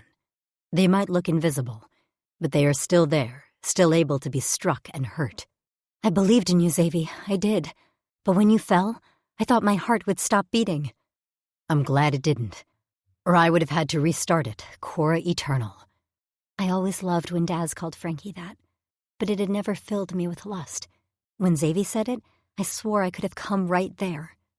I rolled my hips against the hard ridges of his stomach, and his grin turned feral. "Now let me enjoy my mate's cunt. You can't tell me I didn't earn it this time." "Oh, you earned it." With a growl that made my inner walls clench, he surged toward the shore. On the way, he tore off my wet dress, and when we reached a low-hanging branch along the shallow bank, he hung it there with a wet slap. "Grip the branch," he rumbled in my ear as he spun me around to face the shore. I wasn't coordinated, dizzy from his kisses and weak from arousal. "What?" My toes gained purchase in the muddy bank as Xavier's hands directed me to wrap mine around the branch, my dress fabric protecting my hands from the rough bark. "Keep them there." "Why?" I whispered, craning my neck to look over my shoulder. Splashing sounded from behind me, and then strong hands spread my legs. I cried out as my feet left the ground. For a second, I hung by my arms right before Xavier's massive shoulders slid under me.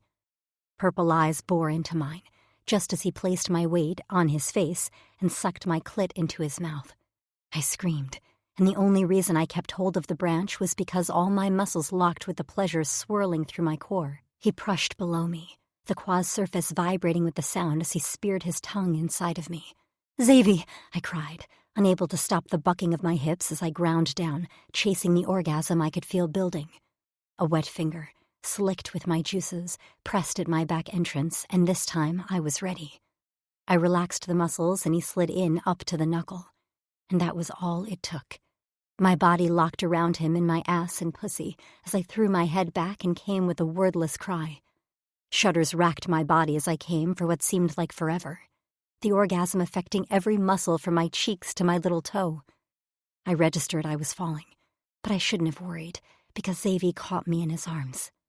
"That's my Cora Eternal," he cooed in my ear on a whisper. "Now you'll take my cock." "Yes," I mumbled, barely able to see straight as tremors still coursed through me.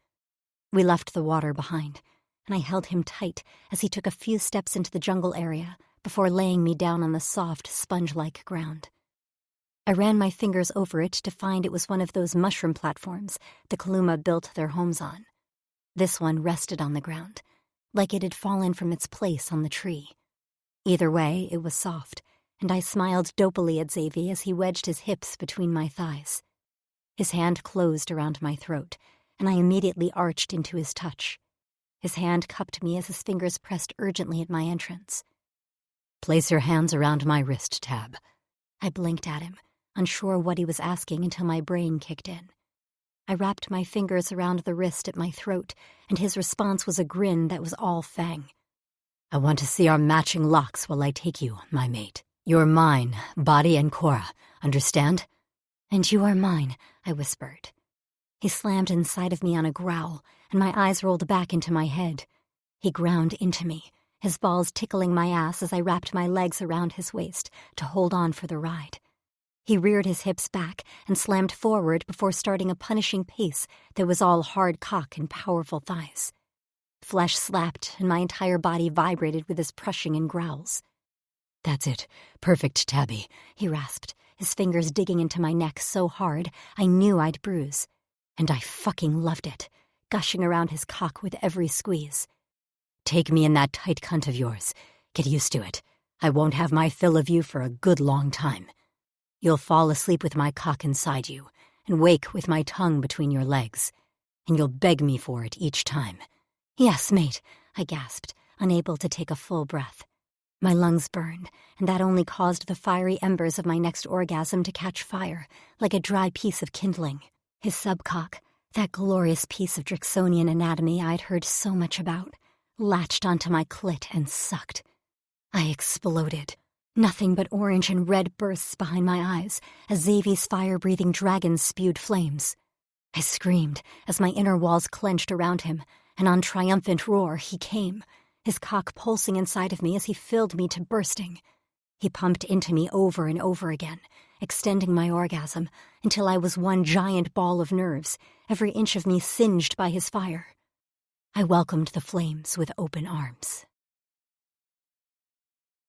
Chapter 15. Xavier.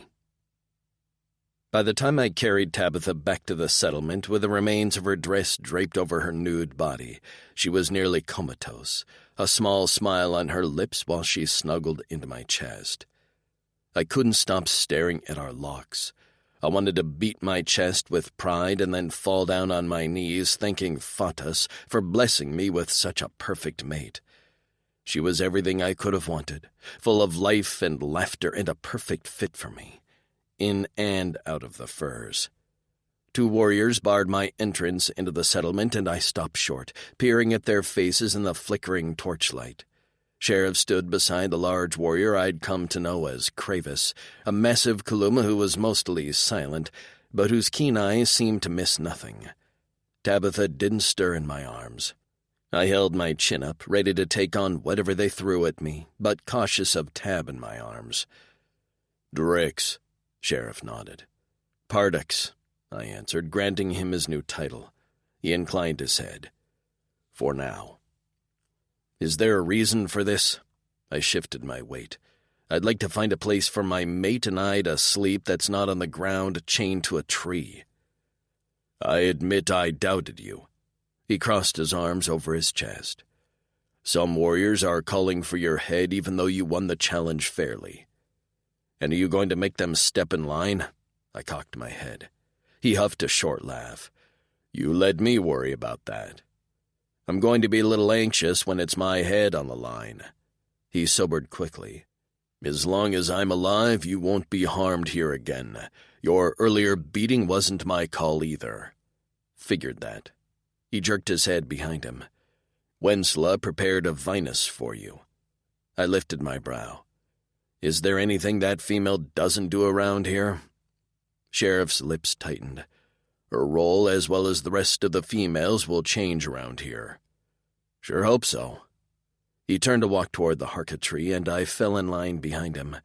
We approached a low fungus, only a few feet off the ground around the back of the settlement, far away from the revelry of the celebration, which I could hear in the distance. Wensla stood on the platform with her hands clasped in front of her. Gerla stood at her side, nearly vibrating with excitement. We worked on this all day, Gerla blurted as soon as we were close. Of course we couldn't tell. Her gaze slid to Sheriff before she murmured lower. The Pardix. But we wanted a place for you two to rest if... She shrugged, losing her words. I gave her a smile. Thank you. I shouldered through the hanging vines to find a small vinus had been prepared for us. A leafy bed covered in furs rested on the ground, while a tray with food and drink sat on a table along with a lit lantern. The smell of roasted meat made my stomach rumble. I needed to eat before I slept. As I placed Tab among the furs, I heard steps behind me and turned to see Wensela standing just inside. Her gaze drifted to Tab. "Does she need anything?" Drawing the furs up to her chin, I shook my head. "She's fine. I appreciate the food. She will likely wake up hungry." "Right." She nodded definitively. "I'll place another tray right outside at sunup for her." "You don't have to." "I want to." She held my gaze, and her blue eyes swam with tears before she blinked them away. "Thank you, Xavi the Drixonian. I know you fought for her, but you saved us all." "I fought for all of you," I said. "She is all." Her lashes fluttered, and she inhaled sharply before nodding. "Enjoy your food." She stepped out, and I didn't bother with manners. I grabbed a handful of the steaming meat and shoved it in my mouth. Fighting always made me ravenous, and tonight was no different. I left a small pile for Tab in case she woke hungry, but ate my fill knowing Wensela would provide anything we needed. I tore into some tubers that had been mashed with salt and tore off a hunk of bread slathered with a sweet cream. Next, I downed an entire jug of qua myself, spilling some down my chest. Finally sated, I sank down on the edge of the furs. Tabitha mumbled something in her sleep, and I crawled to the head of the bed to sit where she could curl into my lap, which she did. I couldn't sleep yet, still high on the adrenaline from fighting and filling Tab. She smelled like me, like Gus, and I tangled our fingers together, marveling at the matching locks. The vines opened, and I expected Wensela, but instead Sheriff stepped inside. He held the neck of a bottle in one hand, and a dark liquid sloshed inside. He placed it on the table near my head before taking a seat in the only chair in the place, which creaked under his weight. He gestured toward the bottle. "For you. Figured you maybe wanted to do some celebrating of your own." I picked up the bottle and didn't bother to sniff the contents. I held his gaze as I took a swig, relishing the sweet burn of the fermented drink as it slid down my throat to heat my belly. "Not bad. Wish I had my own to share. I make the spirits for our Clavis." He braced his elbows on his knees. His white hair hung loose around his shoulders, the lantern light causing it to glow. His light eyes held mine. "Maybe one day I'll get to try it. I'd like that. So," he rubbed his palms together, "tell me why you're here. Why would you come all this way risking death, and with a female nonetheless?" Tabitha joining me was not planned. She was on the cruiser without me realizing, and I was turning around to take her home when Kaluma decided I should meet some port crullers. His lips tilted up. "Sorry about that." "You don't look sorry." "Ah, well, you're alive, so it couldn't have been too bad." Despite his flippant attitude, I was starting to like this warrior. "And the reason I'm here? I was sent as a delegate to ask your help in defeating the Eldani." I started from the beginning, explaining what happened to our life on Corin, how we suspected the Eldani had a hand in the virus that killed thousands, and how they continued to prey upon us, stealing humans from Earth to attempt forced breeding. As long as Alazar stands, they will continue to be a danger to us and to these females we have taken on to protect. For a long time he didn't move, and then he heaved a long sigh before leaning back in the chair. Before we continue, we offer you this moment of calm a chance to reconnect with your breath and your heart. This free audiobook was made with love.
chair, forcing it onto 2 legs as he crossed his arms over his chest. "And why would we help you do that? They don't bother us. We have stolen data from them recently and have found they sold many of our warriors to the Plakans." That got a response of him. He cursed low under his breath. "Heard about how they run Vixlison. Slaves in mines, gladiators, prisons." "Right, and there was one name that didn't seem familiar to us, with a mark beside their name that made us believe he wasn't a Drixonian. Does the name Kazel mean anything to you?" The front legs of his chair crashed down, and he lunged forward until our noses almost touched. "How do you know that name?" he hissed, his eyes lightening to near blinding white. "I just told you." I bared my teeth, refusing to back down from his anger. "He was stolen from this planet and sold to the Plakans." He rose to his feet and whirled around, showing me his back, as he fisted the hair at the top of his head. His shoulders hitched, and I could hear his panting breaths in the dim light. When he spoke again, his voice was low and deadly. "If you're lying to me, I will rip out all of your machetes one by one and then peel your skin from your body while you scream." "Descriptive," I muttered. "And I'm not lying. I know you care about honor, and so do I. So do we." I took another swig of the spirits. "Who is he?"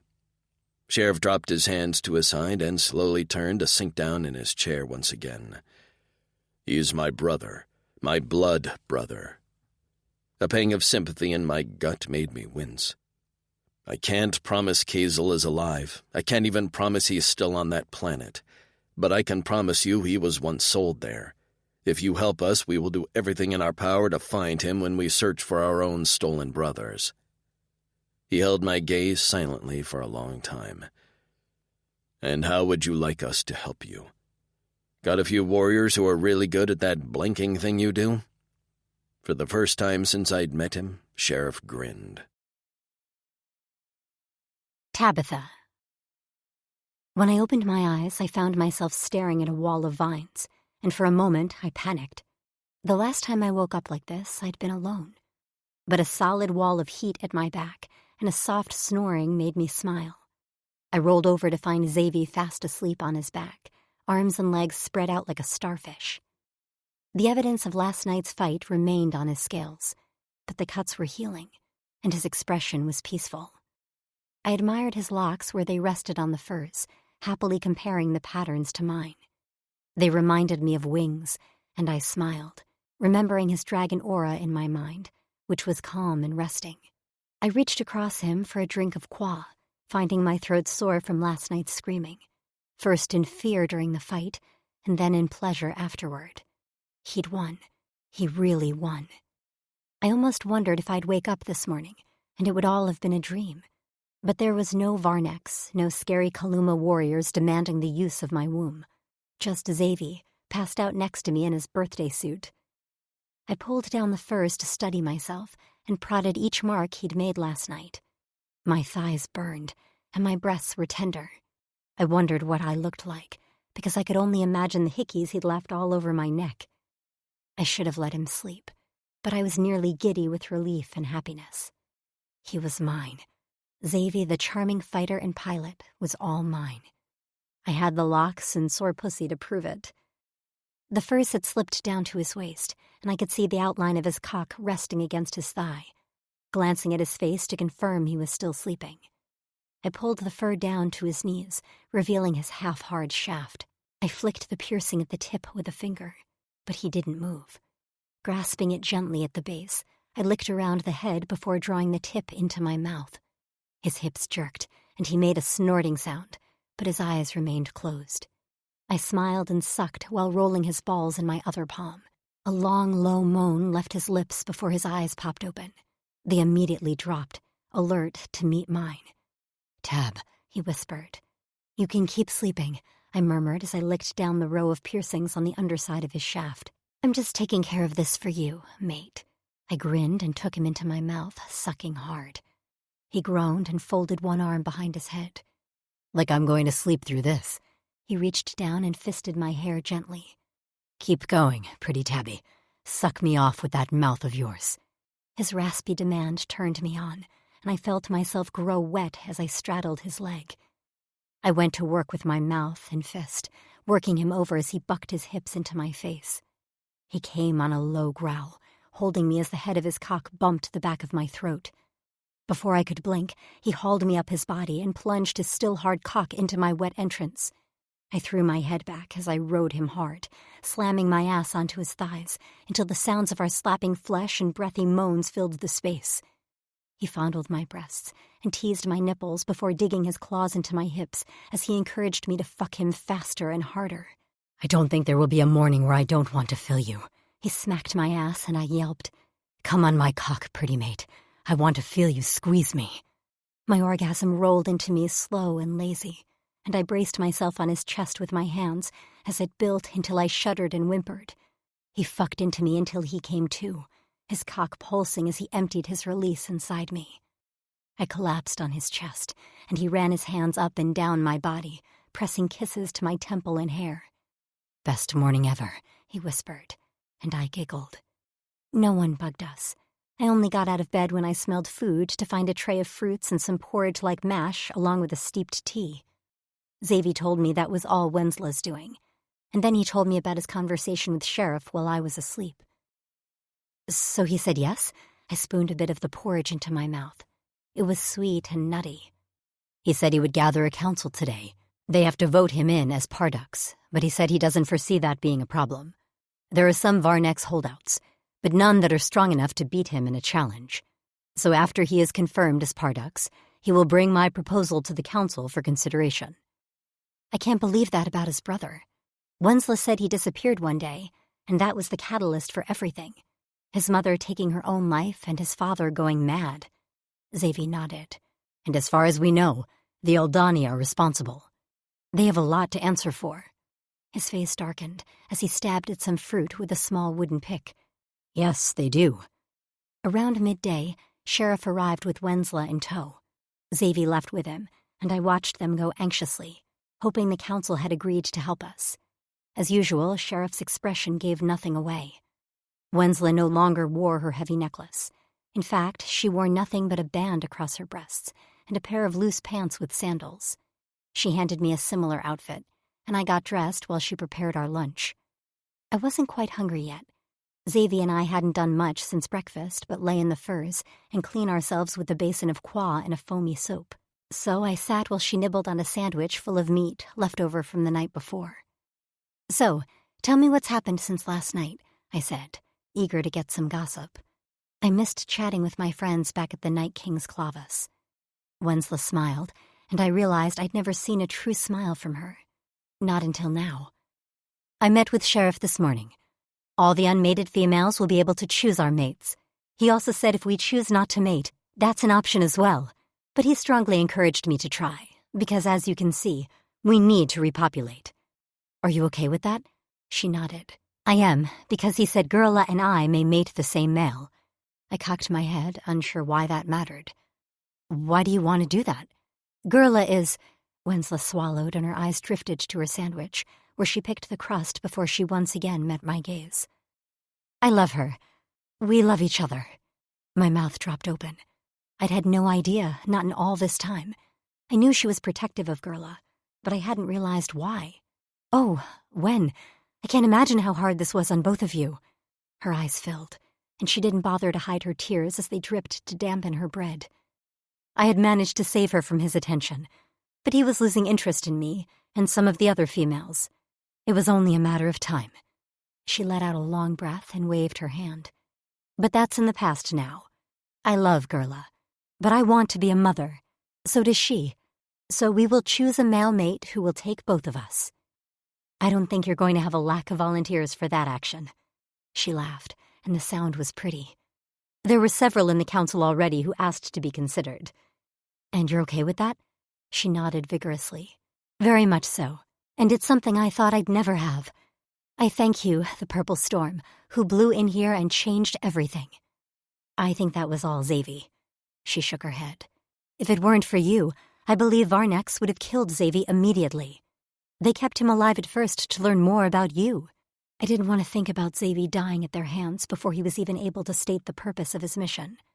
Well, Then I'm glad I accidentally fell asleep on his cruiser. Sometimes mistakes work out in the end. You're a brave human, Tabitha.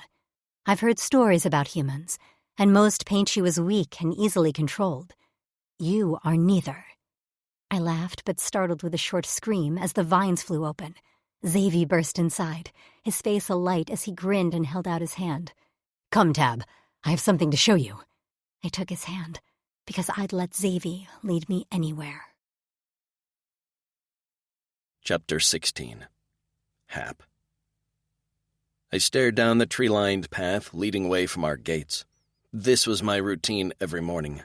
After waking Shep up with my lips around his cock, I'd eat, grab some pula, and sit on the parapet at the top of our gates. I was waiting for Tabitha, just as I'd been since we woke up to find she was gone, and learned with horror she'd boarded Xavier's cruiser. The last we heard from them was a distress signal, and that was it. When I'd found out about that, I'd crumbled to the ground and screamed until I went hoarse. My best friend couldn't be dead. Tabitha was larger than life, from her purple hair to her smiles to her winks. Everyone loved her. A hand settled around my waist, and I was pulled back into a solid body. I didn't have to look to know who it was, as I could tell by the ornate wooden cuffs on his wrist that matched my own. Shep rested his chin on my shoulder. I worry about this obsession with watching for her is going to cause you more pain. She'll be back. I know it. He was quiet for a long time. Hap, they crashed into the freshest. Some of the others had wanted to hold a memorial for Xavier and Tab, but I refused. Until we had proof they were dead, I wouldn't believe it. She's alive. I can feel it. His hand drifted up to rub my stomach. I loved when he did that. I believe you. Do you? I turned in his arms to assess his expression. Of course, his eyes were nothing but warm and caring. That was Shep. Some rotations I wasn't sure I deserved him, but he told me over and over again I made him happier than he'd been since before the virus, that I was the missing piece that made him feel like he had a home and a place. I do, but that doesn't mean they'll make it back. They could be anywhere. They'll find a way. I was insistent. Shep smiled and cupped my face. I wanted you to fight for yourself, but it seems my plan backfired on me. Now you're nothing but stubborn grit. I grinned. See, you have no one to blame but yourself. He snorted, and I turned back around to gaze down the path. I took a sip of my pula, remembering Tabitha telling me stories about a place called Starbucks, where she ordered flavored drinks with sweet cream on top. Frappuccino or something. Do you know what a frappuccino is, Shep? A what? Never mind. Without Tab, I wasn't sure I ever would have had the courage to tell Shep how I felt, or even know what to do with my hand on a cock. Tabitha knew. She knew everything, it seemed. I hoped, wherever she was, that she'd finally convince Xavier to kiss her. I sighed. I should probably get to work. Frankie's crib isn't going to make itself. Shep nodded and took a step off the parapet, me at his heels, when I felt the ground rumble. I froze, and Shep whirled around, eyes wide. We both scrambled to the top as shouts rose from inside the walls. Daz tore out of the dining hall, sacks on his heels, as the rumble grew louder, shaking the trees and walls, the very air vibrating in a blur. I placed my hands over my ears as a massive hovercar, bigger than the size of a Drixonian cruiser, roared up the path. It could have been anyone, the old Donnie, a Plican army anything, but I knew in my heart who was in that vehicle. Tabitha, I whispered. Chapter 17. Tabitha. When we'd first arrived at the Kaluma settlement, I'd been terrified and would have given anything to leave as soon as possible. As excited as I was to get back to my friends, I missed my girls and Hap. I couldn't stop crying at leaving Wensla. Her and Gurla showered me with gifts, things I didn't want to take, but couldn't refuse because I knew that would have been rude. They gave me white stone bracelets and a few pendants, extra clothes, and a whole package of a sweet bar of candy they called Geo. All the women hugged me, and some were already paired up with warriors they'd secretly crushed on for years while suffering, literally under Varnex. The once somber atmosphere was alive with hope, and I was so proud to be a part of it. There was still a faction of warriors who had distanced themselves, and Xavier told me those were the Varnex loyalists. Sheriff had shrugged and said, They'll either come around or they'll be in the ground. And that was that. I shivered at the coldest in his tone. He would be a strong Pardux. Now we rode in a tank-like hover car called a Roturo. It was like nothing I'd ever seen. It could travel over water for short distances, and luckily the Kaluma knew which routes to take to get us back to our continent safely. Sheriff didn't join us, as he couldn't leave his settlement during a major adjustment. His friend Kravis stayed behind too. Leading our small contingent of 20 Kaluma warriors was Bosa. He and Xavi had made nice after Bosa clubbed him in the head. I didn't see how that was something one could get over. I kept my distance from the big Kaluma, but he didn't seem to like me either. I remembered Wensla saying he didn't like outsiders. When I'd expressed worry to Xavi about him joining us, he'd told me that while Bosa hated outsiders, he liked the Aldani the least. He was eager to fight, as Kazel, Sheriff's brother, had been a good friend of his. I slept for most of the journey near the back of the Roturo, while the rest of the warriors sat in a line on identical chairs lining the sides. They didn't speak much, and many of them dozed as well during the smooth ride. Xavi woke me up with a touch to my shoulder. I blinked my eyes open to see him crouched in front of me. We're almost home, Tab. Home. The word filled me with warmth and excitement. Shaking off the last bit of sleep, I hopped up and rushed to the center of the Roturo. Like a submarine, the only way to see out of the car was through a telescope. The warrior responsible for the post stepped aside for a moment to let me peek outside. I caught a glimpse of the familiar tree-lined path and nearly squealed at the sight of the gates. "Home," I whispered. Xavi wrapped his arm around me as we walked to the side of the Roturo, where the hatch would open. We wanted to be the first ones off the vehicle, so Daz would know this was a friendly visit from the normally secluded Kaluma. I shifted my weight from foot to foot, vibrating with excitement. As soon as the Roturo rumbled to a stop and settled on the ground, a hiss echoed through the cabin, and then the hatch opened. As soon as there was a crack large enough for me to slip through, I darted out of Xavi's hold and bolted outside.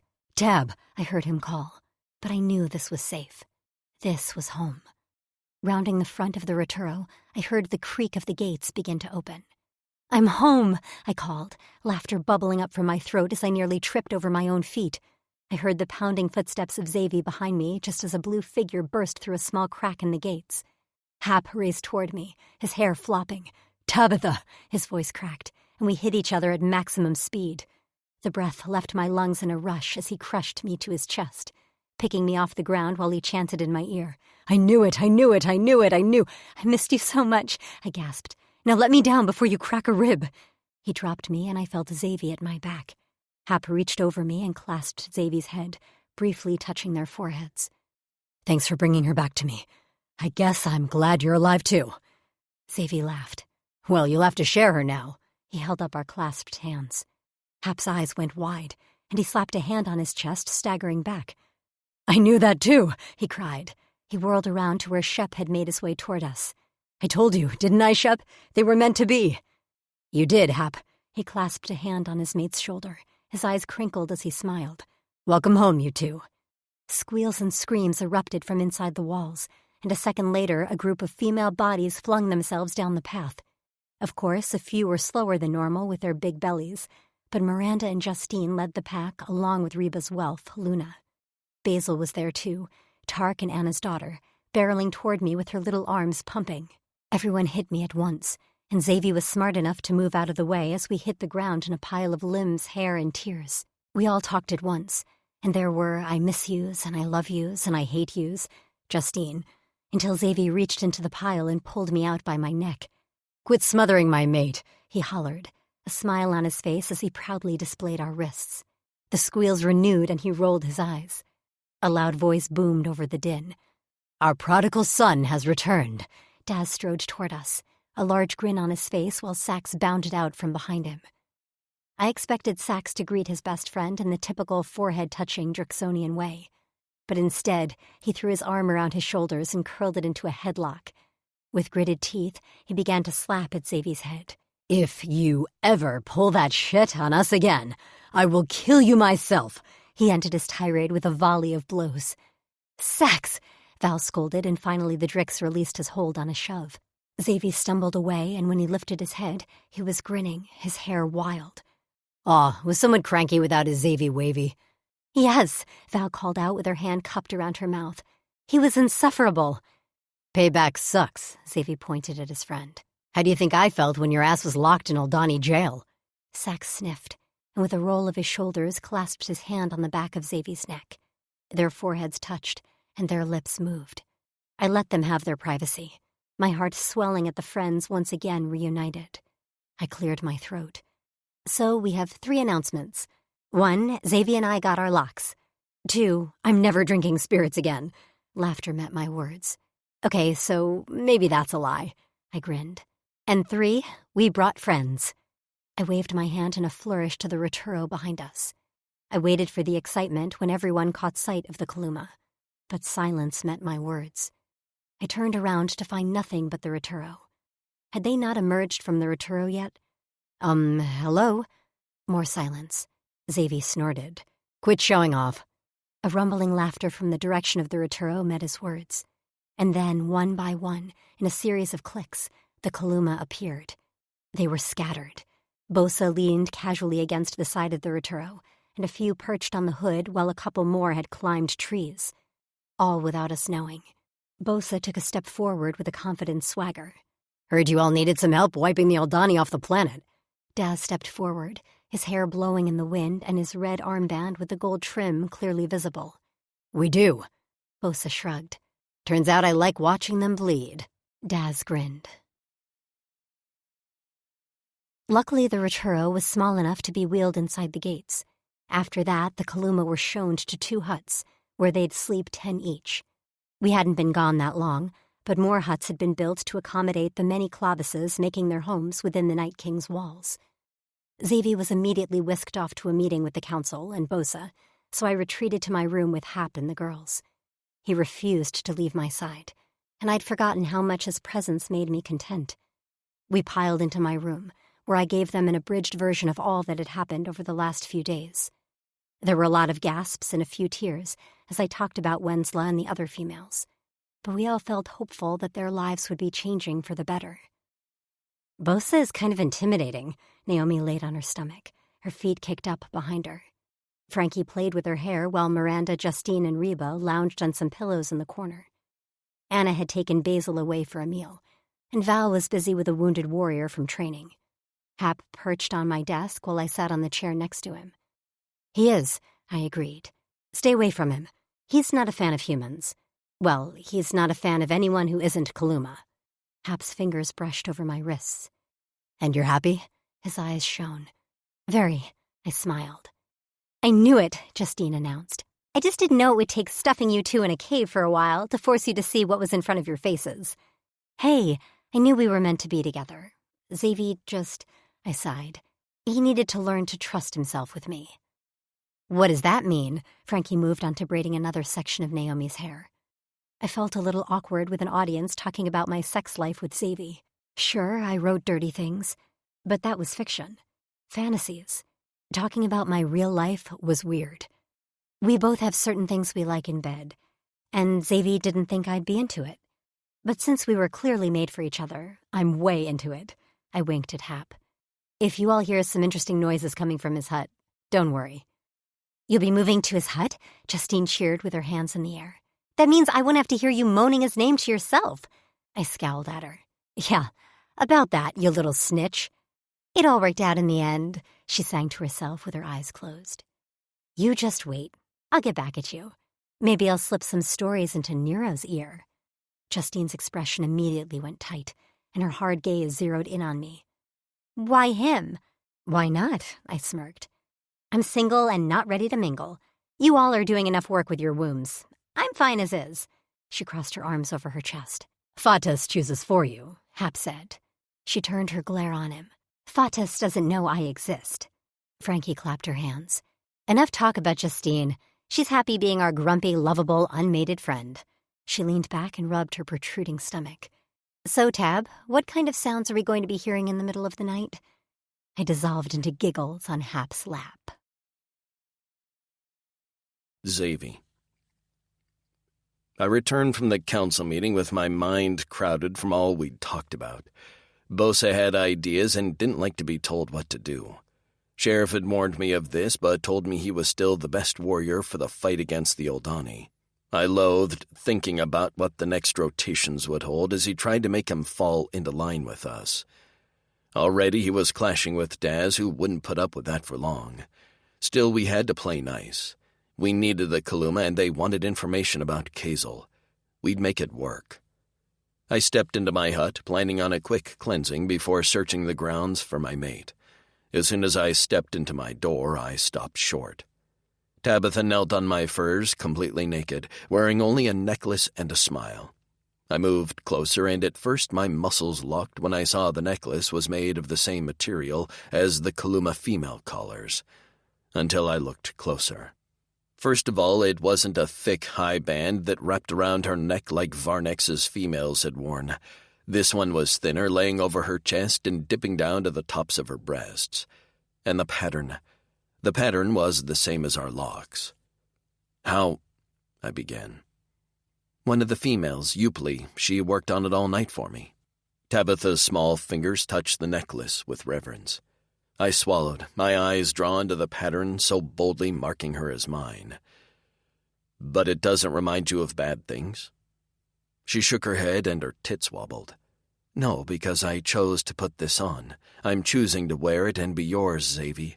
That's the difference. I'll wear one too, I blurted. Her smile grew. We can share. The shining iridescent surface of the stone gleamed in the dim light of the hut. The setting sun's rays cast an orange glow over the surface, while it also reflected the purple of Tabitha's hair.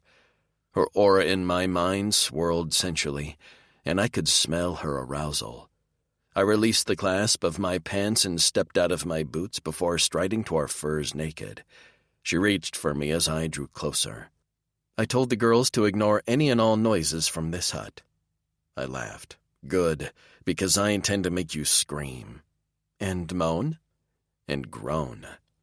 I rose over her until she was forced onto her back, her hair spread out on the furs and her legs parted.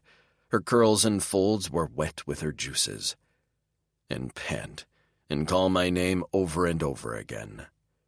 Xavi, she murmured as I lowered my mouth to her cunt. I licked at her lazily, and she gripped my hair. Go on, then. You've earned it. Make me scream. I did. By the time we were through and she was riding my cock with her tits and necklace bouncing, every sound of pleasure had dripped from her tongue. She fell asleep against my chest, sated. War was coming, that much was sure, but with Tabitha in my arms and knowing many of my brothers felt the same happiness I did, I believed we could do anything, even defeat the Oldani. With that on my mind, I let myself drift off to sleep, happiness flowing through my veins. This concludes The Alien's Challenge by Ella Maven, narrated by Heather Costa and Jeffrey Kafer, members of SAG-AFTRA. Copyright 2020 by Ella Maven. This unabridged audiobook is published by arrangement with Ella Maven, care of Corvisiero Literary Agency, and was produced in the year 2022 by Tantor Media Incorporated, a division of Recorded Books, which holds the copyright thereto. Please visit Tantor.com for more information on our growing library of unabridged audiobooks.